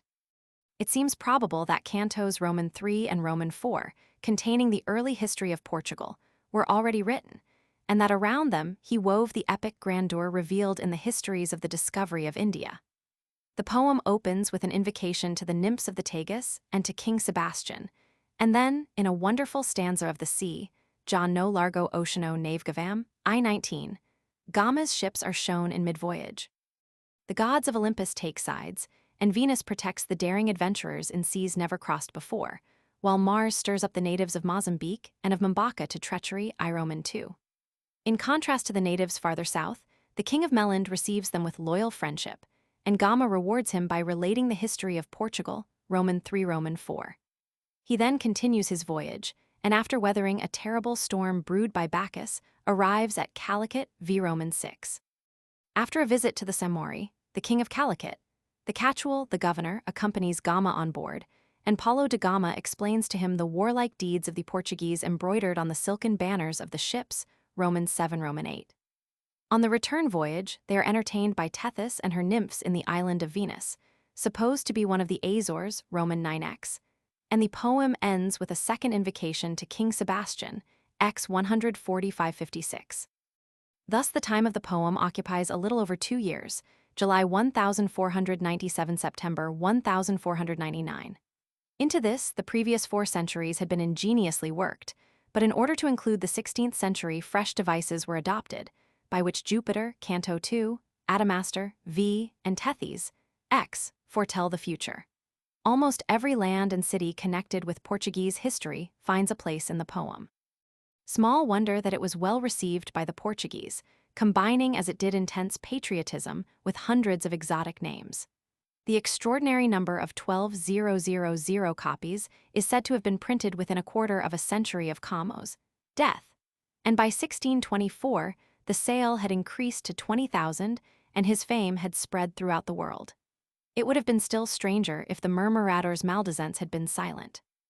As early as 1640, we find a critic, João Soares de Brito, 1611-64, defending Camões against the charges of plagiarizing Virgil and of improbabilities of time and place. Not everyone apparently was of the opinion of the Conde de Idanha, who considered that the only fault of the Lusíadas was that it was too long to learn by heart and too short to be able to go on reading it forever. Montesquieu found in it something of the fascination of the Odyssey and the magnificence of the Aeneid, and Voltaire, while objecting to its merveilleux absurd, adds, Mais la paisi du style et l'imagination dans l'expression elant soutenu, de même que les beautés de l'exécution ont placé Paul Veronese parmi les grands painters. In 1820 appeared José Agustinho de Macedo's Censura dos Lusíadas, in which he noted with some asperity Camões' eros crassissimos. Prosaic lines, hyperbole, the use of the supernatural, lack of proportion, absence of unity, and historical improbabilities are the main heads of his indictment, and he quotes Racine as to Camões' icy style. He also has much petty detailed criticism, for he finds in Camões a notable falta de grammatica. And Macedo was certainly right. Most of the faults he attributes to Camões do exist in the Lusíadas. Macedo himself could write more correctly. When he says that the line somos hum dus de ilha, li tornu, I-53, is unpoetical now tem tintra de poja, we agree, it is sheer prose. We can add other instances. The line esquel parasina cruz tamu, I-7, is as unmusical as the rhyming of Heliogabalo, Sardanapalo, Roman 3. 92, or impossible, terrible, Roman 4. 54. Only Macedo forgot that genius is justified of its children, and that these details are all merged in the incomparable style, imaginative power, and lofty theme of the poem. If a man is unable to feel the heat of the sun for its spots, we will vainly try to warm or enlighten him, but it is not pedantic grammarians, such as Macedo, who could obscure the fame of Camões. That could only be done by those whom Macedo calls os idolatras camaninos. Lope de Vega effusively professed to place the Lusíadas above the Aeneid and the Iliad, and Camões, fellow countrymen have eagerly followed suit. He has also suffered much at the hands of translators. Since the Lusíadas is clearly not the equal of the Iliad or the Odyssey, it may be worthwhile to consider by what reasons Camões really is one of the world's greatest poets. There is celestial music in much that he wrote, in incidents of the Lusíadas such as the death of Aniacutes de Castro, in his eclogues and cancos and elegies, in many of the sonnets, and in the redondilhas, most of all perhaps in the 73 heavenly quintilhas beginning Sabelos Rios, Quevam. But other Portuguese poets have been musical. Diogo Bernardes, in this respect, vies with Camões. Camões excels them all in the vigor and transparent clearness that accompany his music.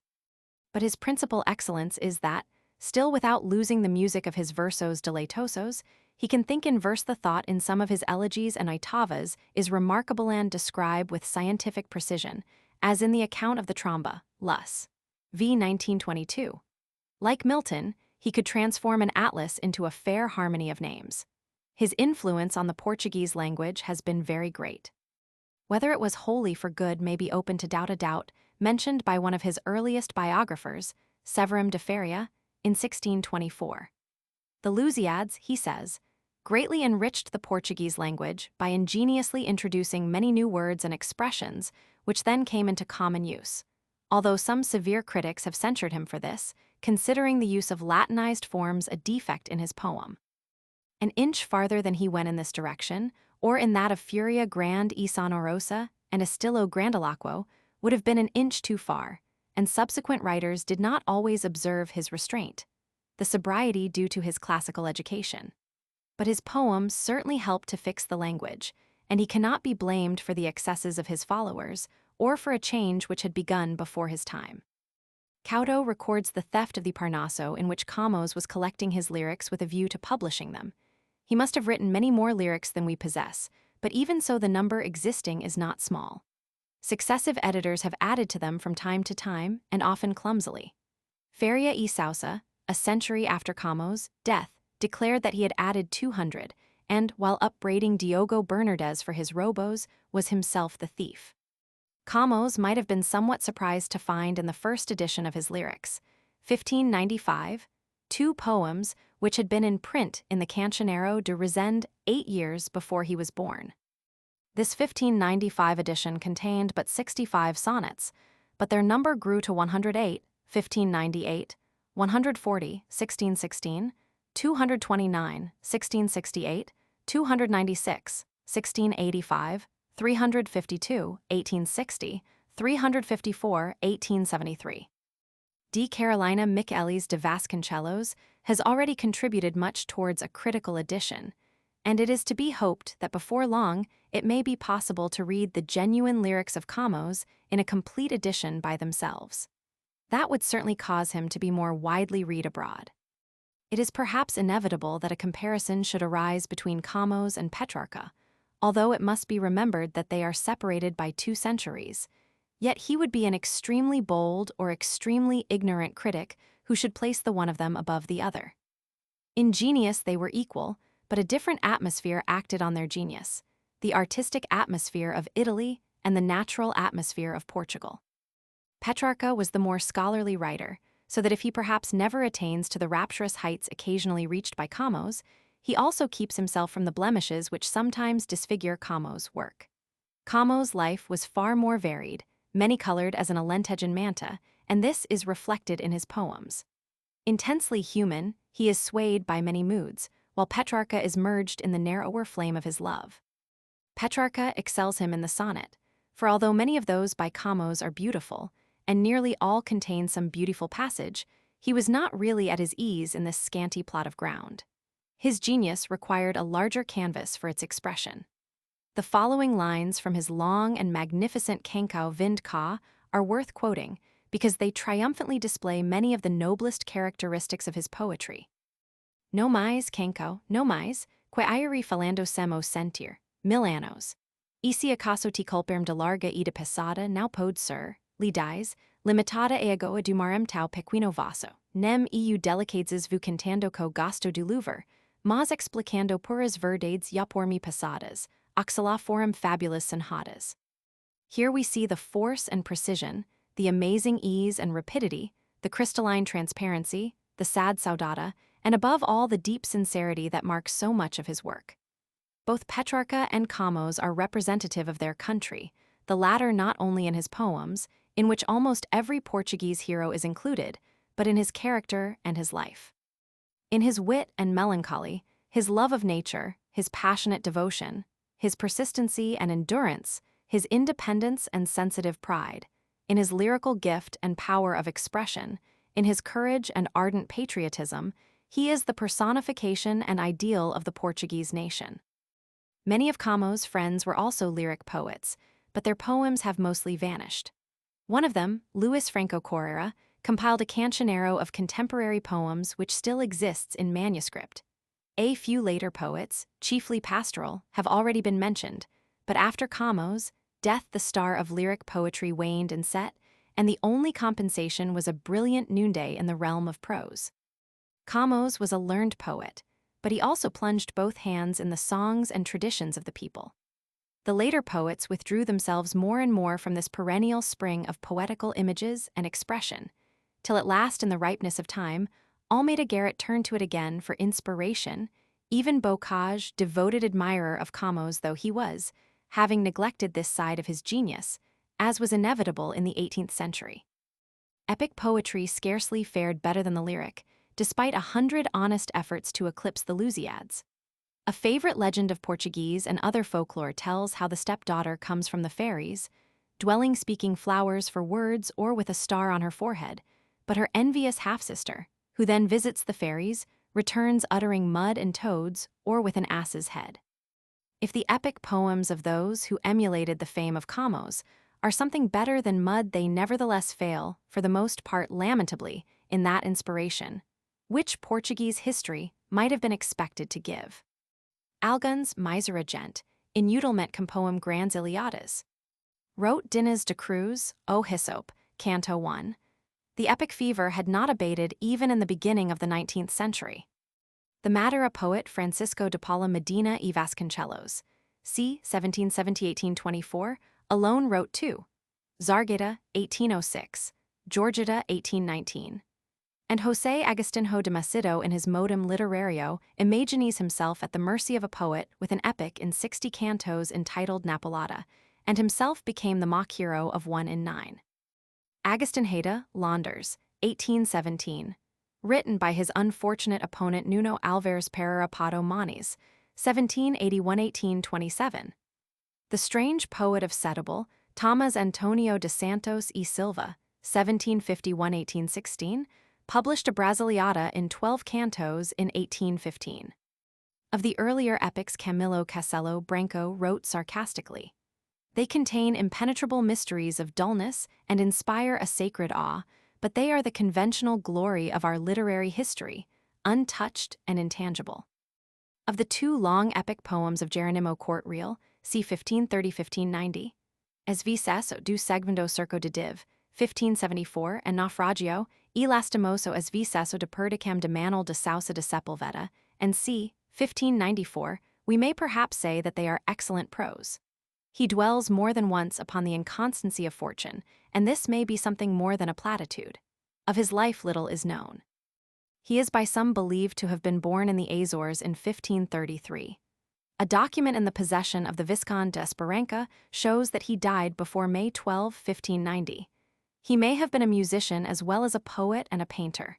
It is probable, but not certain, that he accompanied King Sebastian to Alcácer Quibir and was taken prisoner. Feria e Sousa says that he was too old to go. After varied service by land and sea, he wrote these poems when living in retirement on his estate near Evora, and his own experiences stood him in good stead for his descriptions, which are often not without life and vigor, as the account of the battle in Canto 18 of the Segundo Cerco de Diu, or of the storm in Canto 7 of the Naufragio. The former poem records the famous defense of Diu by D. João de Mascarenhas and its relief by D. João de Castro, 1546, in whose mouth is placed a long and tedious speech. The last two cantos, 21, 22, are tacked on to the main theme and occupy more than a quarter of the whole. They tell from paintings the deeds of past captains and prophesy future events and the golden reign of King Sebastian. The prophetic vision, although it included a generation beyond the nominal date of the poem, 1546, did not extend to the Battle of Alcácer Quibir, 1578. The hendecasyllables of the blank verse have an exceedingly monotonous fall, and the lines merge prosaically into one another. The use of adjectives is excessive, and generally there is an inclination to multiply words without adding to the force of the picture.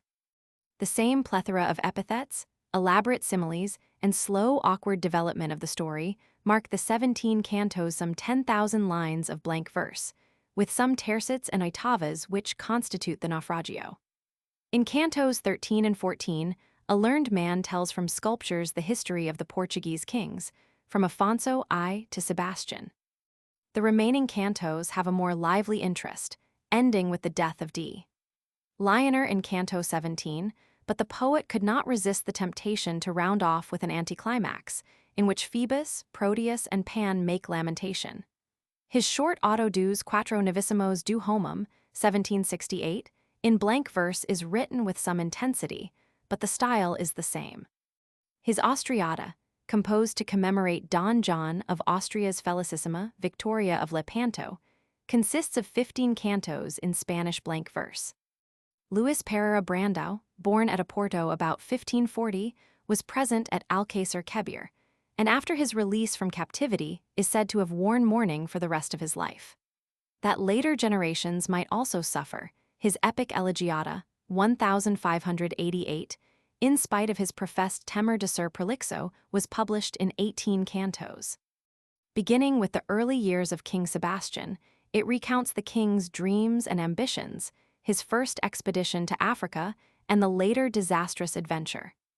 Not even the story of D. Lionel de Sousa, Canto 6, nor the excessively detailed description of the Battle of Alcácer Quibir, Canto 17, rouses the poet from his implacable dullness. The defects of his style have perhaps been exaggerated, but it is certainly inferior to that of Andrade, with whom he shares the inability to distinguish a poem from a history. The introduction of contemporary events in India, Cantos 6, 10, 14, however legitimate in a history, is singularly out of place in an epic. If the author of the history of King Joei's reign, Francisco de Andrade, c. 1535–1614, brother of the great Fray Tomé de Jesus, regarded his epic O Primeiro Cerco de Diu, 1589, merely as a supplementary chapter of that history, we can only regret that he did not write it in prose. It is a straightforward account, in excellent Portuguese, of the first siege of Diu, 1538. But Oitava follows prosaic Oitava with a relentless wooden tread, maintaining the same level of mediocrity throughout and rendering it unreadable as poetry. The author begins by imploring divine favor that his song may be adequate to his subject, I-13. It is only when he has passed his 2000th stanza that he expresses some diffidence as to whether his fragile bark was well equipped for so long a voyage, but he consoles himself, if not his reader, with the sincere conviction that his rude verse cannot detract from the greatness of the deeds which he describes, Roman 20. 1:6. Footnotes. Se quarto avo foiam galigo naber, Diogo Camacho, Jornada aos Cortes do Parnaso.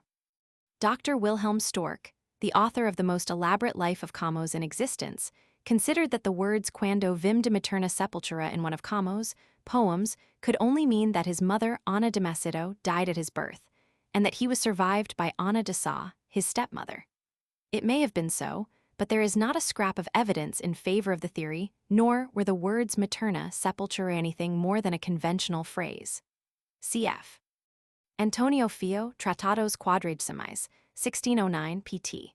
1 f2. Camões Zeno diz, e tumulo Priscilians ad tumulum itrum contendo, nascendo semos de hua sepultura que foias entranhas de mai e morendo entramos nautra. So Pinto Imagem pt. 2 1593 ed. F 342v. Tornar nuoventer de sua mai, o quali acute a sepultura de terra, and Bernard's Nov, Flor. I 122. A terra e nossa mi, de cujo tenebroso venter quae acute a sepultura, and c. She may have been a distant relation of the poet S.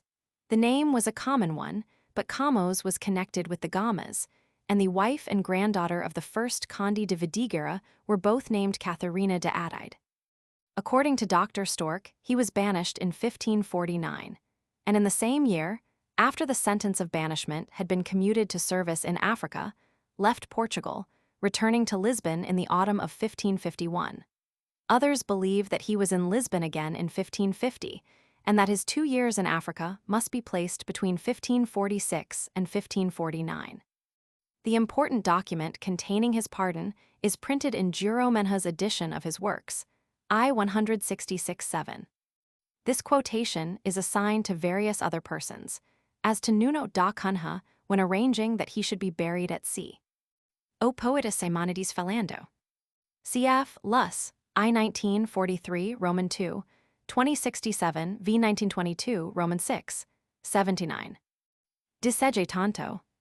Caudo, in the Dialogo do Soldado Pratico, remarks that if a man is given a post at the age of 20, he only receives it at the age of 60, p. 99. The soldier, who wishes ter logo tres annos 20.000 cruzados, suggests, among other posts for himself, that of proveder dos defuntos, porc com qualquer destes ficere mui bem remediado. To which the desembargador objects, he necessario quequem hoover de servir esses cargos, seja letrado, e visto ambos os diaritos. Vind ca, it is advisable to give the first words of his poems without the number, until there is a definitive edition of his works. It is uncertain whether Camões' ship was the Santa Clara or the Fee.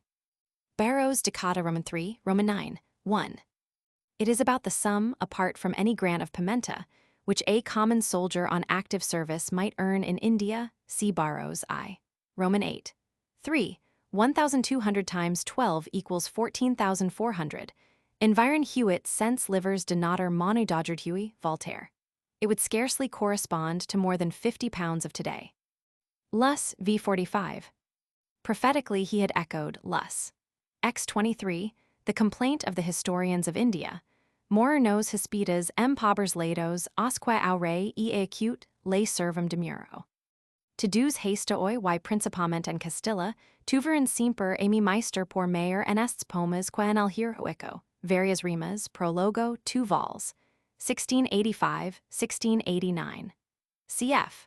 The praise of his versos pequinos in severum de feria, vita, p. 121. See the important work by Dr. Rodriguez, As Fontes dos Lusiadas, 1904-1913. Cf. Camões Vauas Annos Descendo X9 and Leal Conselheiro, Cap. 1 p18, where the words are used in the same connection. With Virgil, he was obviously acquainted at first hand, with Homer perhaps in the translation of the Florentine scholar Lorenzo Valla, 140557. In As Fonts dos Lusiadas is also discussed the origin of the word Lusiads, as by D. Carolina Michelis de Vasconcelos in O Instituto, Volume Lea, 1905, pp. 240-150. Lucius Andreas Resendius Inventor de Palavra Lusiadas. It was one of the Latin words acclimatized by Camões. It occurs in a Latin poem by André de Resende, Vicentius La Vida et Martyr, 1545, and in his encomium Erasmi written, but not published, in 1531. In a Latin poem by Jorge Silho, perhaps written in 1526, but touched up before its publication in 1536, and is twice used by Manuel da Costa in and about 1537. The word is undoubtedly dato in the facsimile of the text given in Antonio de Portugal de Feria, Torquato Tasso a Luís de Camões, Lien, 1898, although there, as always, it has been transcribed as colto. Diogo Bernardes calls Tasso culto, perhaps mistaking the reference in Garçai Lasso, whose culto Tasso is not Torquato but Bernardo. Lope de Vega called Camões divino and reserved docto for court reel. His works are Ya Muitas Vezes impressas in 1594. In 1630, one Alvaro Ferreira de Vieira speaks of 12 Portuguese editions, Breves Lovewars, f. 87. Apologia MQVE defend, and c. 1641. The instance he gives is the long story of Magrico e os dos de Inglaterra, Roman 6, which he admits is in itself very fine. One of the best instances of his pedantry is his comment on the lines E2, Naber Lisboa, que no mundo facilmente desautraz es prinça. The ordinary reader is content to understand cities after outras. But no, says Macedo, you can only understand Lisbons, princess of all the other Lisbons. Laurel de Palo, postrando enidas y vencendo Iliadas. Even here, some of the lines are a literal translation of Virgil, but if we compare, Para ocio cristalino elevantando, com lágrimas os alhos piedosos, os alhos, pork as mouse, and c. With the passage, ad coelum tendens and c. It is not at all clear that the picture of the older poet is more beautiful than that of Il Lusiade Maro. He is thus an exception to Macedo's axiom in the modum literario that Portuguese poets, most of whom, it must be admitted, are, like Byron, children in thought, either have versos sem causas or causas sem versos. Discursos politicos varios, 1624, f. 117, and com esta obra ficu enriquecida, grandement a lingua portuguesa. Porc lidiu muitos termos naus, and palaras bem achadas, que depois ficaro perfidamente introducidas. Posto que nesta parte, now dexero algus escrupulosos de o condenar, julgandal por defeito as palaras latinadas, que visu no supoma. Cf. Fr. Manuel do Sepulcro, Reflexo Espiritual, 1669.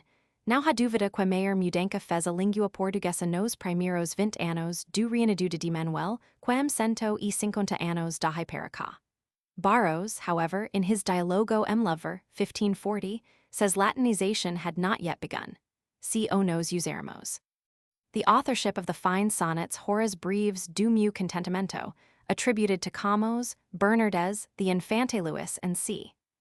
And Formoso teju meu, quam different, attributed to Camões Rodrigues Lobo, and c. is still under dispute. Philodemo, v3. Os Rados de Inquisico, Preface, p. 97. E.g. D. Alvaro de Castro, e.d. Francisco de Menezes, or hum grave prudent capitam.